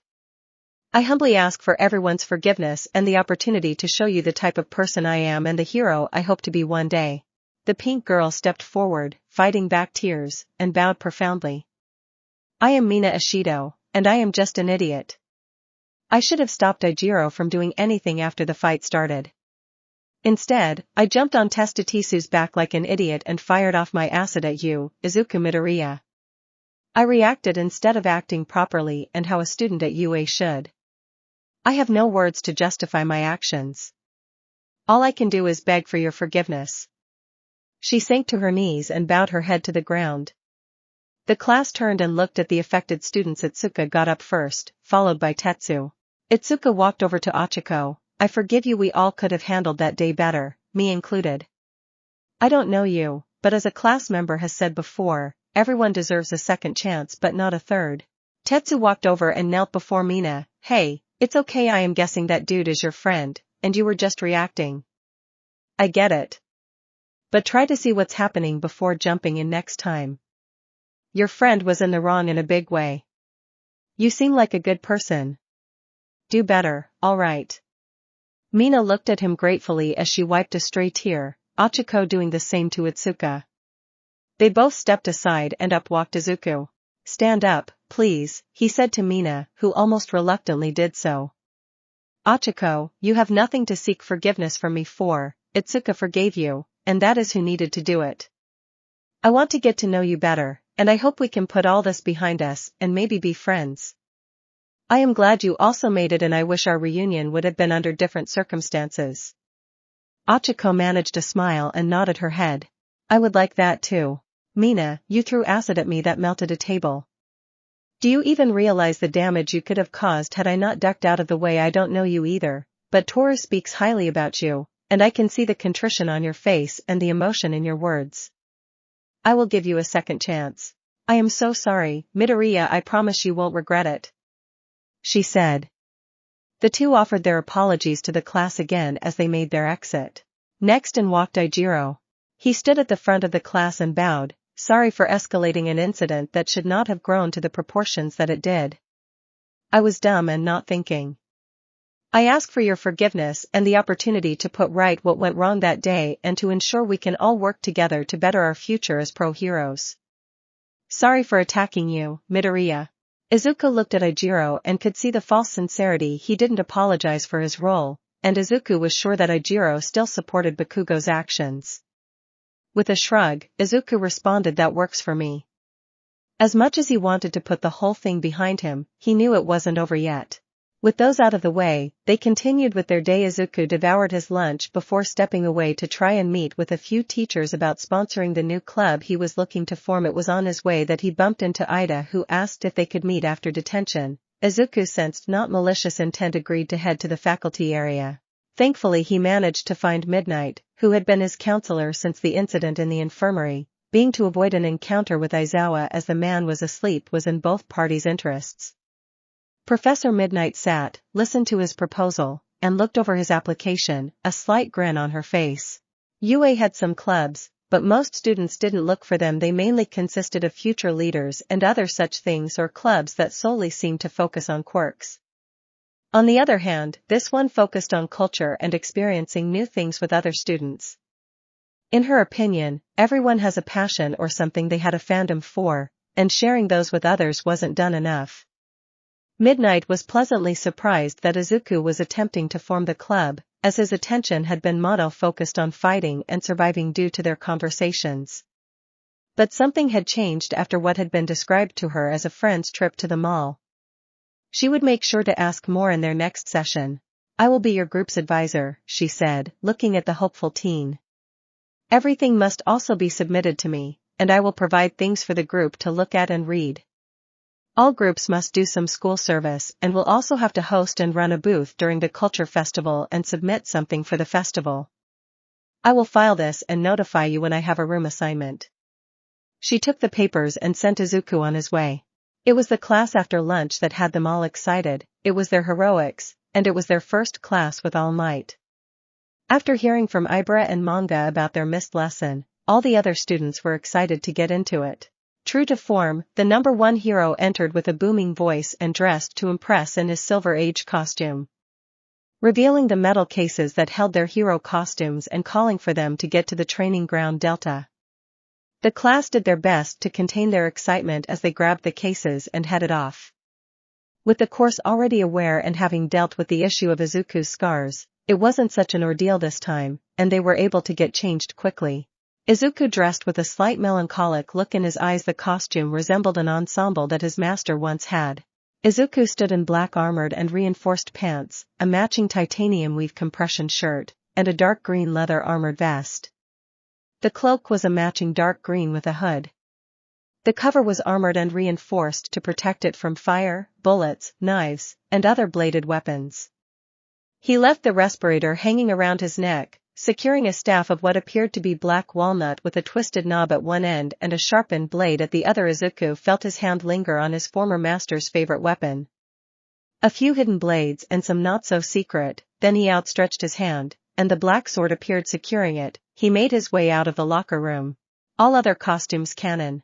Reiko and Pony spotted him first as he exited. Thou looks like a most formidable warrior of the days long ago. Izuku, I like the cloak. Perchance do you happen to look favorably upon my choices as well? Reiko asked. Yes, I like the fur trim at the collar, and the boots best suit you, Reiko. And yours is also cool, Pony. It matches your personality and quirk. Izuku said, complimenting the girls before he turned and saw Hiryu approaching. Dude, you look cool. Are you ready for this? Unlike you others, I was born ready, he said with a false mocking tone, causing Izuku and Pony to laugh and Reiko to hide her smile behind her arm. If only you all wanted to proceed into battle looking so, Nieto was saying, moving his hand in a circular motion. Barbaric. When of course, elegance is what is called for. Shirhai, also dressed in all black, walked over and slapped Izuku on the shoulder. Good color choices. Eventually, they were all just gathered together, complementing each other's costumes. Set was about to try and prank Izuku by pulling the sword when he made her main body eep as he grabbed her hand that was floating over. I wouldn't do it, Set. It doesn't like being touched. Itsuka, who was talking with Yui and Kanoko, looked over as Set was blushing slightly. Looking past her, she saw Izuku had captured the lizard splitter's hand and was lightly and suggestively stroking Set's palm. One of the few times in Itsuka's life, she saw Set tap out in the middle of a tease and ask for her hand back. All Might stepped emerged, calling everyone back to attention before giving them the rundown and their 2v2 battles, hero, villains, bomb, etc. He expected a flurry of questions and concerns as he had received from 1A, but instead was greeted with yes, sensei. They all stepped forward and drew their lots. Team A, Yosetsu Aways Jiroda Shishida vs Team F Yui Kodai Setsuna Tokeage. Team B, Sunkaibara Nairenjiki Shoda vs. Team G, Kanoko Komori Manga Idashur. Team C, Toguru Kamakiri Pony Tsunatori vs. Team H, Izuku Midoriya Reiko Yanagi. Team D, Shurhai Korwaro Koziai Tsuburaba vs Team I, Ibara Shiozaki Juzo Hananuki. Team E, Itsuka Kendo Tetsu vs. Team J, Nieto Monoma Hiryu. Match 1. Yui and Setsuna walked into the building, moving to the area with the bomb. Setsuna seemed to be talking as Yui was quiet. But they saw a wicked grin spread across the girl's face, and Setsuna threw her head back and cackled loudly. Aways and Jiroda decided to take the head-on approach. Jiroda went beast mode, ripped some handrails off, and passed them back for Aways to weld together as an improvised weapon. Jiroda began to surrender to the animal side and raced off ahead. As he burst into the room where the girls were, he had no concern with the bomb, choosing instead to attack Yui, who was standing in the center. Aways chased after his teammate and burst into the room. Suddenly, Yui smiled and placed her fingertips together. Aways immediately felt a moment of dread as the room was completely bare. Though it did not stay that way for long, as office furniture, oil barrels, and crates appeared above them and came crashing down with thunderous force, Aways attempted to find shelter only to find the door locked. In the chaos, he felt his arms wrenched behind his back as he tried to free himself from the rubble, and the capture tape slipped into place. All Might announced his capture, and he fell to the ground in defeat. Jiroda was able to free himself and began to throw the rubble around wildly. He couldn't locate Yui, and when a vial collided with his face, he roared at the liquid as the smell of jasmine invaded his nose, rendering his sense of smell useless. Due to the effect of his quirk, he just rampaged wildly till time ran out. Yui emerged from a room on the first floor where she had sought shelter, and the set reassembled herself, floating the bomb down from the rafters. After the teams regrouped in the observation room, Set and Yui received praise for their well-crafted plan and successful execution. Set was named the MVP for her exceptional ability to develop the strategy and flawlessly utilize her classmates' quirk. It was imposing. Match 2. This match was more of a demolition derby, with Sen and Miran just running at their opposition with devastating effects. Just when it looked like Kanoko and Manga were on the verge of defeat, the room covered in dust exploded into an assault of mushrooms. Kanoko had hidden her spores all over the room, and now, with them not only airborne but in the respiratory system of their opponents, they began to choke and panic as their breath was being denied them. Manga then dropped the boom on them, literally and figuratively, when he rushed to try and capture them, though Niran twin impact exploded, knocking him and Manga unconscious. Now, hero, either these surrender or my precious spores will make their way to your brain where you will become my servant for life. Ha ha ha ha ha ha. Kanoko threw her head back and laughed manically. Can she do that? Nieto asked from the safety of the observation room. Dude, Kanoko is kind of scary, Izuku said. And kinda hot, Toguru said much louder than he intended, prompting the class to turn and stare at the blade creator. He blushed furiously as he realized why they were staring at him. If any one of you say something, I will cut you, he yelled. Now sleep, hero. When you awake, it will all be okay. Today the city, tomorrow the world, Kanoko said menacingly. Most of the boys in the observation room had to agree. They couldn't understand it, but it was pretty hot. With the last breath, Sen attacked Kanoko, sending the girl flying back. Unfortunately, the lack of oxygen caught up, and he passed out. Kanoko was named MVP, and All Might pulled her aside to talk to her about the mind control thing and came back looking pale and writing furiously on the notepad. Match 3. Do not take your defeat to heart, my friends. Pony said as they made their way out of the observation room. I will not lose, she said, but the statement seemed to be directed more toward Reiko. Neither will I, dear Pony, but fret not when Izuku celebrates our victory. Later I will send you a photo, Reiko responded. Yumi fight, Toguru said, pointing at Izuku. Oh, yeah, Toguru. Bring your best blade. I already have mine, Izuku retorted, patting his sword handle as they hit the cityscape. Good luck, Pony. You as well, Izuku. The girl replied with a smile. Reiko smirked at Pony, where no one else could see. She latched onto Izuku's arm, causing the quirkless boy to freeze momentarily as two lovely, round squishy orbs pressed around his arm. Come, Izuku, let us depart and form our plans for victory. Sure, Reiko, Izuku managed as the girl pulled him into the building. That Pony muttered in English. What Toguru said. Nothing, I do not want to lose this match. Do you understand, Pony said with a fierce competitive tone. Izuku and Reiko. What do you believe should be our plan, dear Izuku? I think they will come for us after that exchange, but I don't know if Pony's horns would count as her touching the bomb, so I believe we should hide it from sight just in case. We should see if we can separate them from tagging team them. I can immobilize Pony if you can capture her. Toguru might be too large for me to do the same. But if I draw him in, you can use the capture tape to take him out of the fight. I don't know if he can cut it off. But taking out Pony first will give us the advantage, at least in numbers. If all else fails, we can probably goad them into direct combat and see if we can obtain victory that way. I can work with that, try to separate and capture, or 1v1, and if we can secure victory, we help our teammate, Izuku said. Toguru and Pony. We go in and kick their ass, Toguru said. Yes, but the backup plan is good. Or I attack Izuku, and you deal with Reiko. Pony offered. Can you handle Izuku? I do not know, we have trained together a lot, and he is very adept in the training room. But I have not engaged in much combat with him. Pony replied. Reiko is going to be the difficult one with her quirk. She may be able to immobilize you, so we should focus on her first before taking out Izuku.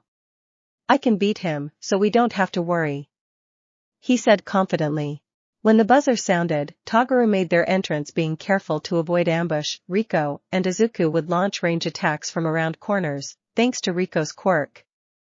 Pony fired her horns in retaliation, but the corridors made it hard for her to control them. Pony and Toguru were making their way down a corridor when suddenly a door flew open, and Pony was yanked inside violently. The door slammed shut, leaving Toguru separated from his teammate as he heard a loud crash on the other side of the door, like a large cabinet crashing against it. Pony rolled to her feet as Izuku launched a kick into her side. She gasped for breath but immediately brought her arm down to trap his leg to deliver a potent counter kick. Pony's kicks were devastating, in part to her quirk. Izuku was thankful for the body armor, as he was positive it would have resulted in broken ribs without it. As Izuku tumbled away, Pony fired her horns, hoping to disable him, but she saw a wicked glow around them and sent them crashing into a wall instead. She felt her body stiffen as the glow wrapped around her as Izuku speared her in the gut with his shoulder, driving more air from her lungs. She struggled as best she could but felt her arms pressed behind her back. She could see a blade tear through the door as Toguru attempted to cut his way in. Quickly she fired her horns at Reiko, forcing the girl to focus on the projectiles, meaning she could no longer hold Pony in place. As Izuku was driving her to the ground, she threw her arm over his head, wrapping around his neck as she pulled her legs up and around his waist, hoping to catch him in a guillotine choke. Izuku immediately moved to counter her attempt to bring her other arm in to complete the submission, as he took his other arm and grabbed at the nerve cluster in the lumbar and sacral plexuses, which broke her leg lock and allowed him to take the mount and pull his head free. Pony's arms were immediately removed above her head in a suggestive pose that caused them to blush momentarily as the capture tape wrapped around Pony's wrists and her capture was called out. Izuku immediately scrambled off the girl as the top of the door was cut away. You know what to do, Reiko, Izuku called out, and she braced herself and pulled the cabinet away as Toguru burst in to get met by a drop kick from Izuku, sending him back into the hall. Toguru rolled with the kick and came to his feet, two blades forming from his hands. Draw your blade so you may be measured. Izuku smirked, hoping to goad his classmate. He drew the staff. You must prove worthy of my blade, hero, as I am now unimpressed, Izuku replied, doing his best to sound superior. Then prepare for new lessons to be carved upon your body so you remember me. Toguro bit back as he rushed forward. Izuku tossed his reinforced cloak towards his attacker, causing a momentary distraction that he used to strike at Toguru's chest with a hit. Toguro was able to quickly counter back with a horizontal swing that forced Izuku to step back as Toguro pirouetted to close the distance with another swing of his blades as he went into attack mode. His dual wielding was off-balanced, Izuku noticed, having seen a master of it for many years up close and personal. Izuku let him press his attack till he saw the opening he knew was coming from the boy's swings. He then began to push back, the sharp edge of the staff providing point cuts to drive Toguro back as he faltered. Reiko used the distraction to grab Izuku's discarded cloak and whip it out to tangle Toguro's legs, sending the boy crashing back. Izuku sprang forward and drove the pointed end of the staff down, stopping inches from Toguro's throat as All Might screamed out a warning. Toguro looked up at Izuku and saw no killing intent from his classmate. He knew that Izuku was in complete control. "You're dead," was all Izuku said.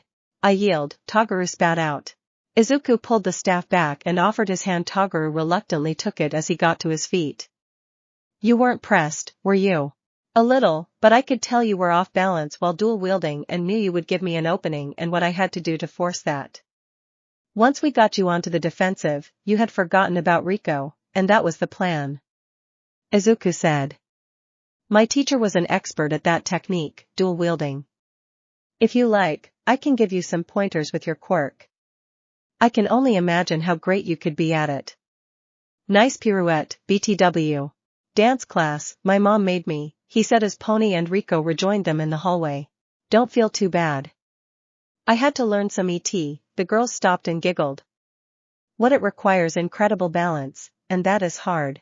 As Pony and Toguro walked ahead of Reiko and Izuku, talking about the match, Reiko quickly pulled Izuku into a room. She blocked the cameras and rose and kissed him. He tenderly returned the kiss. That was for the aquarium. She threw her arms around his neck and kissed him with much more fire. That was today. With a smirk, she walked away, leaving Izuku with a dazed and goofy look. In the observation room, though she protested, Reiko was named MVP as it was pointed out that Izuku had a plan, but I would not have worked without her and her execution. Thankfully nobody seemed to notice the far-off look in Izuku when he walked in, and after he had a quick talk about All Might and weapon safety for some reason, it was enough for him to regain his composure. Match 4. Shirhai and Kozai were able to work out a solid plan, but one that left them snatching victory with a mere second left on the clock.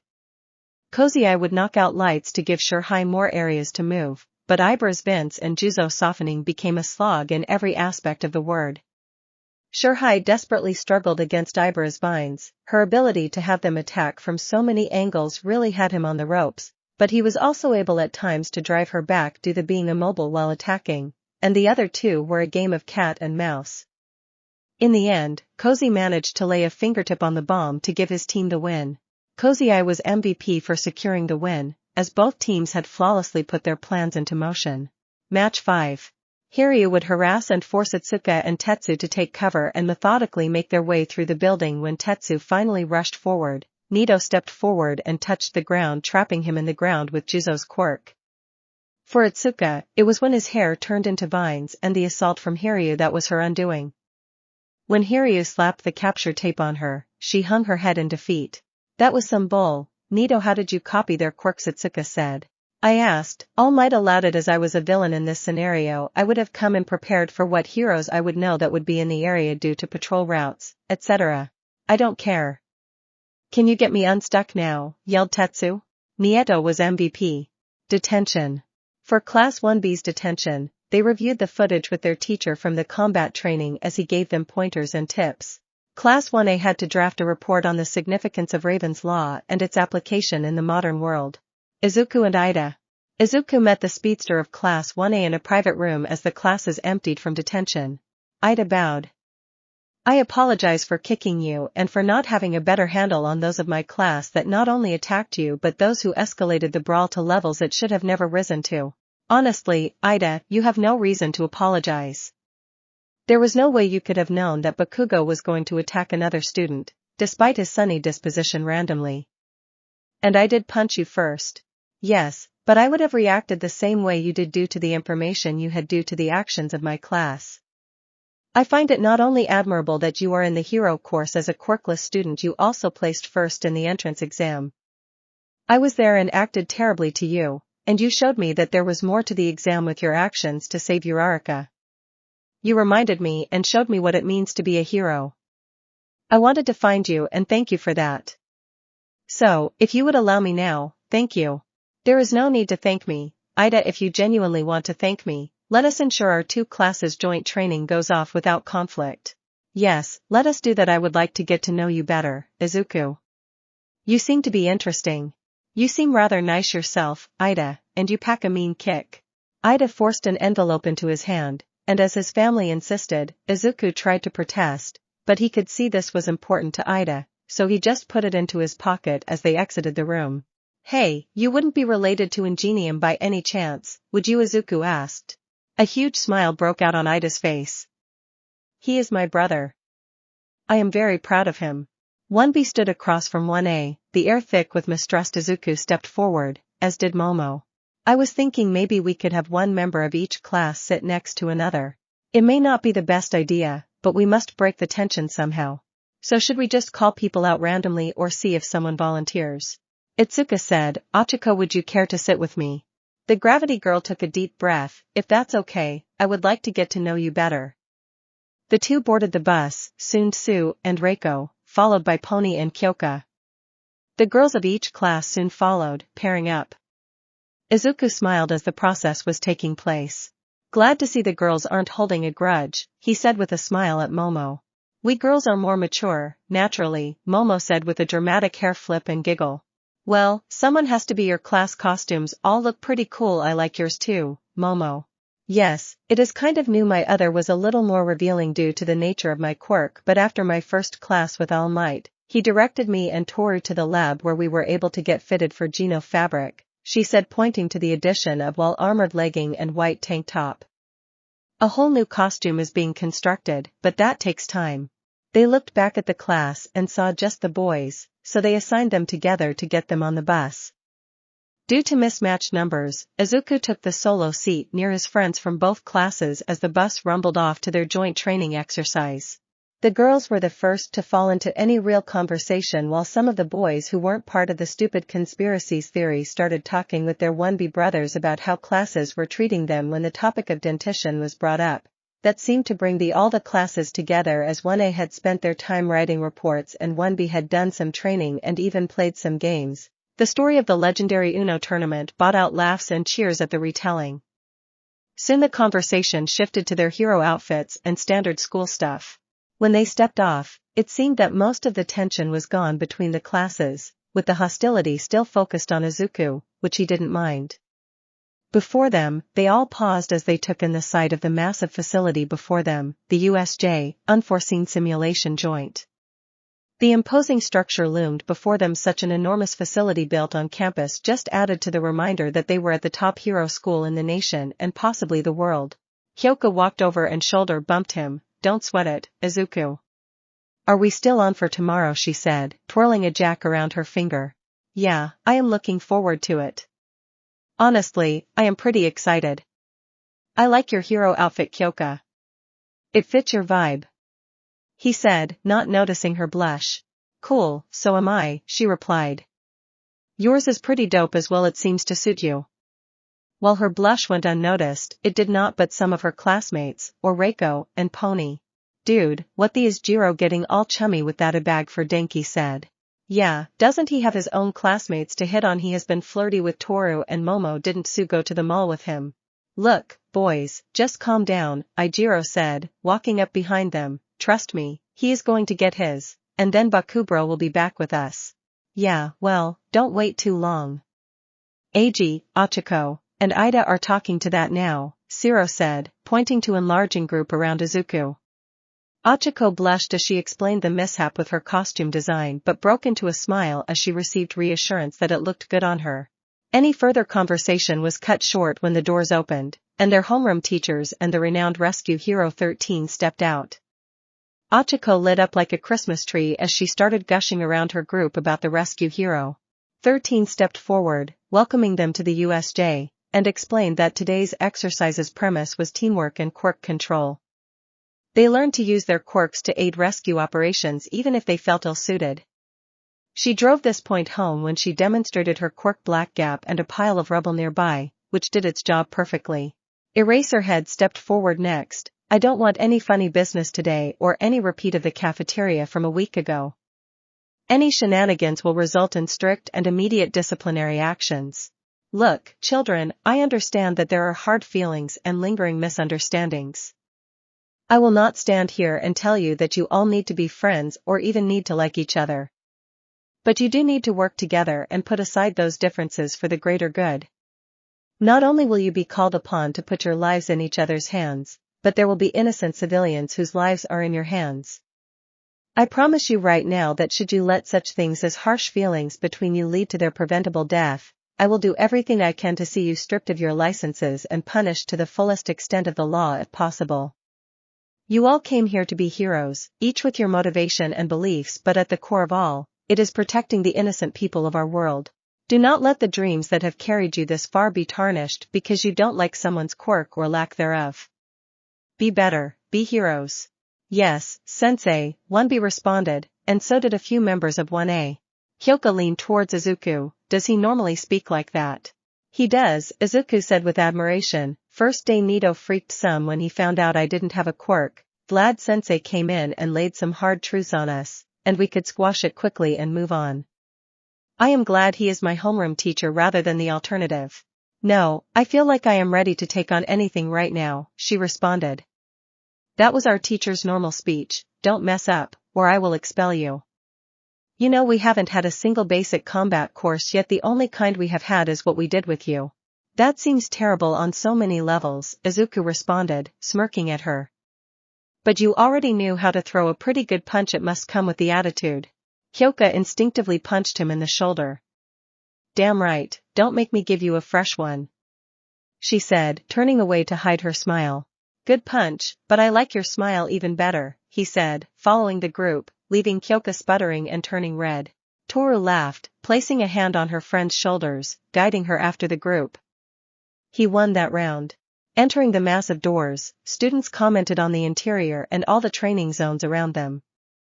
As they were doing so, Nito was looking over the railing when the lights flickered, and he saw a portal open, and people that looked like they didn't belong began to spill out. Vlad Sensei, please tell me this is part of the training, he said, stepping back. The two homeroom teachers looked down as another portal opened, and out stepped a slim man with pale skin, tinged. He was wearing plain red sneakers, black pants that exposed his ankles, and a matching long-sleeved V-neck shirt covering his arms and shoulders were what appeared to be hands. A hand was attached to his face acting as a mask. The raid boss seems to be missing Kurogiri. He was followed by two others, a man whose entire body is made out of a dark purple mist, save for his eyes, which are glowing yellow. He wore an exquisite suit with a tie and had a metal brace from around his collarbone to just below his eyes. According to our information, he was to be here, Kurogiri responded. The third was even more bizarre. It was a giant, black humanoid monster with a very muscular body with many scars.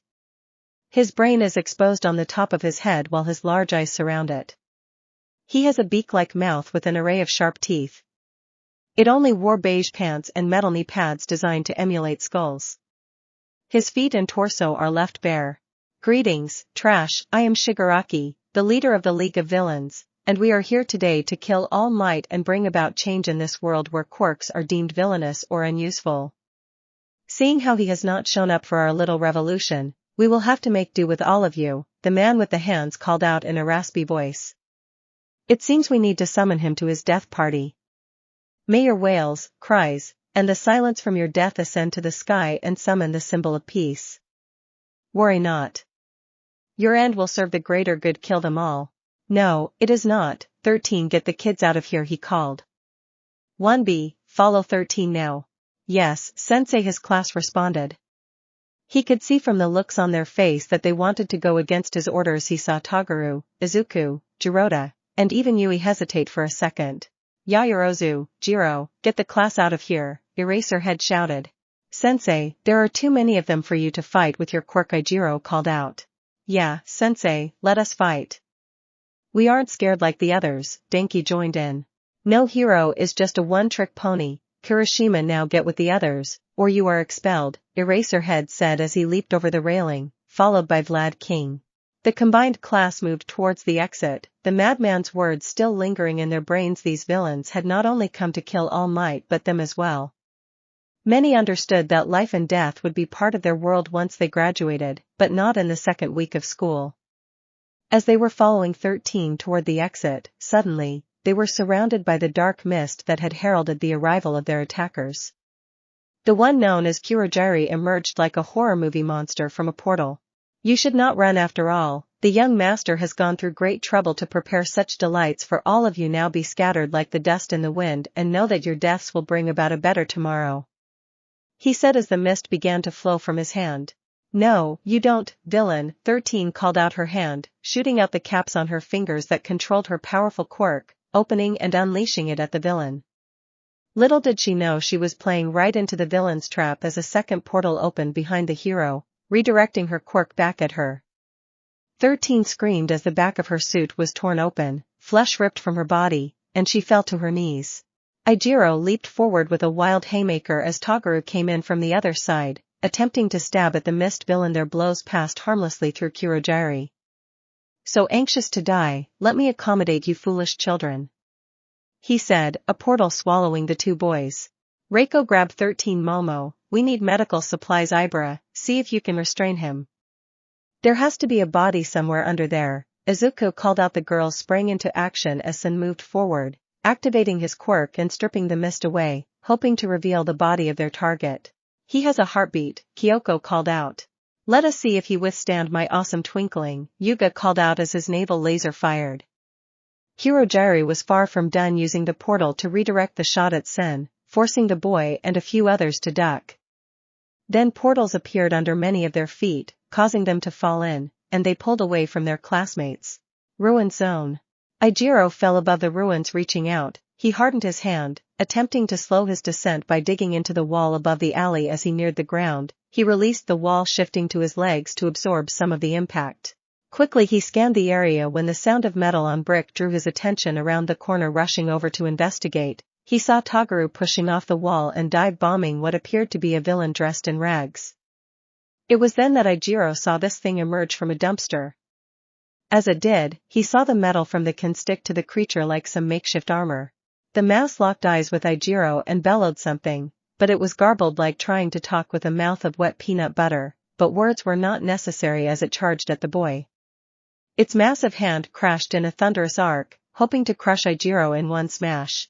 Toguro impacted the ragman and immediately regretted it as a green noxious gas erupted. He managed not to vomit as he rolled off and tried to move away, his eyes stinging from the stench. Ajiro had unknowingly leaped back to avid his attacker into the noxious gas. His eyes watered as he stumbled farther back, fighting back the vomit. Ajiro managed to get his guard up in time as the metal fist crashed into him, sending him tumbling out of the alley. Toguro kicked off the wall to bypass the cloud that seemed to form a stable ring around Ragman. He rushed towards Ajiro as the boy lost his battle with the noxious stench and vomited into the street. Toguro yanked him to his feet as their attackers shambled out of the alley. He noticed that the ragman was keeping his distance from the armored blob. What caught his attention was when he saw a wisp of smoke stick to the blob. The blob is avoiding getting too close to Mr. Stinky. We need to force them somehow together, Toguro whispered. You must do it, as we can't risk you getting stuck. Can you handle that? Ajiro nodded, quickly scanning the area around.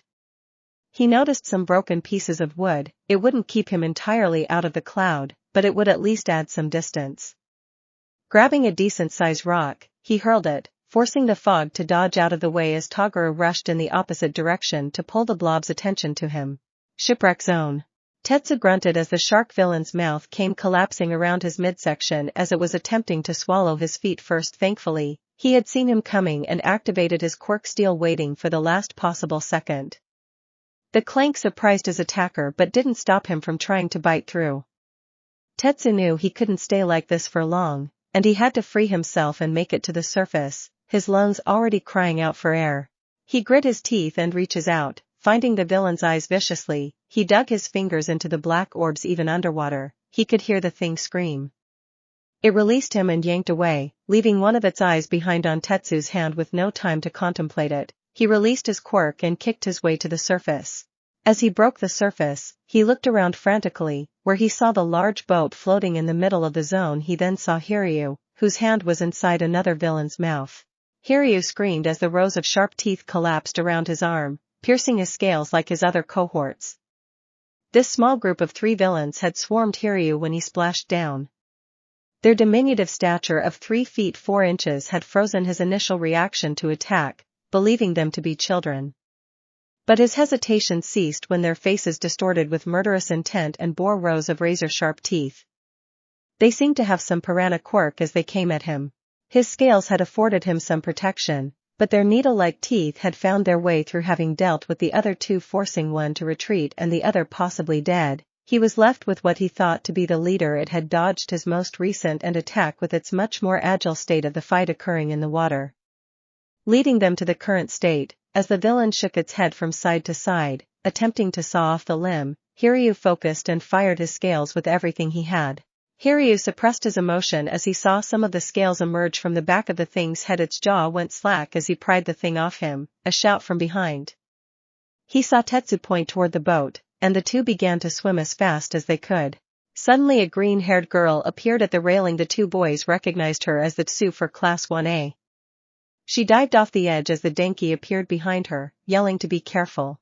Grab Hiryu first. He is injured, Tetsu yelled, swimming with all his might. Tsu nodded, grabbing Hiryu and firing her tongue to grapple the railing and pull them out before she returned, doing the same for Tetsu but not before delivering a powerful kick to the villain in hot pursuit. The 2 boys lay panting on the deck. Hiryu tore some fabric from his costume to make improvised bandages, and Tetsu and Tsu moved to help while Denki seemed conflicted.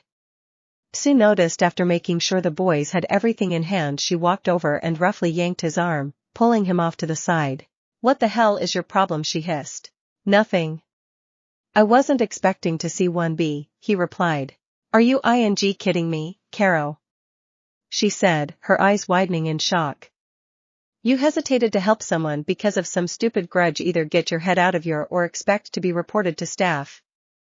Bakugo was terrible despite what every headcanon Kirishima has. Are you here to be a hero or and let me know so I can start watching my back around you? Denki wanted to retort, but she walked away. Landslide zone. As Shoto fell, he created an ice slide to slow his descent. Rolling to his feet, he looked around as villains emerged from their hiding spots. With a smirk, he slammed his foot into the ground, encasing them all in ice. Amateurs, now tell me about this plan to kill All Might before hypothermia sets in, and you start losing your extremities. He said. Suddenly a fist of fire erupted from around a corner. Shoto barely managed to get an ice wall up. The blow still sent him stumbling back. Toru screamed as she emerged from the portal, plummeting to what was sure to be intense pain when the Nido flew up and caught her in his arms. She looked, and it said it looked like Bondo had thrown him. They impacted roughly. Sorry for the rough catch, but hold on, I need to turn off this quirk, or we are going to keep rising, he said as he placed his fingers together like Ochiko, and they began to descend. Just hold on. I will reactivate it before we impact. She held on tight as his arm was around her waist. She was highly thankful for the clothing All Might had helped get so that all her essential bits were at least covered. She looked to the side and saw ice erupt everywhere. That must be Shoto. They landed slightly roughly as Bondo slid down the hill to join them. Good catch, Monoma, the glue user said. Nice throw, Bondo, he replied, setting Toru on her feet as they saw fire and ice erupting on the other side of their mountain. That has to be Shoto, Toru said. We need to help him. Of course, madam, that is what heroes do, Nito replied as they dashed off. Mountain zone. Izuku's vision returned with him falling from the sky towards some jagged-looking rocks. Scanning his surround, he saw ice erupting just a short distance from where they were. He felt a hand grab his vest roughly and slow his descent. Looking back, he saw Setsuna's arm. They then noticed her limbs shooting off everywhere, holding Momo and Kyoka and saving them from falling to serious harm. Setsuna was straining, holding them all. Most of her body was with Izuku while an arm and few legs had flown off to catch the girls from 1A. All their landings were rough but much softer than they would have been otherwise. She pulled her limbs to herself and fell back on her but breathing heavily. Great job, Set, you okay? Izuku said. Yeah, I just need a minute. Grabbing and holding all of you was a lot. She replied. Thank you for catching us, Momo said, looking around as a bow staff formed in her hand. Yeah, thanks for the save, Kyoka said as she plunged one of her jacks into the ground and extended the other like a boom mic, closing her eyes. There are about 15 of them around the bend. They are setting up an ambush. I think some of the voices are too muffled for me to hear. Momo, can I get a baton or something? Momo nodded and created an eskrima stick, looking at Setsuna. Base bat, please. Did Izuku teach you how to use those? Set asked Kyoka. Some, but it's better than nothing in case they get in close, Kyoka said with a smile. Izuku smiled as he drew his staff. An ambush only works because of the element of surprise. I say you let me spring their trap. Momo and Kyoka, you come in behind me. Set, can you come in up and over? Yeah, I got you, Aizu, she said, smiling and taking a swing with her bat. Then let's go introduce ourselves, he said. Windstorm zone. Dark shadow sprang forth, catching the other students after it had gotten Fumi to the ground safely. Koji and Jirota put some strain on the quirk, but it could handle Yui easily. Once all 4 of them were together, Fumi spoke. It seems that the forces of evil have sprung a most heinous of traps this day. We must work together to see victory snatched from the jaws of defeat. I agree, Jirota said, strangely put, but well put nonetheless. Yui just nodded, as did Koji. As they emerged from the shelter of the raging wind, if it wasn't for a warning from Dark Shadow that sent the group diving in opposite directions when a bolt of lightning struck the ground where they were. They looked, and standing on an opposing rooftop, they saw a villain slap its hands together. As he pulled them apart, they saw another lightning bolt forming in their hands. From the streets around them, they saw more villains emerge. It appears that we are going to have to fight our way out, Jirota said as he removed his glasses, putting them in a case on his belt. Battle, Yui screamed. Koji flinched. Fire zone. Sato rolled to the side, avoiding an animated fire dragon as it swooped down. Seeing it circle high into the air, he pushed off in a sprinter's stance, kicking off the ground behind him as he speared the woman in control of the dragon. Quickly he raised his fist back and drove it into her face, knocking her out. The fire dragon that had been descending rapidly dissipated and disappeared. He didn't have time to celebrate any victory, and the window of the building exploded above him, and he saw a member of Class 1B come diving out. He watched as the boy's speech bubble turned into plop as he fell to the ground. The word fell, and he landed on it all like he fell into water. Sato shook his head and ran over, helping the boy up. Thanks, Manga said. Looking towards the window he had just dived out of, rat-a-tat-tat formed, and bullets flew up into the building. Don't worry, they're rubber, he said as the sounds of pain rang out. Sen and Yuga burst from an alley. Sen spun his arms at whatever was chasing them. The sound of metal colliding with something and a scream of pain was heard. Yuga stepped to the side of Sen and let his naval laser rip down the same alley. Prensier, he shouted. The 2 boys high-fived before they put their hands on their knees, drawing a deep breath. Sen and Manga ran over to them. With a cautious glance down the hall, they saw a giant of a man lying on his back, unconscious against the wall, a burn mark on his forehead, and 2 dumpsters crushed at his legs. So, how is everyone doing? Manga asked sarcastically. You know, pretty good. A little sad that I forgot the things to make s'mores though, Sato asked, earning a laugh from everyone. A little way away, a building exploded out, and out stepped a woman 18 foot tall, her hair made of fire burst forth.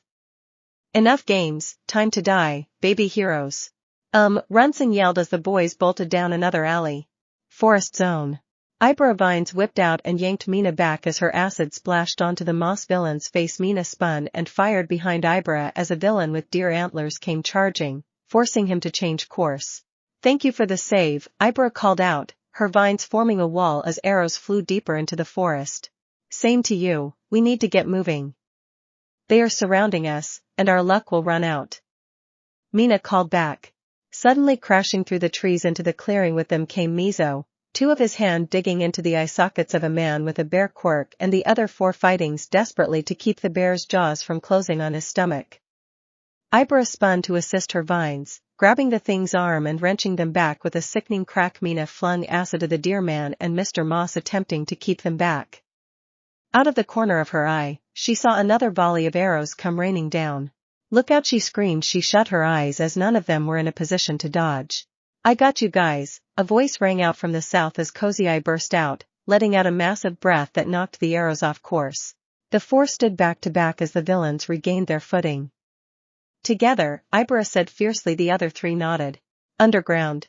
Zero's tape flew out, wrapping around the mole man. He tugged with all he could, slamming the beast face down recklessly. He charged forward, his foot connected with the villain's thick skull, knocking him out. Zero stumbled back, blood pouring from a bite mark on his shoulder. He muttered. He tenderly reached to his elbow and pulled off a piece of tape to slap over the wound to staunch the bleeding. As he stumbled out of the large cave back into a tunnel, he stuck his hand against the wall to guide him. The sounds of a battle began to fill his ears as he entered a large chamber. With her back against the wall, Kanoko threw her arm sweepingly toward her opponents. They appeared to be twins with a spider quirk, huge mandibles protruding from their mouths, dripping with salvia, and spider talons growing out of their backs. They chuckled as they approached the girl. Suddenly they began to scream as the spore grew into a strange mushroom, and green gas leaked. Kanoko let out a battle cry and ran, delivering a layout dropkick on one of the twins. The other, still screaming Talon, lashed out. Zero fired his tape, capturing the limb and yanking back with all his might. A sickening crack was heard as the stem snapped. Shurhai appeared in the darkness above the beast and dropped down, driving his feet into the thing's back and face into the ground. He and Kanoko scrambled free as Zero ran over, firing more tape to secure them to the floor. The three looked at each other. A terrible roar was heard from the west tunnel before any of them could speak. Having emerged from the south, the only other exit was east. They broke off in a run. The front door. Achiko raced towards the down 13, her quirk being used against her by the mist villain. The villain chuckled menacingly, but it was suddenly edged to the side before it could act. "Stay away from them, you monster," Reiko yelled. "There is a body under there. Juzo, stick him." Pony, aim for the neck brace. "Ida, kick that son of a into next week." "Yosetsu, I need a bat or something," Nairenjiki called out. Class 1B immediately sprang into action, putting their faith in their classmate. Juzo ran, sliding to a stop in front of the mist villain. His hands hit the floor, and the villain began to sink. Pony's horns fired, striking true, and a scream of pain told them they were on the right path.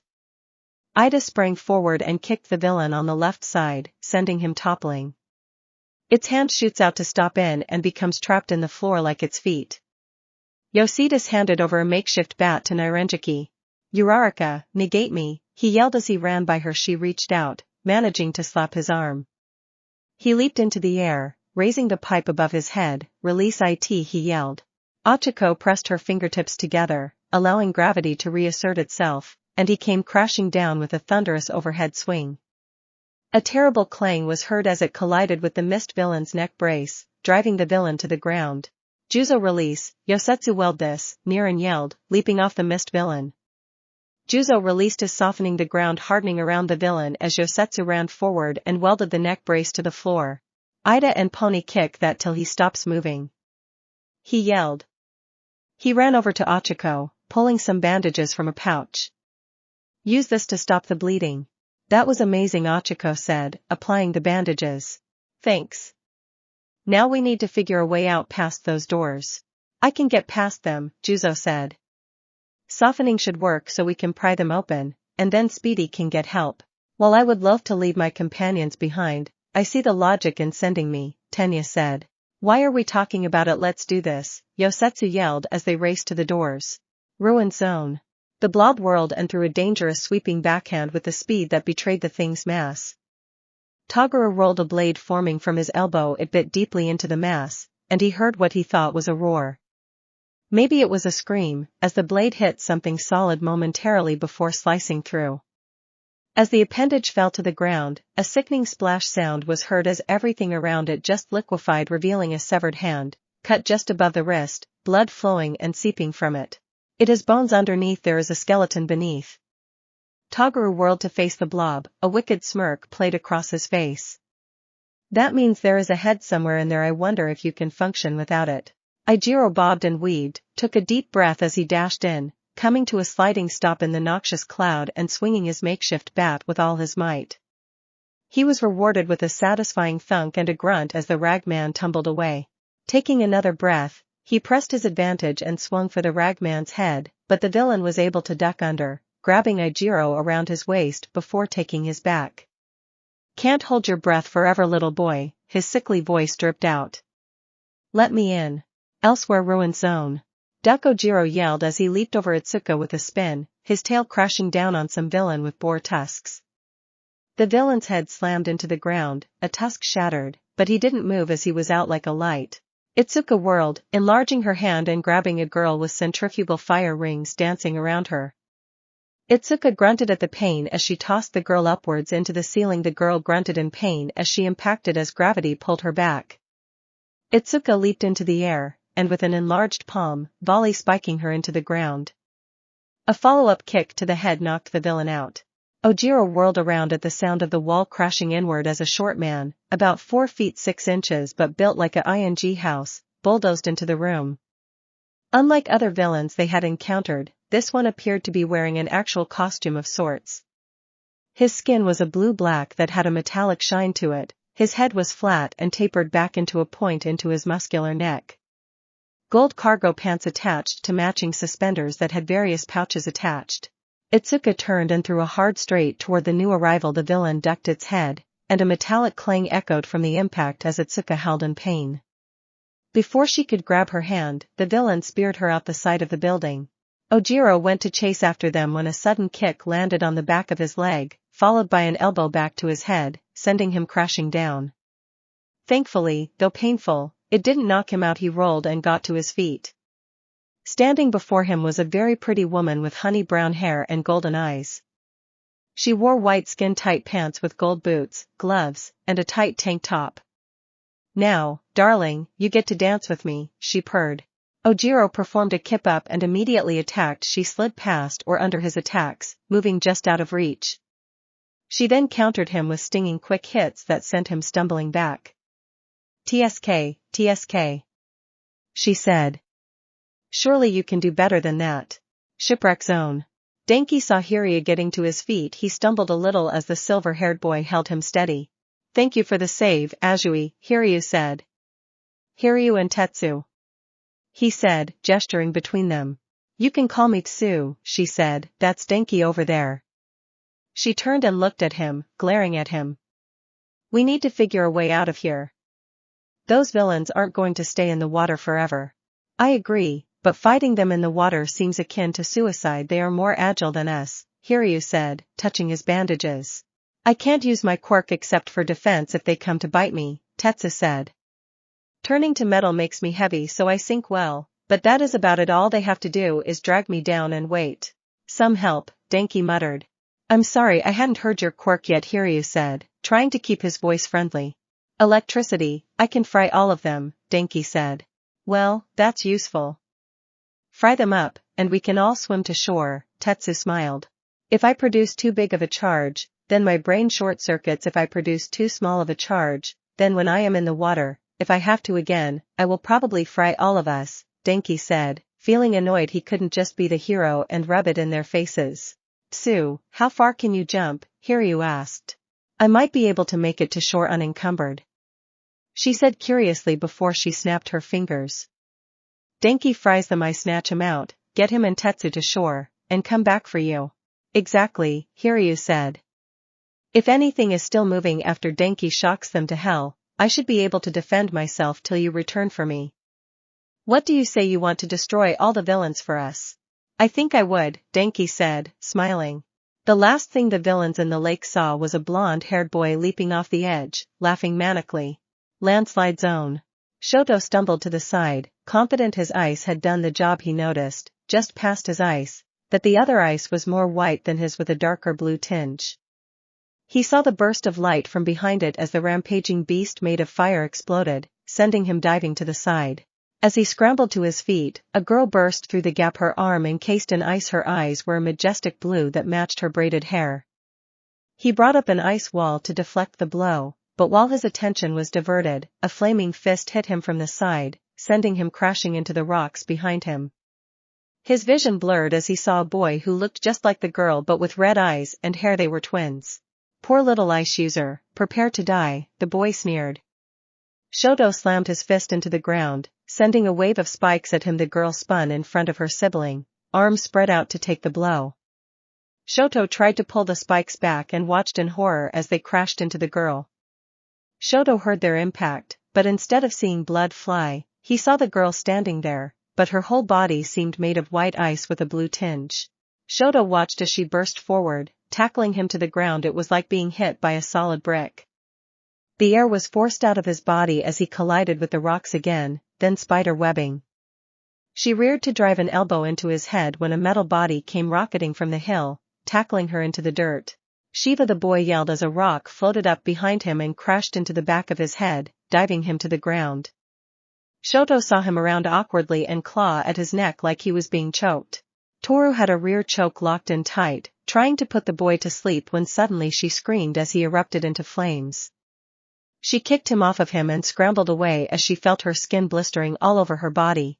A metal needle leaped free as Bondo appeared over the hill and started firing glue into the hole Shiva that had been knocked into by Nito's attack. They couldn't see Toru, but all they could hear were her screams from behind the now flaming villain. Shoto stepped forward and sent a glacier toward the villain. He saw the fire-covered boy brace, and his fire roared hotter as the ice melted before making an impact. An orb of ice erupted out of the crater, pushing the glue everywhere. The woman came rising out on a pillar of ice.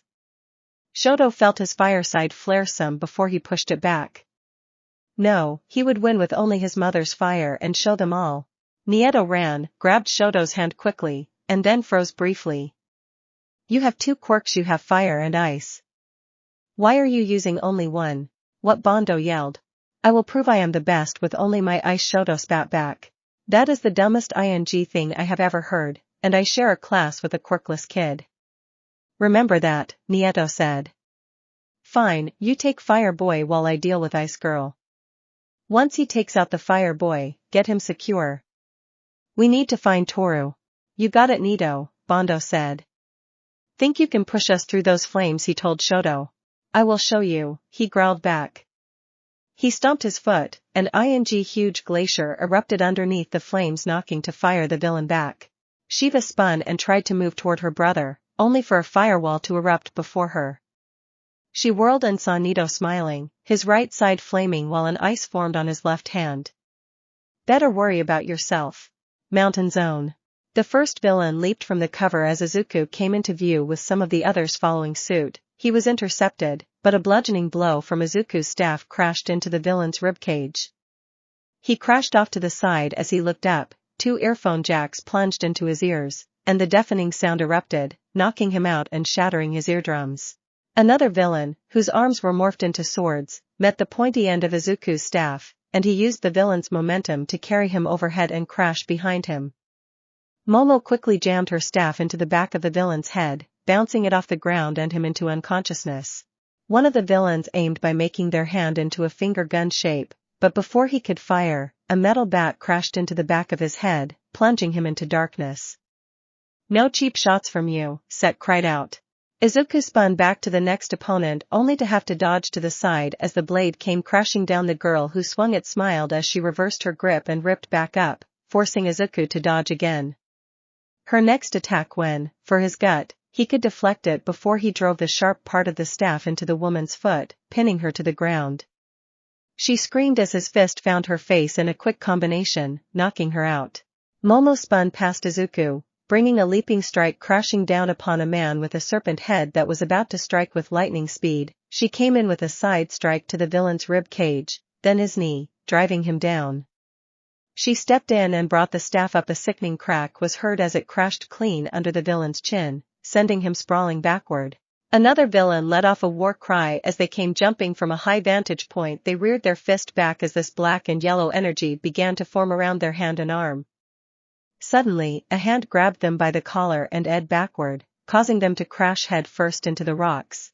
Kyoka managed to dodge a clumsy swipe from an attacker with claws from her hands. She remembered what Izuku had shown her and swung in a screamer stick into her attacker's gut, doubling over before spinning and driving it upward under the chin, similar to Momo's strike with equal results. Setsuna had another villain being choked out by her legs as another met the business end of her base bat. With her head floating above, she could shout out a warning for Momo, who could duck as a huge rock flew past her. Turning, Momo saw a man take a stance like a Shaolin monk. She engaged, bringing her staff in a side attack. She saw the villain's foot hit the ground, and a pole of earth shot up, blocking the attack.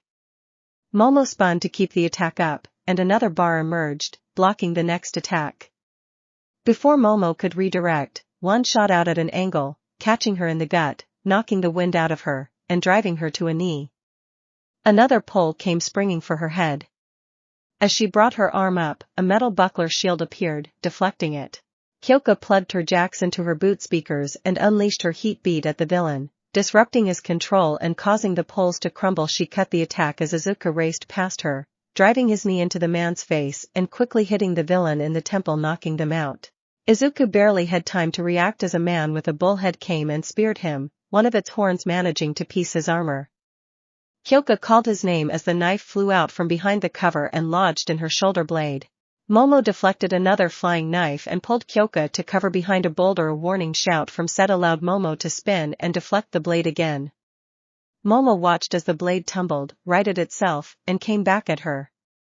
Kyoko screamed as the blade in her shoulder wrenched free and spun, slicing Momo across the back. Set dived in and tackled Momo to the side as she had been left open, and the descending blade was diving for her stomach.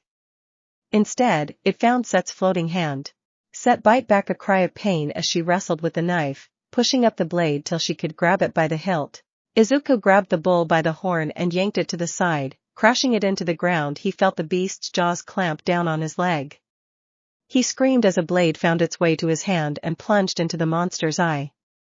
The thing roared and reared back. Izuku summoned the black sword to his hand as he hit upward. It pierced through the beast's jaw and brain. The massive blade killed it instantly. Izuku moved from under the collapsing carcass, quickly essayed his leg, and wrapped it to stem the bleeding. Kyoko put her jacks into the ground and located their attacker. She saw a rock above them. Dashing out, she directed her sonic attack at the ledge above their attacker, pushing her quirk as hard as she could. She saw the rocks collapse and heard the scream of pain as the knives fell to the ground. Set's head was suddenly engulfed in a cloud of dust, blinding her. She immediately pulled her head towards the rest of her body. She felt something hard crash into her jaw, a small bearing the culprit. Thankfully, her jaw wasn't broken. Then she saw her attacker. A girl came out holding an empty slingshot, and that same metal bearing appeared, and she fired off again, the cloud forming around Set's head again. She narrowly dodged another hit. Momo scanned around and saw a man's head sticking out from behind a rock. His hand was extended as he seemed to be controlling the cloud. She created a flashbang and tossed it, shouting, "KYO, EARS!" Kyoko heard the call and immediately covered her ears. The grenade exploded directly above the man, sending him tumbling from his concealment. Momo ran forward, her ears still ringing, and leaped, driving the buckler into the man's back. He screamed, and Momo quickly slipped her other arm under his chin and choked him out. Set went after the slingshot. Another bearing came flying. Set split her body as far as she dared, corkscrewing around the shot before a swirling typhoon of body parts engulfed the villain. Blows rained down, driving slingshot down, till a solid fist connected with slingshot's jaw and edged the head for a clean knockout blow. Set pulled herself together and stumbled quickly, pulling cuffs from her belt and securing the villain. Izuku stumbled back to his comrades holding his side. He saw Momo producing cuffs as Kyoko and Set secured the villains. The slow clap caught their attention, and from around the corner came a man in a ninja suit with a katana on his hip. He moved low, his eyes darting between them all. The one clapping was the huge spider Quirk of a man, his spider limbs carrying him above the ground, while the two above his head sprouted vicious talons that dripped a black substance that hissed as it struck the ground. He smiled wickedly as he looked at the students.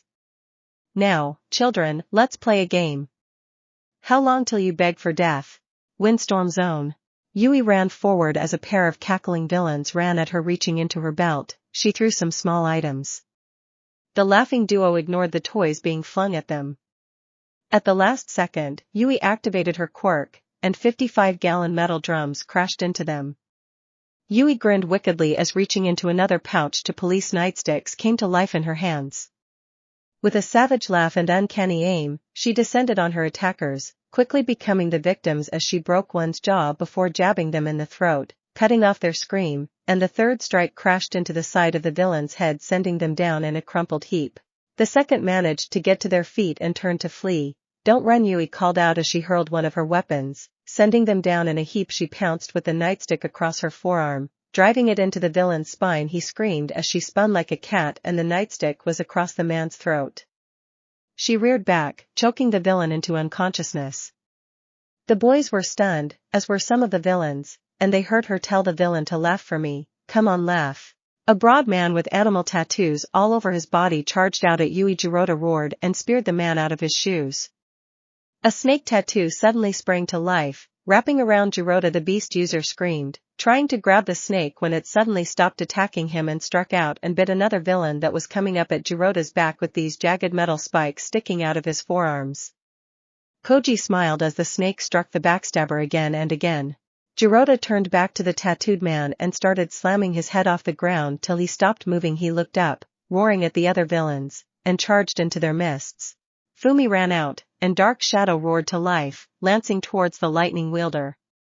A huge flash exploded from the rooftop, causing Dark Shadow to recoil as the man hurled a massive bolt at the sentient creature, driving it back more. Koji looked around the area and smiled. Yui, cackling with glee, ran over to Fumi as a woman came running at him with a knife. Yui batted the weapon out of the woman's hands before she crushed the nightstick into the woman's knees, shattering them. When the woman screamed, the world started to wobble and distort. Yui and Fumi grabbed at their heads till a blind shot from Yui cracked the woman across the skull, silencing her. A lightning blast came crashing down, sending them flying as the villain on the roof cackled in glee. Jirota was surrounded as quirks and weapons lashed out at him. He roared in anger, his size increasing, and then he grabbed hold of an unfortunate soul that lingered too close. Jirota could snatch the man by a leg and swing him like a club into his companion's screams filled the air even louder than the howling winds. The lightning villain reared back, another massive bolt forming his hands as he shouted, "Die, hero scum!" Before he could fire, a swarm of rats burst out and swarmed the villain. He screamed as they tore into his flesh, he screamed as they toppled from the roof, and he stopped screaming when he hit the pavement 5 stories below. Yui, Fumi, and Dark Shadow struggled to their feet. They didn't have time to question what was happening as they saw the crowd growing bigger around Jirota. "Battle!" they yelled as they charged in. "Fire zone!" The boys dived to the side as the fire giant whipped her hair, lancing out like whips crashing into the ground around them. Yuga rolled and came up firing, and the blast hit the woman in the stomach. It appeared to cause minimal damage as it glared at the boy. Manga got to his feet. "Cover me!" he yelled. Sen took a defensive position in front of his classmate as more fire hair lashed out. He activated his quirk, knocking them off course. Sato pulled Yuga to out of harm's way. Quickly he looked around and spotted a large spool of wire lying near a downed power line. "Yuga, have you ever seen Star Wars?" he yelled. "Bien sir," the boy replied, "of course." "Let's snow speeder that," he yelled. They got to their feet and dashed forward. A giant word bubble formed above the villain, splosh. Water fell out as it crashed over her head, putting her hair out. Sato tossed one end of the wire to Yuga, who grabbed it as they began to race in circles around the woman's legs. Manga stumbled forward as more word bubbles appeared around the woman. Boom, boom, boom. Explosions staggered the woman as Sen raced behind their attacker, spying an abandoned vehicle. He broke the window and disengaged the parking, race to the back of it as Manga ran and jumped into the driver's seat. Ramming speed, Sen roared as he activated his quirk, launching the vehicle forward. Sato and Yuga dived to the side as the car crashed into the back of the woman's legs, sending her crashing to the ground, temporarily stunning the villain. They used the wire to try and bind her legs to make it difficult for her to stand. Sato then muscled the woman's arms behind her back. Manga stepped forward as 2 word bubbles of click, click, click, click formed and floated around the woman's wrists, turning into giant-sized handcuffs. As the woman struggled, Manga activated his quirk again, and with a plunk, crashing into her head, she was knocked out. "So I was thinking that after we get out of here, if you guys are down, we should all hit the arcade or something," Sato said with a smile. You got it, Sen responded. Forest zone. Mina screamed as one of the antlers pierced her side. She reached out and dropped a thick coat of acid on them, but the villains drove forward, pulling her father away from her group. Ibra spun at the sound of Mina's scream. She desperately sent out a lasso to grab the deer man's ankles as the rest of her vines were wrapped around the bear, desperately trying to pull it back as its jaws were coming down around Cozy Eye's neck. Stop, for all that is holy, please stop, she screamed. Don't make me do this. Cozy Eye frantically pulled in a breath and blew it into the villain's mouth, forming a wedge and cutting off the villain's air. The bear pulled back, allowing Cozy Eye to scramble free, but with its one good claw, it managed to stab the boy through the stomach. Tears started to fall from Ibra as her vines went around the villain's neck. The bear wrenched his arm free, and Cozy Eye's blood and intestines came with it. Ibra could see the blood and hear Cozy Eye's scream as her vines tightened around the villain's neck. She wrenched them violently backward, snapping the villain's head back into an unnatural angle. Cozy Eye frantically grabbed his insides, pulling them back. Shock quickly sat in as Ibra slid beside him. Her tears poured forth as she ripped the bottom portion of her dress to bind his stomach. Mizo heard the screams from his companions as he ripped the moss from his face. His multiple arms sprung free, and he began to take the moss away from the villain's body frantically. He felt arrows pierce his legs and back, but he didn't stop. Instead, a single arm bent back and snapped the shafts. The moss villain desperately tried to bind the boy's arms, but they couldn't keep up. With every rip of moss the villain would scream. Mizo was skinning the villain alive. Mina's acid did its job as the antler tumbled free, with her along with it. She rolled on the ground as the deer man pivoted and charged again. As the villain closed the distance, it attempted to swipe and impale Mina with its other antler, dropped into the splits underneath the attack, but drove the antler that she had pulled free up directly into the man's lower jaw. Mina grits her teeth and shoves up with all her might. Her eyes closed. She felt it break through something and slide further. When the villain toppled to the side, it twitched violently as the antler was now lodged in its brain. Mina stumbled forward, retching off to the side. As she burst out of the underbrush, she saw a woman standing in an opening, reaching back like drawing a bow and arrows forming. Mina rushed out, tackling the woman to the ground, and she quickly threw acid into the villain's eyes, blinding her. The woman's screams echoed into the air. Mina took a mount position and started driving her elbow into the woman's face until she stopped screaming or moving. Underground. The trio leaped to the sides as they hit another chamber, the huge white maggot creature nipping at their heels. It exploded into the room as small bipedal things broke free and ran towards the students, its mouth agape and saliva flowing free. Zero sidestepped one as he fired his tape-binding one, and using all his strength, he yanked and threw the thing. It crashed into some of its compatriots, but when it hit the wall, it splattered, and green blood spayed against the wall. The scene froze Zero, but it did not freeze his attackers. One dived wildly and grabbed onto his leg in one deft motion. It was a bit deep, tearing out a chunk of flesh and meat. Kinoko pushed herself up and threw out spores attached to her attackers. She quickly activated her quirk, and the mushroom sprang forward and exploded in a burst of hot liquid that started dissolving the maggot bodies on contact. She smiled, just like hot liquid and salt were their enemies. Shirhai ducked into the black to escape his attackers and appeared beside Zero, pulling him away from another attack. Shirhai kicked another away as Zero fired some more tape to bind a few more. It was the maniacal laughter as spores started covering the main body of the monster maggot that had chased them. Fire int a gap, they heard Kinoko yell. The boys dived for their lives as the explosions rocked the underground. When everything cleared, they could hear some screams of pain as they saw 5 identical albinos in the exploded out husk of the maggot. Shirhai immediately dropped through the black and came up swinging on the villain. Zero hobbled over, grabbed a rock, attached it to the end of the tape like a flail, and beat them into unconsciousness. Kinko found the boys securing the villains. With a grin, she said, "Mushrooms are the best." The front door. Once the doors were softened, it was child's play for Reiko to pull them up, allowing a reluctant Ida to take off for reinforcements. Hirojiri regained consciousness in time to see the speedster disappearing. With a yell, he created a portal underneath him, dropping him away from the students who had defeated him. "He has escaped," Pony yelled. A portal opened again before the students and villains came pouring out. Nairenjiki ran forward with this makeshift bat. "One me people, Achiko, get 13 through those doors and out of harm's way. Then please help us deal with these uninvited guests. Let's show these scum-airs what happens when the with you a. We need to hold until reinforcements arrive. We need to hold." Achiko ran and set 13 down in a side room away from the battle. She loathed to leave her hero but needed to return to the battle. Ida had already run down the hall, so hopefully, rescuers would be inbound.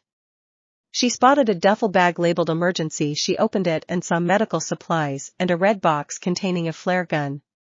She was about to grab the bag and leave when something caught her attention, a shimmer in the air. It caused her to freeze. Panic flooded her mind. She carefully reached back and touched the desk, removing its gravity. She saw the shimmer again, grabbed the desk, and threw it.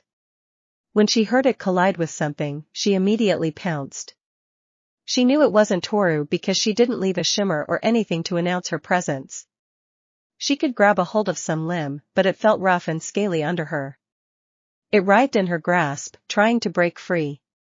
She attempted to keep hold of the limb and swung with all she could, trying to land blows. Grunts and yells of pain rewarded her efforts. When suddenly some slashed across her stomach, ripping her costume and drawing blood, Achiko stumbled away. She was between whatever this villain was and the door. She quickly closed it. She couldn't let this thing get away. "Foolish little girl, I was just supposed to dispose of 13, but now I have to dispose of you as well," a voice rasped. Achiko's heart felt like it wanted to beat out of her chest. She was terrified, but she knew she couldn't leave 13 defenseless, and what if this thing attacked her classmates from behind?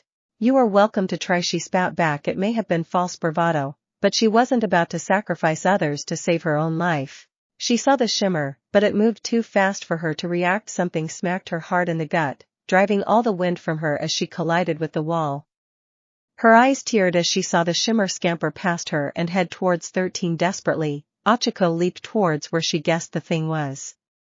She landed and swung desperately, unsure where she was landing, as the thing seemed to collapse under her weight. She felt like she had a surge of hope. Something was wrapped around her neck and tossed her back. She couldn't even scream. Everything went fuzzy as she saw the shimmer descending upon her. She rolled to the side to avoid a strike.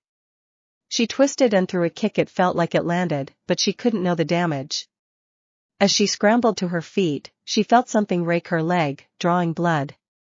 She grabbed the emergency bag and swung it with all she could. She was rewarded with a scream of pain. She saw the red case and scrambled for it as she felt the villain grab her leg and pull her back, flying over the top of her.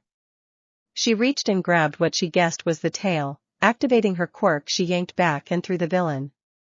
Pressing her fingers together, she deactivated her quirk and dove for the case, pulling out the flare.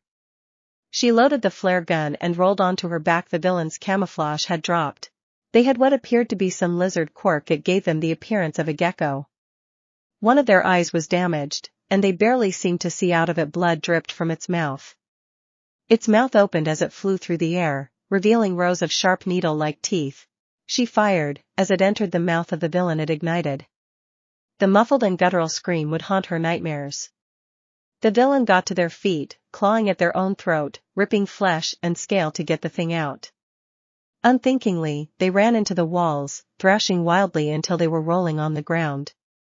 The thrashing soon slowed and stopped. Achiko retched violently off to the side. She got to her feet, the flare gun still in her hand. She reloaded and put the spare flares in a pouch at her side. She paused to wipe the tears from her eyes. The only thought that allowed her to push on was, "It was him or me, it was him or me." She kept repeating it as she threw open the door and raced to rejoin the battle. The front door. The villains were not ready for the sudden assault from the students. Nairenjiki led the initial charge, swinging his makeshift bat. He aimed for knees and ribs. Yosetsu came in at his side with a shield and baton. He had made Reiko grab the ones she could and flung them away as Pony's horns hit the back lines, sowing further chaos. "Ready!" Juzo yelled. Reiko strained as she grabbed the boys and yanked them back, falling to a knee. Once they were clear, Juzo activated his quirk, as did Niran. The ground softened, and the struck areas were hit again from the twin impact. Screams filled the area as knees shattered, as did ribs and sternums. Hope filled their hearts seeing the villains trapped or disabled, but something landed before them. The plaza. Vlad King and Eraserhead landed ready for battle. The two teachers, though they may not have seen eye to eye on certain things, had done extensive training together. Vlad King took the lead, his quirk coming to life as the villains' front line charged forward. Eraserhead stepped to the side, negating the lead assailant's quirk as Vlad King's fist came crashing in with a vicious uppercut that launched the man back into his allies. Vlad King didn't stop. He grabbed one of the fallen and yanked him up to his feet, using him as a shield from the range volley that came crashing down. Eraserhead deftly dodged past the front line, leaving them to Vlad King as he engaged the back line. Shigaraki smiled behind the hand covering his face, watching the two teachers deal with the nameless cannon fodder he had sent after them. He had hoped they would fare better, but he wasn't surprised at how, with the slight bit of resistance they were encountering, they were starting to crumble and panic. He thought of issuing them commands if they would listen. He was leading the raid after all. But he watched as they fell. The hope he knew was being built up would soon crumble. The actual raid members were to ensure the rest of the mobs met their end. He watched as they worked like a well-oiled machine. They couldn't avoid every attack that came at them, but they were covering for each other's weaknesses as best they could. It was too bad that they were ingrained into the problem. He could see uses for them. He smiled, watching them wade into the fodder, thinking they were buying time for the students to escape, not knowing they had been scattered to their deaths. He would leave them alive so that they could realize how futile their resistance was. Nomu, see what happened to Kurogiri. Bring him to me, and deal with whoever is up there. Shigaraki ordered. The beast leaped off. Ruin zone.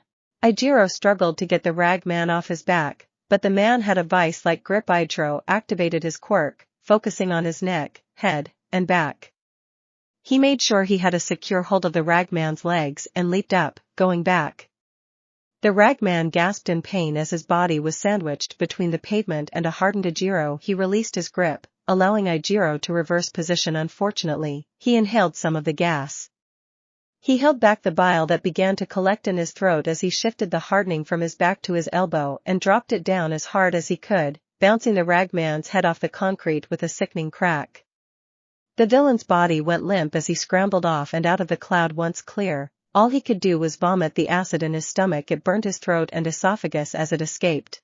Toguru focused his attacks toward the outer layers of the blob. Despite the threat of the villain and removing his head, he knew that was a last resort. He was disgusted that he had chopped off the villain's hand, but he would have to deal with that later.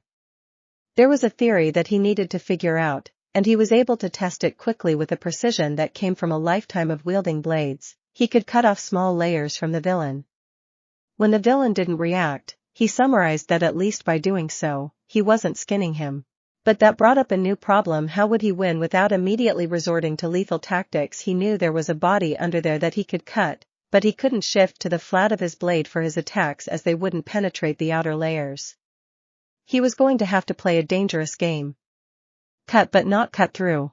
He ducked under an attack and swung for the midsection. He did his best to focus on the feeling of the blade passing through the outer layers. As soon as it encountered something he felt was different, he would spin past, pulling the blade out in a slashing motion. Now he knew that this could lead to still killing the villain, as it was possible they would bleed out, as he had no way of knowing the depth of his attacks, and even if he did, cutting someone with a sword in the middle of a battle was tricky. When he saw blood seeping with the ooze, he knew some of his attacks had landed home. The blob was not going down gently, though it was panicking, understandably, since losing its hand. In its panic, it didn't see its unconscious ally flying toward them cold. As the stink cloud from Ragman permitted the blob, Toguru moved back as the sludge started to melt away. The Ragman fell to the ground as the villain's true form was revealed. They were sickly thin, with stringy white hair, as they tumbled out of their protective sludge, retching violently. Once they moved toward the edge of the cloud, Toguru ran and kicked them free of the cloud completely. They couldn't even recover as the vomiting continued, but Toguru came from behind, and with the flat of the blade, he crashed it into the side of their head, knocking them out. Ajiro cautiously moved forward, seeing that both villains were down for the count, but he nearly vomited again, seeing the blob was missing a hand. He watched Toguru move quickly, pulling out various first aid items to stem the blood loss. Ajiro paused. He wasn't a fan of Izuku, nor of 1B, as his irrational mind felt it was all some sort of power play, but he saw the boy working feverishly to save the villain that had just been trying to kill them. He pulled out what first aid he had and knelt next to him. "What can I do to help?" he asked. Toguro gave him a grateful smile and directed him to tend the cuts he hadn't addressed yet. Ruin zone. Izuku came crashing down to the ground below. She pushed off the villain who had speared her out of the building. She twisted in the air and rebounded off the far wall. She reached out and grabbed the fire escape on her way down. The force was too much. It yanked her arm out of its socket, and she screamed and fell to the ground. The wind was forced out of her lungs. She rolled and struggled to reach her feet as the villain landed with a thud, leaving a small crater. They were on their feet and ready for battle. She was done. She knew it. One hand was broken, and the other arm hung at her side, separated from its socket. She rose to her feet, ready to make her last stand. "Pop it back in," the villain said. Izuku froze. "I am coming over there. Now pop that shoulder back in and show me what you can do." Izuku took the opportunity to pop her shoulder back, and she didn't give him the satisfaction of screaming. Once done, she took a fighting stance. "Give me a good fight now," he said as she rushed in. Izuku feinted another head strike and saw him do the same maneuver where he ducked his head. She ducked down and spun to kick the villain's legs instead of sending him sprawling. She turned and leaped towards the villain's unprotected back. She was surprised when he tilted forward onto his head and flipped onto his feet. He spun and landed a kick to her midsection, driving her back. He smiled as he came in. She tilted back from the right cross and landed a bicycle kick to the villain's jaw. She landed and pushed off in an attempt to spear the villain, but he was ready for her attack. He planted a foot in the ground, brought a knee to land in her chest, and his arms wrapped around her. He spun and threw her away. Ajiro was getting frustrated and desperate. He couldn't land a hit. With every strike he attempted, she would dodge and land a stinging counterattack. He was thankful she wasn't stronger than she was, but she knew how to strike. Numerous cuts had opened up. Even when he grabbed her, she could slip out and land another strike, sending him to the ground. He got frustrated and went all in again. She was slipping past every punch and kick he threw, but on his last swing, he incorporated his tail into the attack, and it landed. She had slipped past the final attack but could not dodge his tail fully. It was amazing that she was even able to escape some of it in the first place. Her grunt of pain might have been the sweetest sound to grace his ears his whole life. He was renewed and ready to fight. When he looked into her eyes, he worried. There was no fear in her eyes, no stress. Instead, they began to twinkle almost as if in delight. Shipwreck zone. Tetsu was watching Denki, who had fried all the villains in the lake as far as they could tell. Tsu had asked Tetsu as they made it to shore, "Do you think he got them all? If any of them are still in there, then they ain't happy." His reply was greeted with a laugh that helped to calm them both as she leaped back into the water to retrieve Hiryu. He watched as they came ashore. Hiryu and she came to shore. Hiryu told him to keep watching Denki as he and Tsu moved through the overgrown grass towards the sound of the fighting to see what was happening. They all froze when they saw the massive creature next to the seemingly main villain leap from its master's side and head toward the front doors. Hiryu and Tsu watched as they saw their teachers fighting through the crowd of villains. They could feel the hope building as their teachers were working with such precision as they fought together. The Shigaraki joined the fight. A villain was wrapped inside Aizawa's capture scarf. The Class 1A teacher spun and threw him at the villain. Tsu and Hiryu watched in horror as the villain caught his ally, and he disintegrated him. He couldn't even scream. The ashes just caught in the wind and blew away. They saw the wicked grin as he raced into the fight. He said nothing as he first engaged. They saw him kick other villains towards the duo to create openings for himself. Then they heard his voice, 20, 17, 16, 16, 15. You're slowing down there, Eraserhead. The last part was spat out like it was toxic for the villain to say. The underground hero didn't respond. Instead, he slipped past another attack by one of the hordes. He grabbed the back of his clothes and threw them toward the feet of Shigaraki. The villain leaped over the attack, which was what the pro hero wanted. He threw his capture scarf, entangled around the villain's legs. With a quick yank, he brought the villain to the ground. Eraser's head closed the distance. Instantly he saw Shigaraki go to use his quirk on his scarf, and he quickly negated the villain's quirk. The shock froze the villain like it did to most. He fought when their quirk suddenly didn't work. He reared back and landed a violent soccer kick to the villain's head. Shigaragi's head snapped back from the blow, teeth, blood, and the hand covering his face went flying. They saw panic in the villain's eyes. The finesse and menace that was there before seemed to be gone. They saw Eraserhead go for a finishing blow, only for Shigaraki to dodge the punch to his face. A hand of dirt flew into their teacher's face. He then reached down and touched the scarf, destroying it. As the teacher was stunned, Shigaraki, with his legs now free, spun, pushing up with one arm, and landed a solid kick to the teacher's ribs. Vlad saw the fight, but he was too far away as the mob was collapsing in on him, their sheer numbers beginning to overwhelm him. Shigaragi followed through on the spin kick, coming to his knees, his hand reaching a perfect angle to hit Aizawa's arm. Hiryu sprang into action.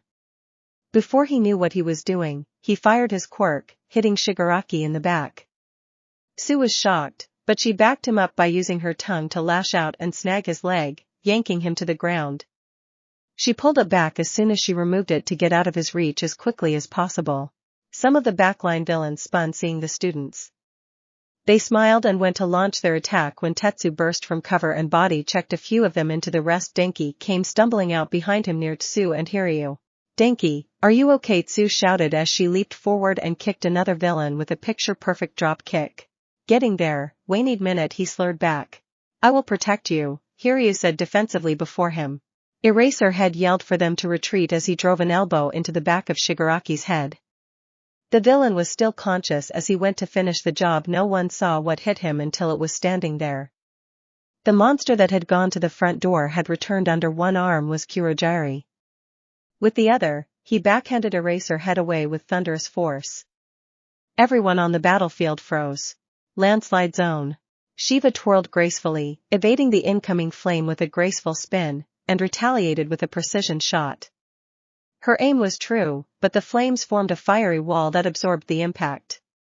Nito, seizing the opportunity, launched a swift kick to her chest, sending her flying backward. As she rose, she summoned a towering ice pillar that struck Nito in the stomach, causing him to double in agony. Desperate to regain footing, he lunged forward to attack, but Shiva was too quick. With lightning-fast reflexes, she landed a powerful punch, transforming her arm into a solid white ice block. The impact was bone-jarring and left Nito reeling, his senses dulled by the ferocity of the blow. Shiva needed to press her advantage to rejoin her bother and battle against the true target of their attacks. Still, this other, who had exhibited multiple quirks, was proving to be a difficult opponent. Though less skilled than her or her brother, he could compensate for his lack of skill and tenacity. He was stunned and reeling from her punch. It was her chance to finish this. She brought a devastating knee to his face, breaking his nose. As he fell back, she went to follow him down with a forearm to his temple. As she attacked, massive, gloved yellow hands grabbed her from behind, lifting her and slamming her back with devastating effect. She tried to regain her feet when the strange face was above her. She had forgotten about their companion, and glue cascaded down onto her face before she could react. The thickness of the substance began to seep into her nose and mouth. She was being suffocated. She panicked and tried to call upon her quirk to push him off, but she couldn't focus when the darkness overcame her. She couldn't even weep as her ducts were covered in glue. Thankfully, Bondo was not a murderer. He pulled a vial from a pouch and applied it to the glue around her nose with skillful movement. He pulled the glue from her nose to free up her air passage. "There, she should be out for a bit. We must take care of the other to find Toru." He looked over at Nito, who was holding ice to his jaw. Nito nodded as they went towards where Shoto was engaged in combat. Shoto and the boy were in this dance of ice and fire. Each would gain an advantage only for the other to surge back and put their opponent on their back foot. Shoto had trained against a powerful fire user his whole life. From what he had witnessed, this boy's sister was a very adept ice user. They must spar constantly. The difference was that while the boy's fire did not burn as hot as his father's, he controlled the fire in a way that Shoto had never seen. It would dance and bend to the boy's will, where his opponent had the advantage. And that advantage was wearing Shoto down. When their two blasts collided again, the explosion knocked them both off their feet. Shoto was dazed. He barely saw the two fire cats coming at him in a pincer maneuver. He quickly created 2 ice walls to the side to deflect the attack, and that was his undoing. Hellfire flame. He heard his opponent roar and a blood-red flame came tearing for him. Everything moved in slow motion as he saw the flames. He desperately tried to summon a wall of ice to try and deflect it, but he knew from experience that such a red flame had taken almost everything he had. His only hope was that he could stop enough to live. However, he knew that such a thought was wishful thinking. He wondered what his father would say when he received news that he had died and would die here. He had to live, he needed to live. But why was he so desperate to live? Was it to show that he didn't need his fire? Was it to show his mother that her ice was all he needed? Would it even matter to her? They hadn't seen each other since the incident. At first, they told him to keep him away because she was sick. But Fuyumi and Natsuo had seen her. They told him she was getting better and that he should see her, but he never did. How could he live? Ice wouldn't save him. If he could generate a strong enough ice blast, the explosion may kill him. If not, leave him prone enough for his opponent to finish him off. Fire, he had seen his father do it. A bigger fire blast would stop the other. He had seen his father do it when training some of his sidekicks. Fire was the answer. It would save his life. I realized the only way to live was fire, the most bitter thing. But he was still left with the question of why. What did he want? He wanted to be a hero. He wanted to be a hero who would save people, someone greater than his father. He had sought the path of using only his ice to spite his father and shove it in his face. Would his father even care? The more he thought about it, the more he hated the taste of the bitter pill on his tongue. His father was stubborn, single-minded, and blinded by his anger. Shoto was stubborn, single-minded, and blinded by his bitterness. His bitterness toward his father was going to kill him. Ice couldn't beat this boy alone. His opponent trained daily against a stronger ice user. But he didn't prepare against fire. Shoto closed his eyes, and instead of death, he saw flame. His anger and bitterness fueled it, and it was ready to be released. With a mighty roar, he did just that. Nito and Bondo rounded the corner and leaped back to cover as Shoto's fire collided with the hellfire flame. One was blood red, but Shoto's fire exploded in pure white, engulfing the red flame and causing his opponent to dive for cover. He was in shock, his mind desperately trying to find the next action, when some heavy and herd collided with the back of his head, and darkness took hold. Toru stood over the unconscious villain, her body racked with pain from the burns, and she stumbled to the side. She heard her name being called as Nito and Bondo were running towards her area. Nito was able to locate her. She felt relieved when he carefully reached her with coolness radiating from his hands. She saw him hesitate as he got closer. She could tell he was worried about touching her in the wrong spot. She gently moved his hand under her knees and pulled others under her shoulders. She had never had someone be so conscious of where they were grabbing her before. Mountain zone. Izuku gathered himself. The wound in his gut, while not deep, was enough to draw blood. His leg was bandaged, but it would hinder his movement. Momo was bleeding from the back, Set was down a hand, and Kyoka had an injured shoulder. The man spider was dangerous. He had a look in his eye that Izuku had been trained to recognize. He was here for blood and misery. He wouldn't stop killing them. His intentions were apparent with the hunger his eyes portrayed, and it was a hunger for all of them. The ninja glided as they moved, their blade behind them, skilled and trained. Eyes cold, focused on him. The dispassionate nature in their eyes told him this was business, that they didn't come here on some desire for death or for other things to sake some thirst. They came here to do one thing: kill. The way they looked at him made him think that the person they were there to kill was him. I got the ninja. They seem hyper-focused on me, he told the girls. Be careful of that man, I know, was all Momo responded. A glow from her back produced some machetes, aimed for the joints on his legs. Her abdomen glowed, and Glade pole arm came out. She took it in hand as Set and Kyoka grabbed the machetes. Oh yes. I love it when the struggle, struggle hard with all you can. I want to see you break and submit to me. As he talked to small canisters looking like gas grenades were sticking out her back, Set and Kyoka immediately took them as Momo moved to engage. Izuku advanced towards the ninja, cautious, his staff at the ready. Do you have a name? I am Shirizu, a cold, flat voice responded. Then everything around Izuku went dark. Momo came in and took a swing towards one of the legs as expected, he pulled it back and was able to balance on the others. Another came up and over to stab at her. She spun past it as Set came in behind her and, with great precision, was able to swing her bat at the hoof. Set smiled when she heard it crack. He reared in pain. Kyoka blasted him with a sonic attack, throwing him off balance further. The man spider flailed wildly, the black ooze flying everywhere.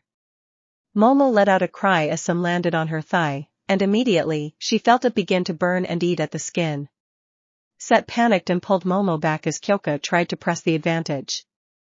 Momo knew she had to get it off and created a piece of leather thigh armor on the spot she had been hit as it came out of her leg. She could feel the ooze come off her skin and begin to eat the armor piece.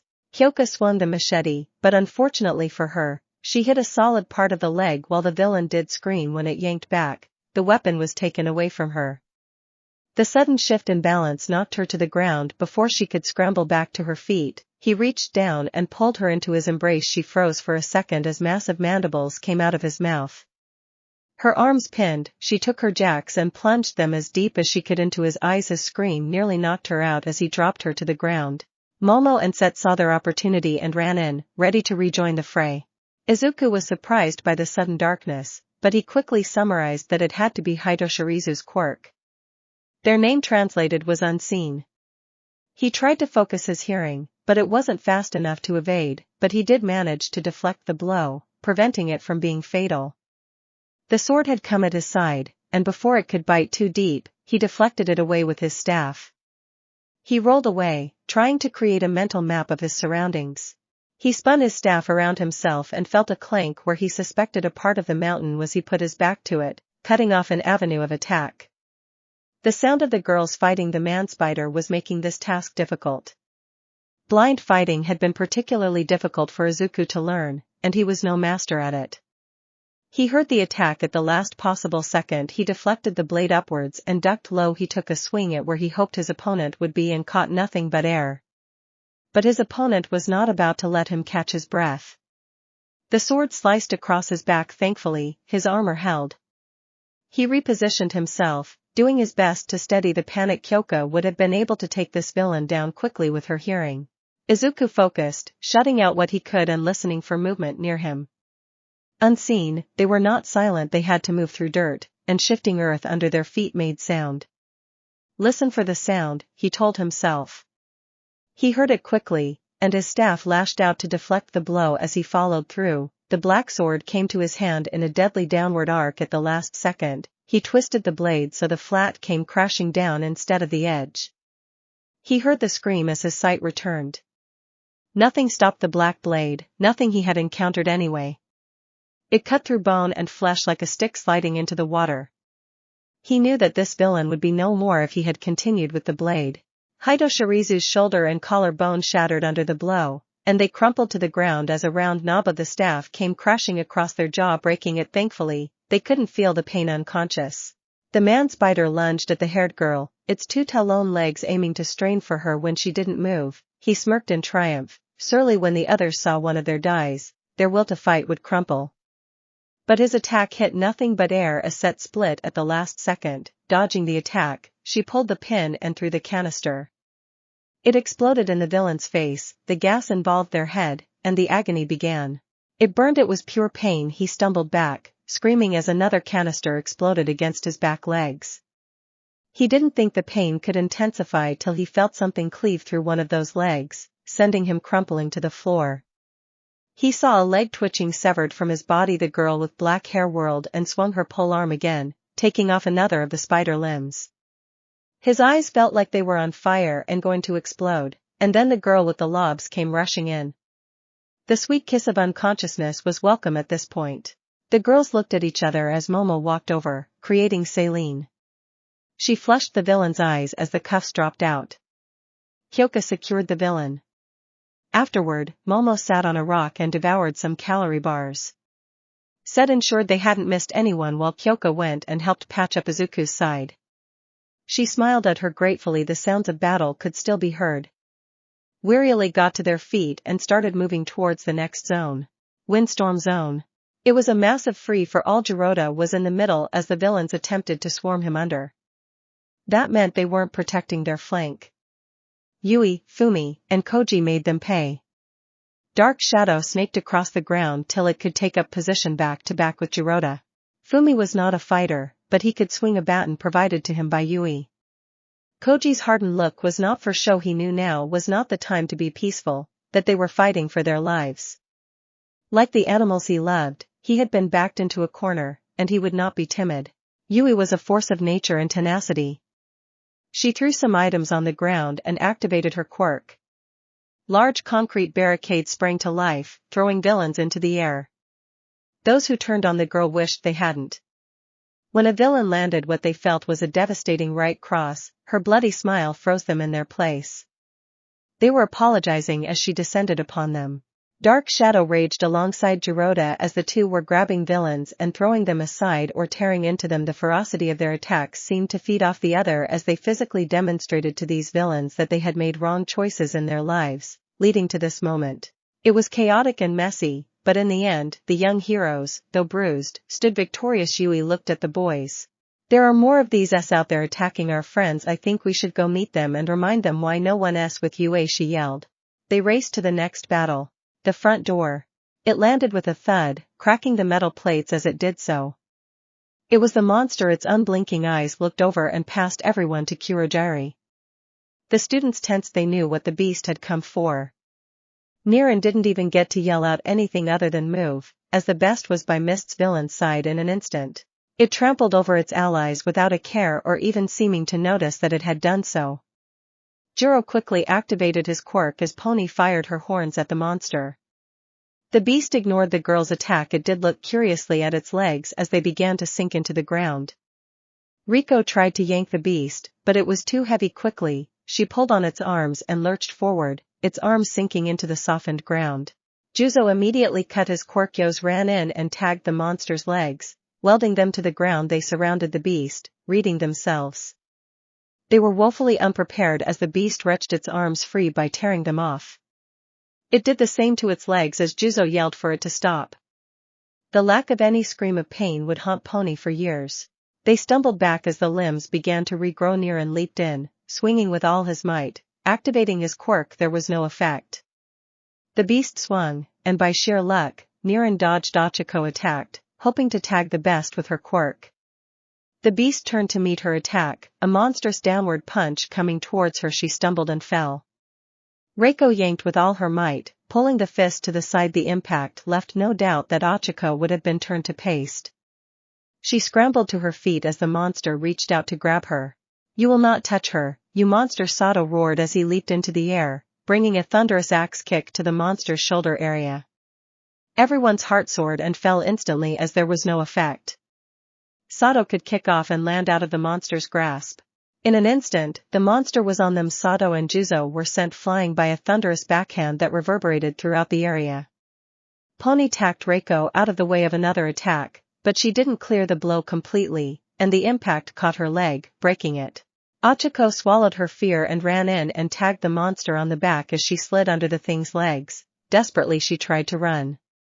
Niran threw a rock, pegging the monster in the head, gaining the thing's attention.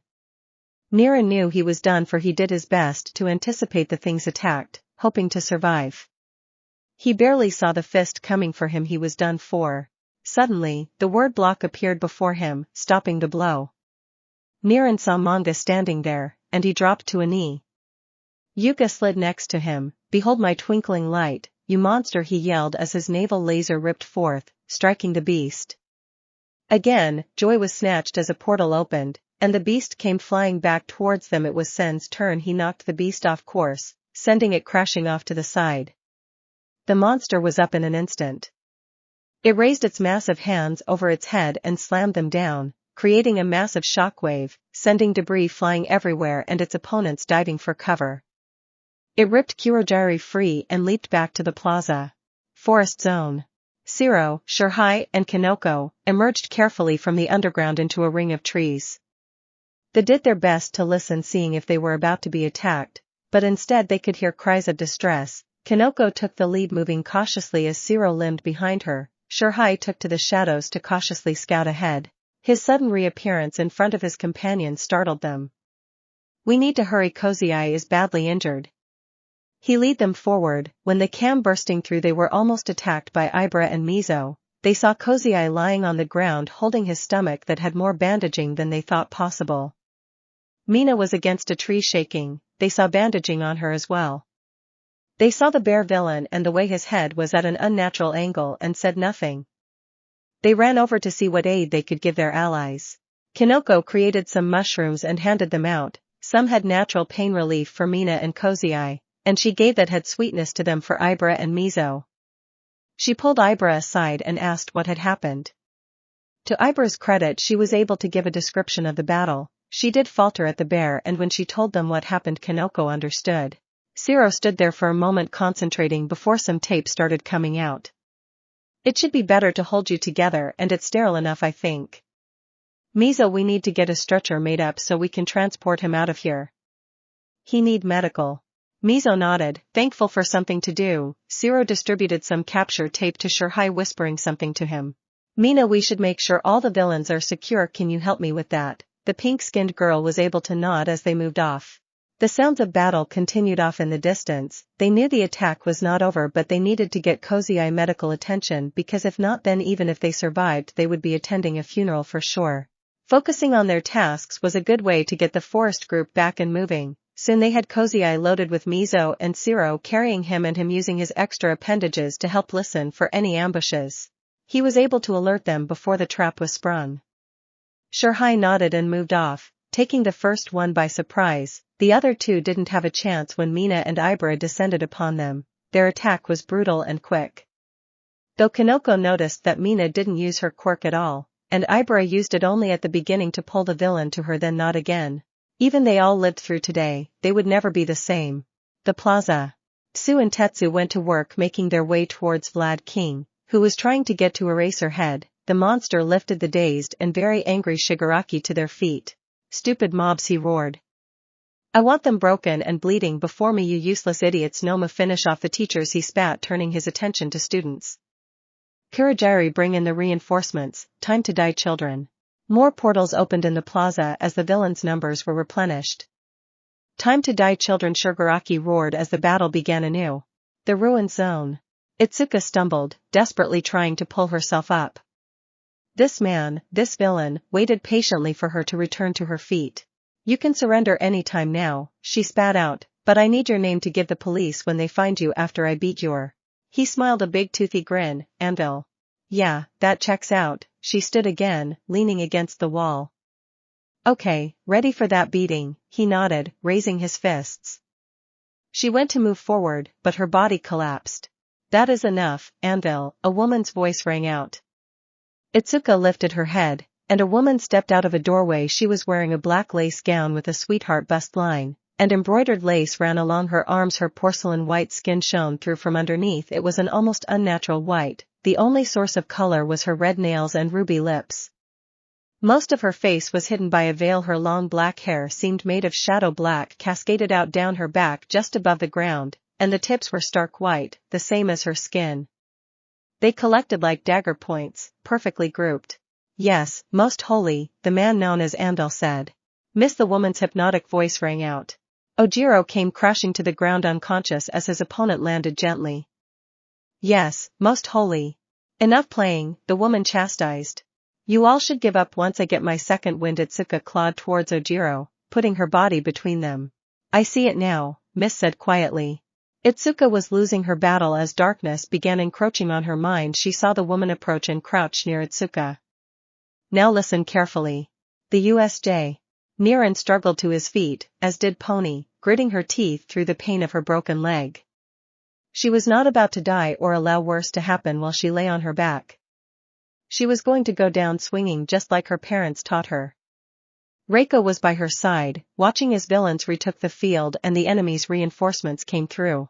With a mighty leap, Sue landed beside her broken homeroom teacher. She heard him mutter about getting away.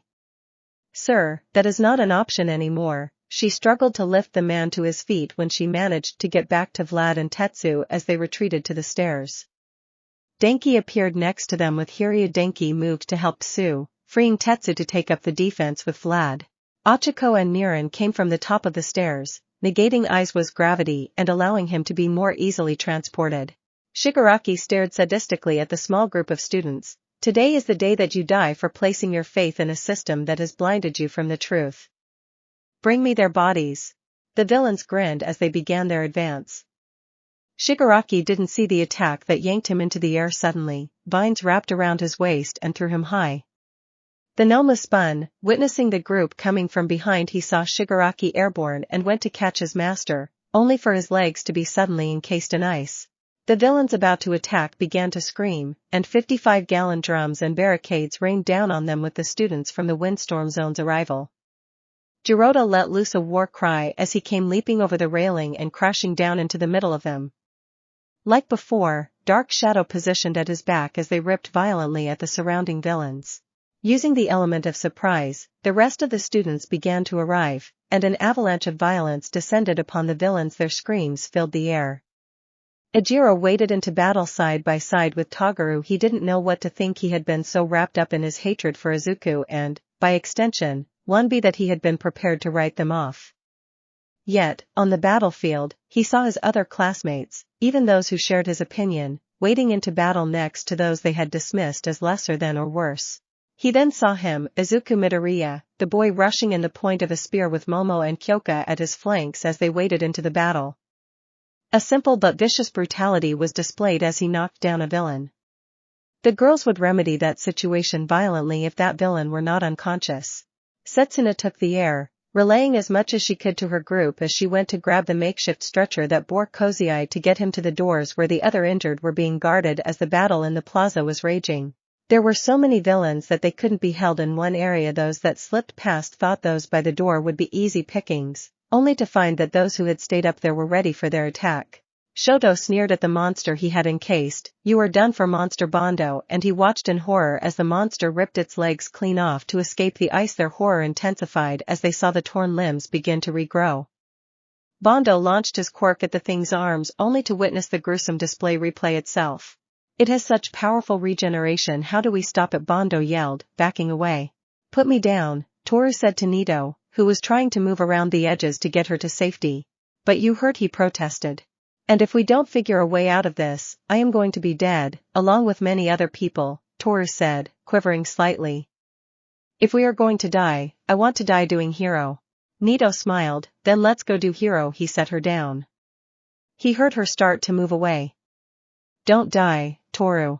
"You neither, Nito," she called as she slinked off to add more mayhem to the enemy's back lines. Shigaraki was airborne when something emerged from his shadow, and with a mighty double axe handle smash, he crashed back into the ground. Shurhai quickly retreated after his attack as his group joined the battle. They saw the monster ripping limbs away as it seemed almost desperate to get at Bondo and Shoto. Mina ran forward and sprayed the thing with acid.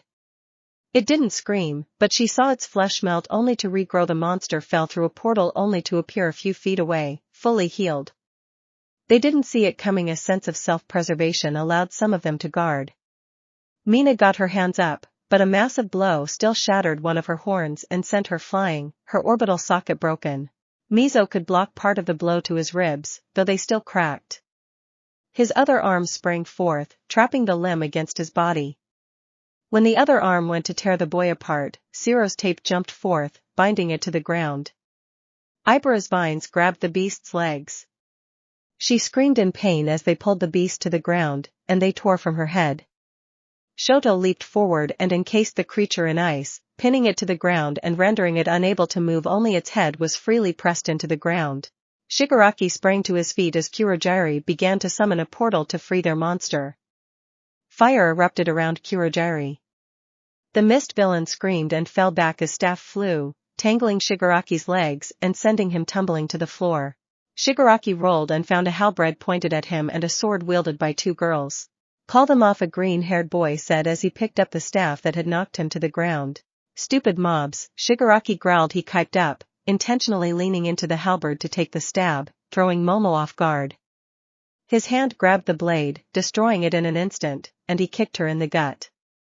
He spun narrowly, avoiding a sword swipe from Kyoka when his hand flashed out to grab the girl by the face. Izuku impaled it. The villain grits his teeth through the pain, his free hand falling on the staff.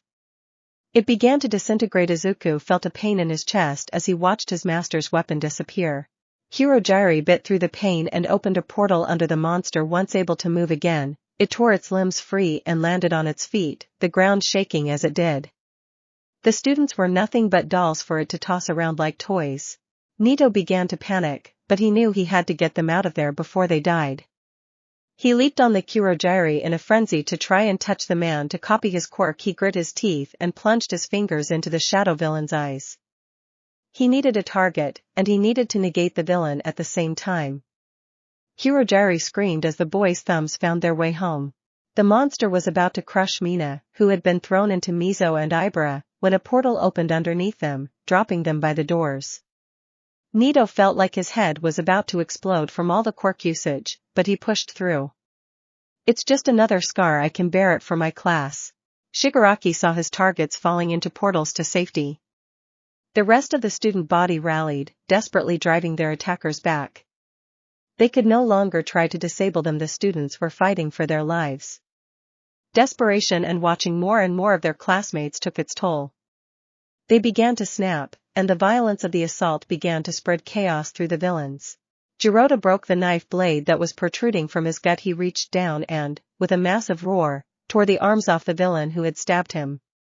Yui was running out of things to disrupt the villains. Instead, she leaped on one, savagely beating the villain until it stopped moving.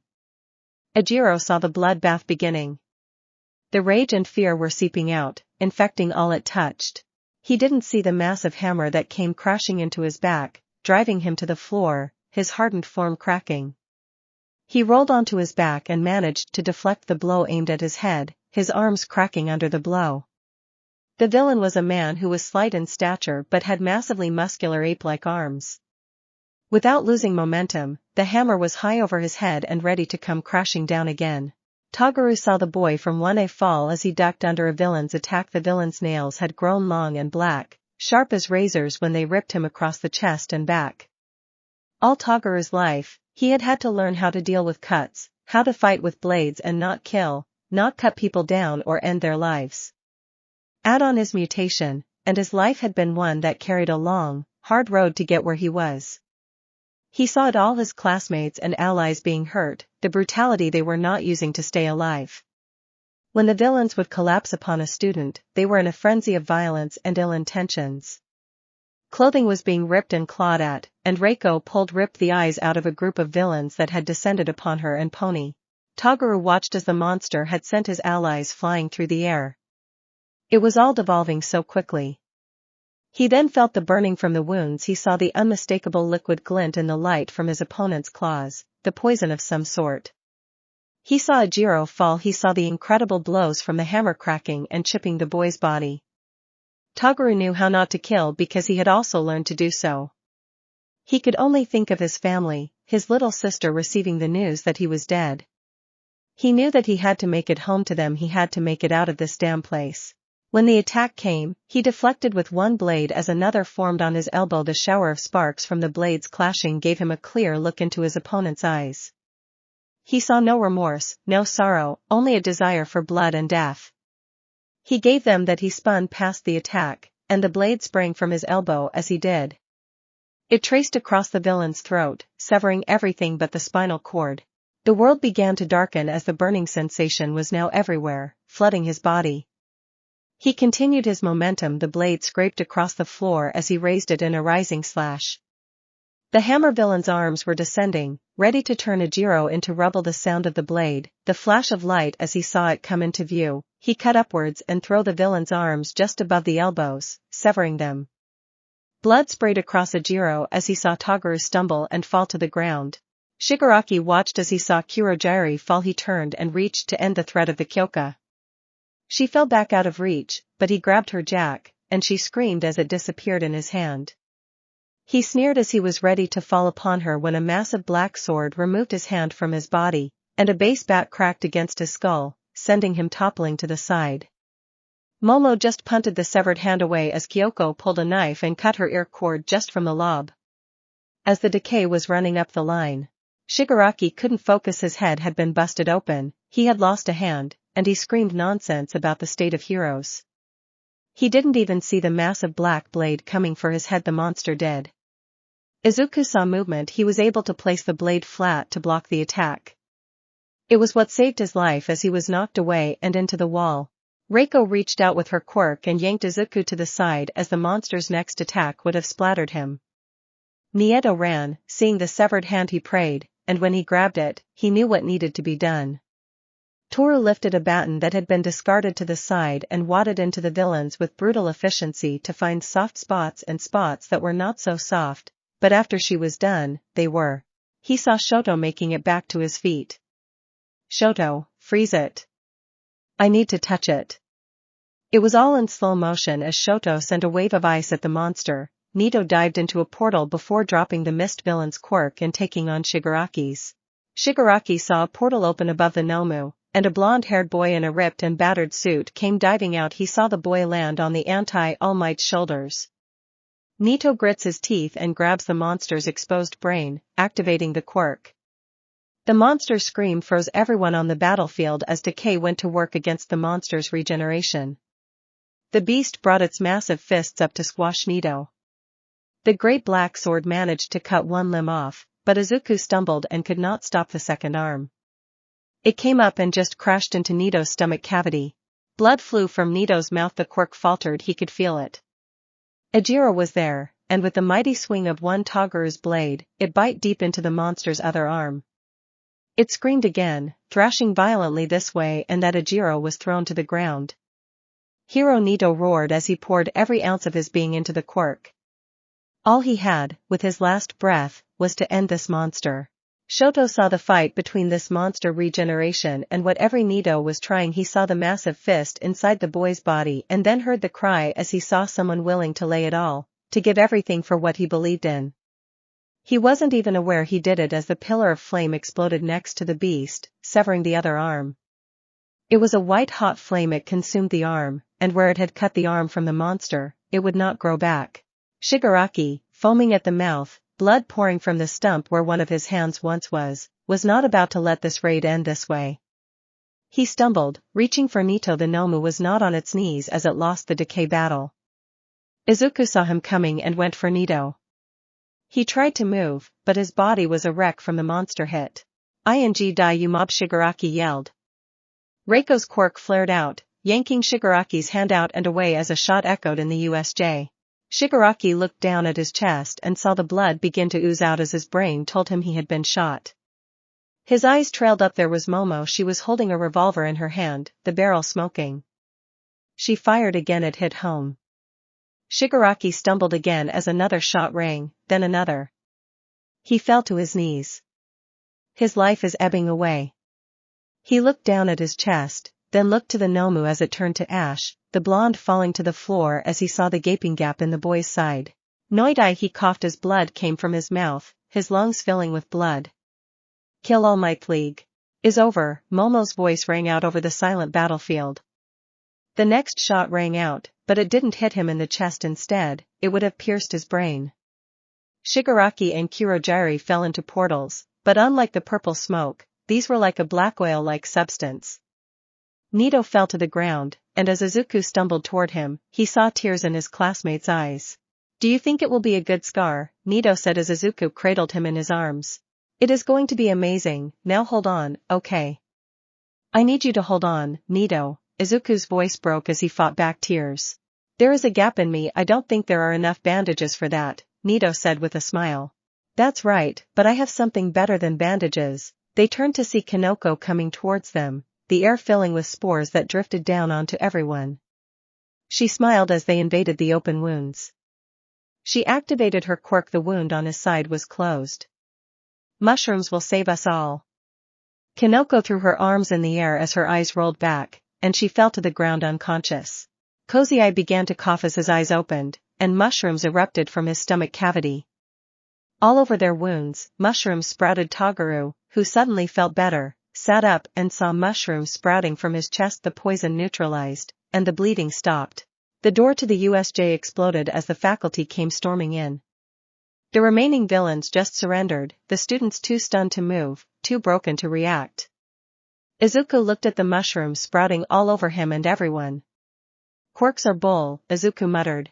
After the faculty had given the signal, third years began to flood the area, taking villains into custody, moving students, and aiding the first responders as the mushroom plugs were great and all the underlying problems were still there. Being disemboweled was not magically fixed by mushrooms, but it gave the medical professionals a chance that wouldn't have been there without them. All Might looked upon the haunted faces of the heroic class, students, and teachers being evacuated to attempt to save their lives. He heard some of the murmurs from the students this attack had happened in an attempt to kill him. These children had suffered through this because someone was trying to get to them. What if they had succeeded? One for all would have died with him. He needed to find a successor and was required to do so quickly. The medical wing at the UA was well known for its state-of-the-art technology and top-notch staff, consisting of recovery girl and a few nurses. That was what the people knew. What wasn't known was the state-of-the-art trauma center under the medical wing and the dozens of doctors and nurses that staffed it in times of emergency. That emergency call had gone out as soon as Ida had come to the doorstep. Emergency surgeries were underway within minutes of the wounded arrival.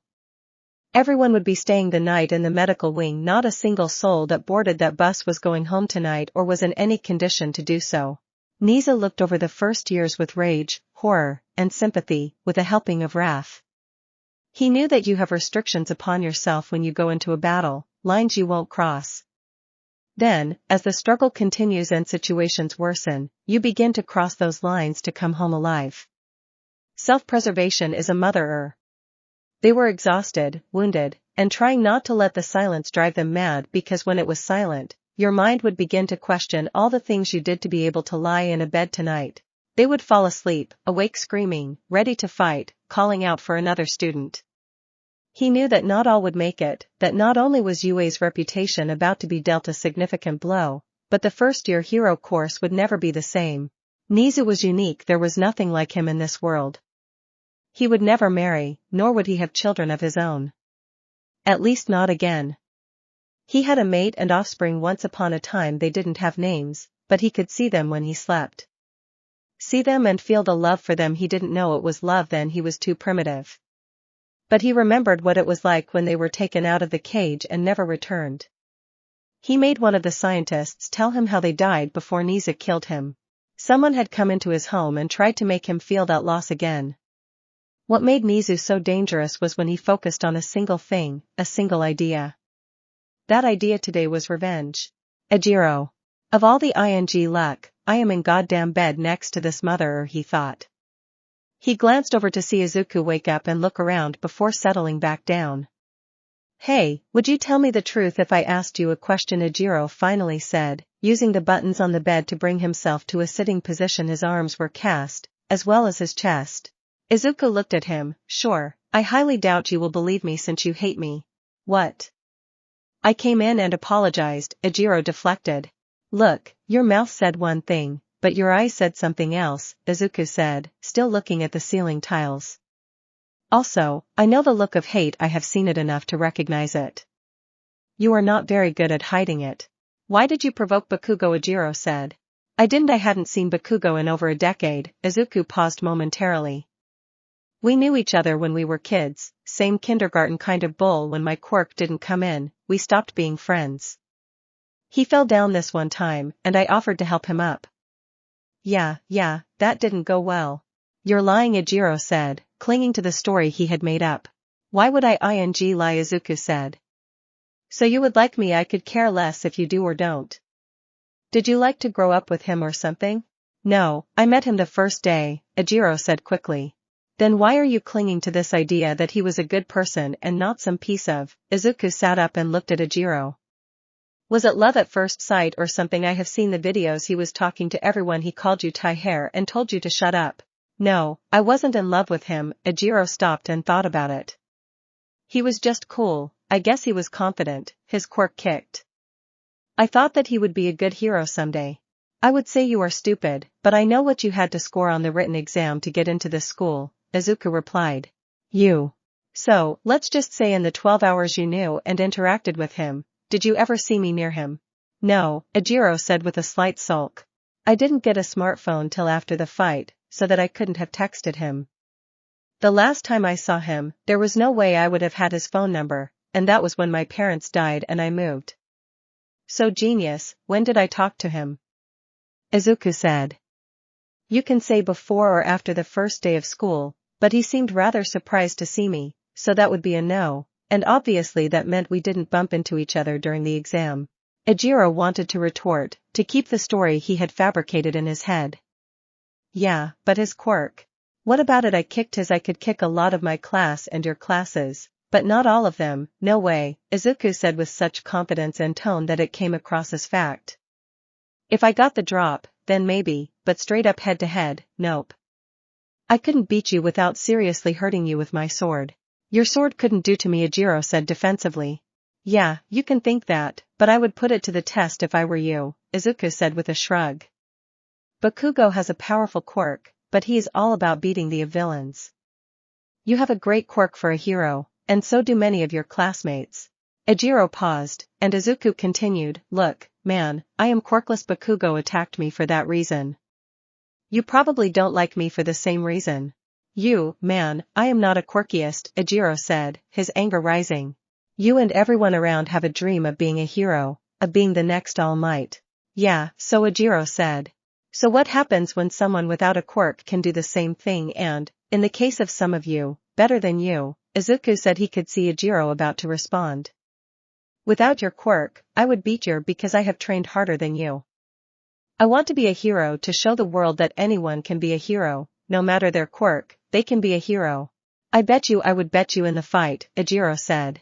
When we get out of here, I know a gym we can go to test that out. No quirk, Izuku said. But we are getting off track. Bakugo attacked a quirkless kid and girl trying to check on his classmate. Why? I don't know. Ajiro said. If Bakugo's whole identity is built around how he will be this amazing hero because he has this amazing quirk. What will happen when someone without a quirk also becomes a hero? Izuku just stared at Ajiro. The other kids in the room were just quiet. You provoked him to weaken our class. Ajiro grasped at his last line of defense. For what? Izuku said, incredibly confused. So you can score higher in the sports festival or other team things, Ajiro responded confidently.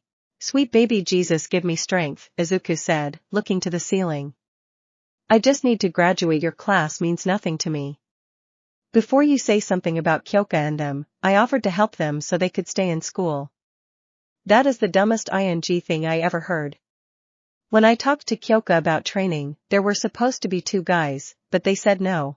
Ajiro stared at Izuku. Listen, Ajiro, you need to figure out why you latched onto this image of Bakugo. Look at the facts, then make up your mind. You can hate me, I don't care, you don't have to like me, I don't like you. All I need from you is to know that once I graduate, assuming you do the same, I can trust you to have my back in the field. That's it. So let me know, and if you want to fight, let me know. We can do that too. The school was inundated with parents and concerned parties as the calls had gone out to inform them that their children had been injured, in some cases critically so. Nezu, Midnight and Hound Dog did their best to answer the questions and demands to see their children. All the children were asleep now. Nezu didn't want to send the parents into the medical wards. In truth, some sleep had been achieved through medication, as some would sleep, but then others would awaken screaming. Some just laid on their side crying, some would call out for help, or their companions' desperate calls took rearranging rooms, putting people who had suffered in battle together so that at least when they awoke, those most on their minds were near enough to see. Kyoka bolted upright, her hands over her mouth, covering her scream as tears fell. Frantically, she looked around the hospital ward, her pounding heart only calmed once she saw them in the beds. Set, in the bed next to her, was curled into a, shuddering in her sleep. Momo, in the bed directly across, the girl's head tossed side to side in a fevered dream. She looked and saw Izuku struggling to get out of bed. She saw him limp across to Momo's bed and touch the girl's hand. You are safe, she heard him whisper.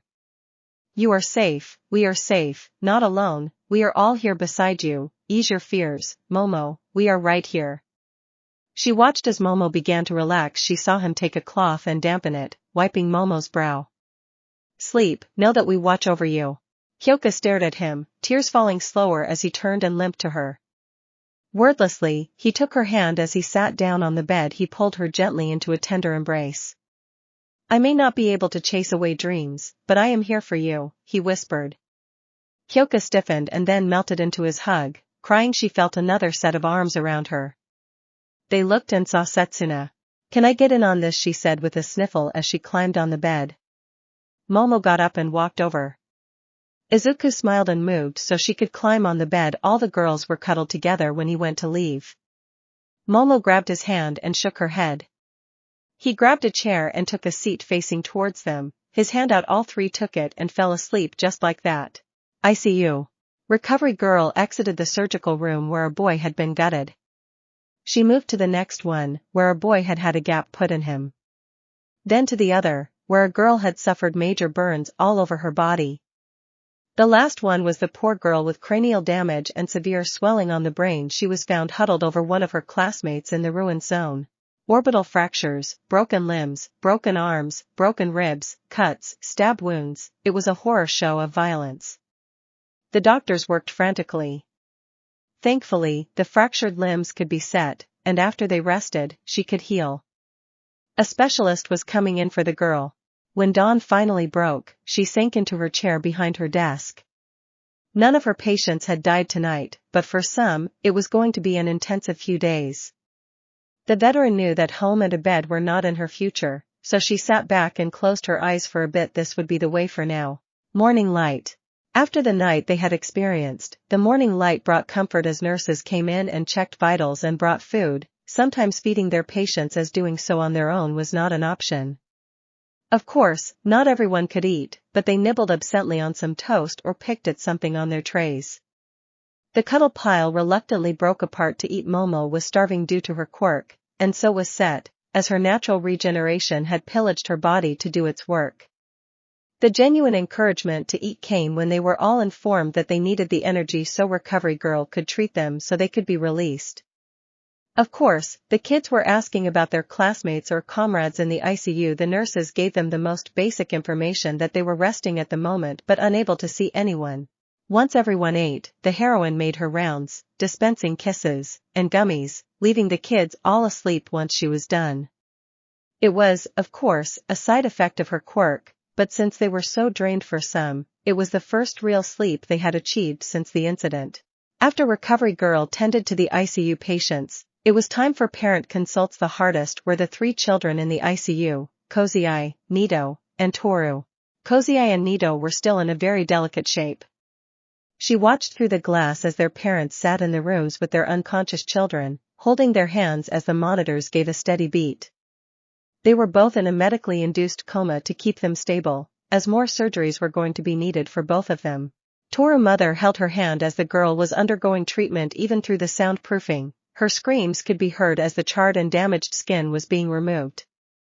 Thankfully, the girl would be okay after this torment, as the pro-medical hero graph was nearby. The hero's quirk would allow new skin to grow after the damaged area had been removed, and unfortunately, that process was excruciating. Recovery Girl was distraught that the girl had been sent into training naked with gloves and boots. She would vent her fury on those who ever approved such a thing later.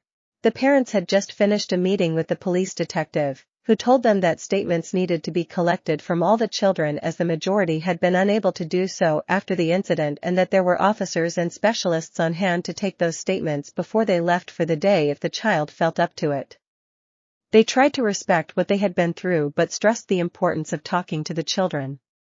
Then came a problematic part for Captain Abe. He wanted to stress that in no way were the children going to be held responsible for any actions taken in the course of defending themselves or their classmates, but that was why the police needed to talk to them as soon as possible so they could help piece together what happened.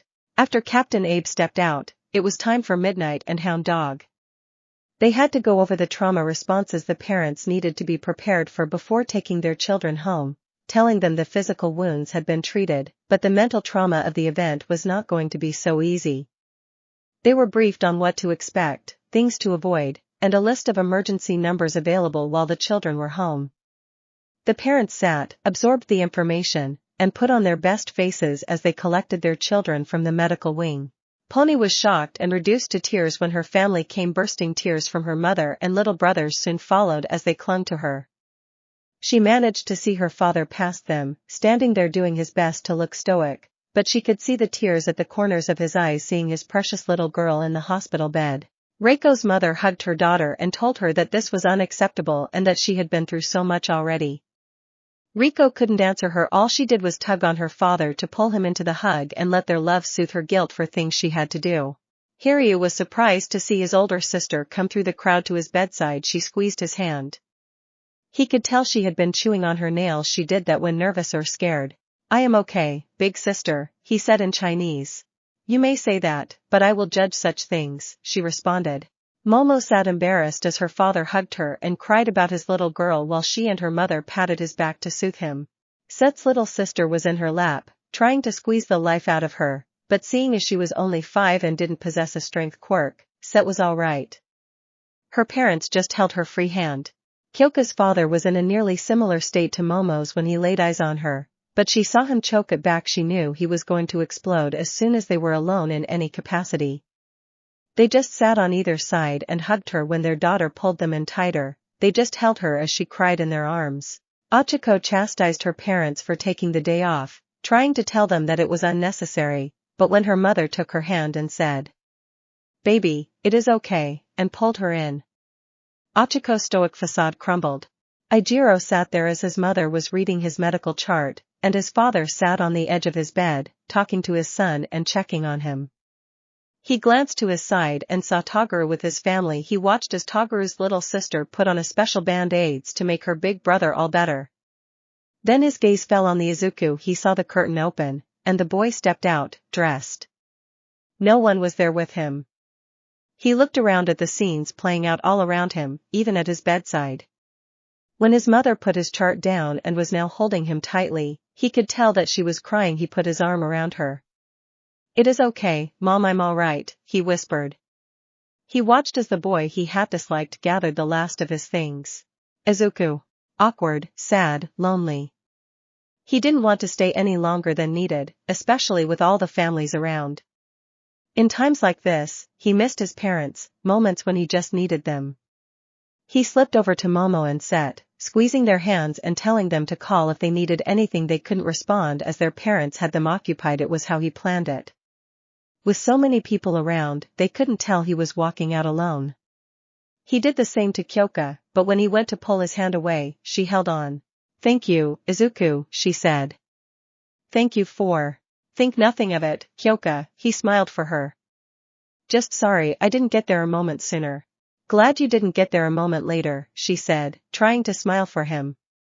Her father asked her something, and her grip loosened. He slipped his hand free. "Be with your family," he told her. "Call me if you need anything." Before she could respond, he had slipped amongst the crowd. He stopped and looked in on Reiko and Pony. He wanted to see that they were all right at least, but when he saw their families crowded around them, the pang of feeling like an outsider hit him harder. He didn't want to intrude, so he turned and made his way to check out. The female officer he sat across from in the interview room was excellent as he talked. He saw her hand hovering over the paper. The letters tumbled onto the page, taking his statement. He was put at ease when the first thing she told him was that he nor his classmates would be held responsible for any actions taken during the assault, and that it was important he told her as much as he could and not to hold anything back. Izuku tried to go over the day like he was asked. She had him read and sign his statement when he was done. "I noticed you don't have a guardian with you," she said. "That is correct, ma'am," he replied. She handed over a packet with information for trauma help, relaying that it was essential for him to, perhaps a bit more than others, to report any symptoms or problems immediately to a member of the faculty or to call any of the numbers provided. She stopped and pulled out her card. He saw her write a number on the back before handing it to him. "That is my number," she smiled at him tenderly. "If you remember anything or need someone to talk to, please call me. Day or night." "Thank you," Izuku said as he got to his feet and walked out. As he walked out, his instincts shouted at him. To the left he turned as Pony nearly bulldozed him. "You didn't even come by to see me," she hugged him. "Are you okay, Pony?" he said in surprise. He paused and hugged her back. "I'm sorry, Pony, I was going to, but then I saw you with your family, and I didn't want to intrude." "But how did you know?" "Reiko's mother went to check on you and told Reiko, who told me." Pony pulled him a bit tighter. You can't have my first kiss and then just disappear after something like that. I'm sorry, Pony, I wasn't trying to. He paused. I won't let it happen again. Are you physically all right? He felt her nod against his shoulder. She pulled back and looked at him. Are you? I am. She wiped a tear and kissed his cheek. I don't care what is happening when something like this happens. You come to see me, so I know you are all right. Do you understand? Izuku smiled and nodded. He felt a warm feeling from her. He didn't quite understand it, but he knew he liked it. Please tell me you were successful in locating him. They both turned and saw Reiko. Pony smiled. Your turn, Reiko. Call me. I will call you later as well, she said before walking away. Reiko marched up to him. Well, I am sure that Pony was able to convey that your disappearance without allowing us to see you caused us distress. Let me say it in my way. Izuku just nodded. Izuku, you are special to me in times like these. It is beyond imperative that I know you are in good physical health and that you understand you are not alone. She placed her hands on either side of his face and pulled him into a soft kiss. You do not get to fade away, not when you have moved me so. She kissed him again. Now you are coming home with me, she said, stepping back. It wasn't a question but a statement. Reiko, he managed to say, his mind still slightly awhirl from her kisses. This is not a negotiation, she said, grabbing and pulling his hand.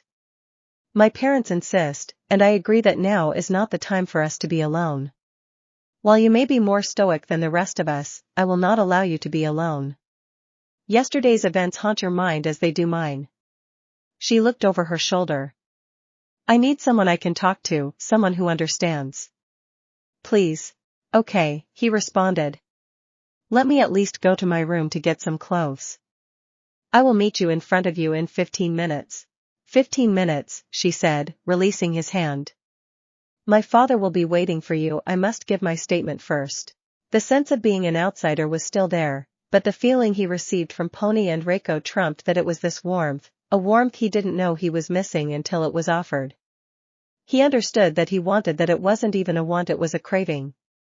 When he came around the corner, he saw Pony about to enter the interview room. He ran over and grabbed her hand. She gave a little startled yelp, but she smiled when he saw him. He quickly glanced around, but no one was looking.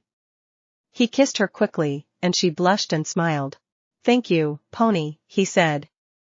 Thank you for coming after me. It was Pony's turn to kiss him quickly.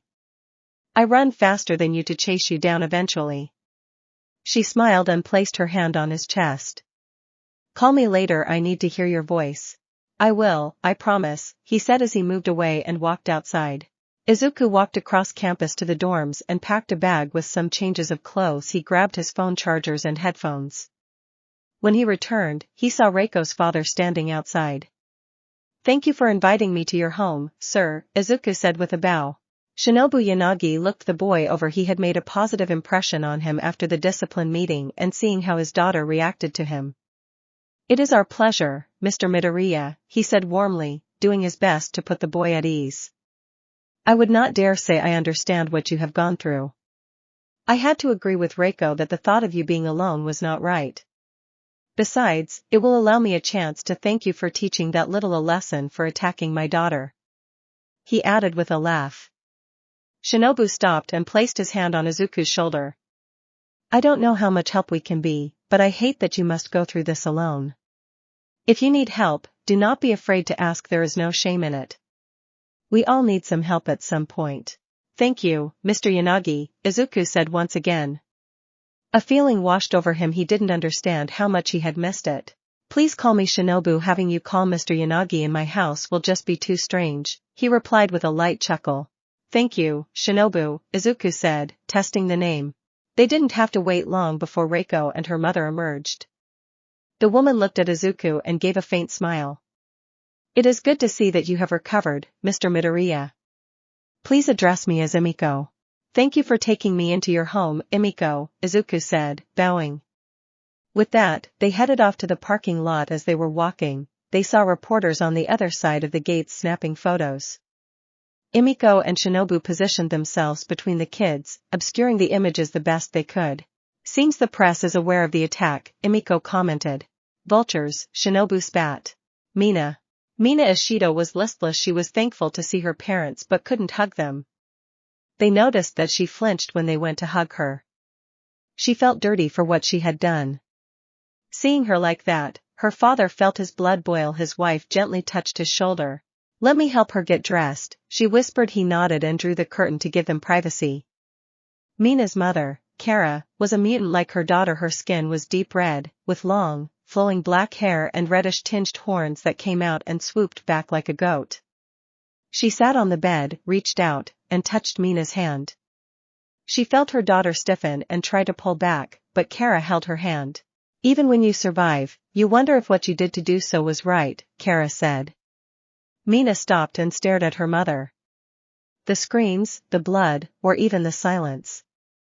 It replays over and over in your head like an endless loop. You want to make it stop, but it just won't. The silence is deafening when it does stop for even a moment. Anything is better than that silence. Kara took her other hand and cupped Mina's cheek. "You are not dirty, Mina. The blood will always leave a stain, but that doesn't make you dirty. Others wouldn't be here if it weren't for you. It would be the same. Heroes are the ones who get dirty so others can remain clean." Mina's lip began to tremble.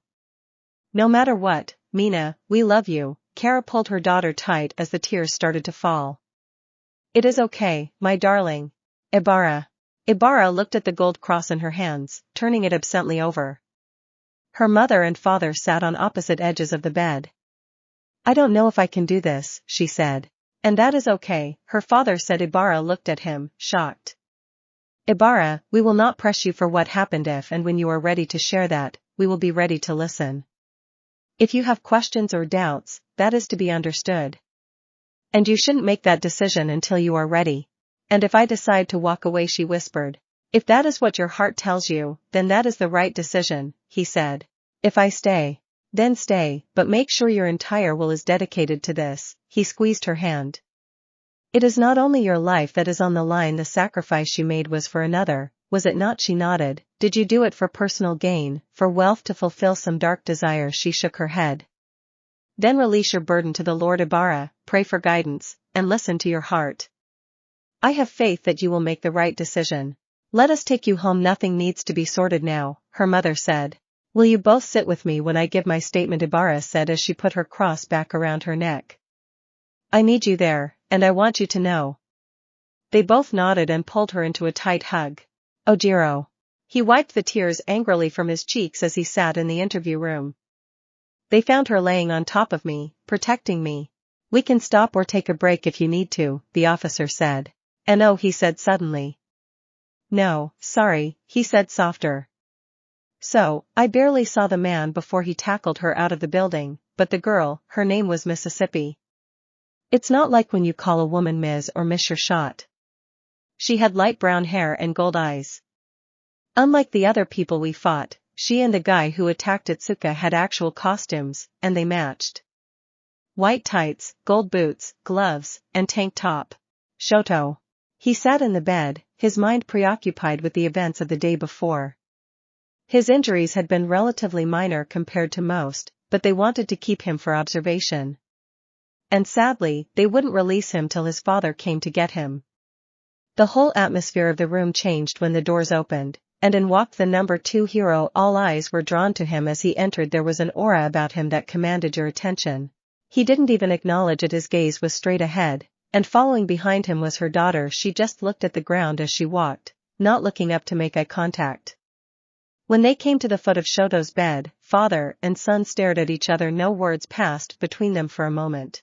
"Your sister has brought you clothes. See that you get changed so we may leave," Endeavor said. Then he turned and left the room. Fuyumi waited until he left, and then she hugged him suddenly. "Are you okay?" Shoto knew that if he didn't hug her back, she would get upset, and he loved her too much to do that to her, so he returned her affection. In truth, Fuyumi was his and his brother's kryptonite. Even Endeavor had learned to be careful how he treated her, especially when her brothers were around. After his mother had gone into the hospital, Fuyumi stepped in and assumed that role, and he loved her dearly. While he held her, he whispered, "I used my fire." She pulled back and looked at him, shocked, aware of his reasoning for not doing so. Did I betray her by doing so? He asked. No, Shoto, she replied. What made you do it? There was this monster, and he had already was about to do something, and it just happened. My ice wasn't able to stop it, he said quietly. There is a boy in the other class who copies quirks, and he used mine while we were fighting. If I had used both, a girl in my class may not have been hurt. Your stubbornness to ignore half of yourself has always been a shortcoming, Shoto, she said as she stroked his cheek. I understood why you felt the way you did. I always hoped you would accept that part of you. I hate him, Shoto hissed. I hate that he is our father. But you are right. My stubbornness may have cost someone their life and scared them another way beyond this, he said as he touched his face. Then don't fail in the same way again, Fuyumi said with a hint of authority. You can be great, Shoto, better than him. Not because of him but despite him. I want to see her, he said, looking at his hands. Do you think she hates me? No, Shoto, she was as sick. But once she came to her senses, she hated herself for what she did, and I know what she wants nothing more than to see you again. Fuyumi took his hand. I need to train my fire, he said. But I don't want to ask him, not yet. Then ask Burnin, she replied.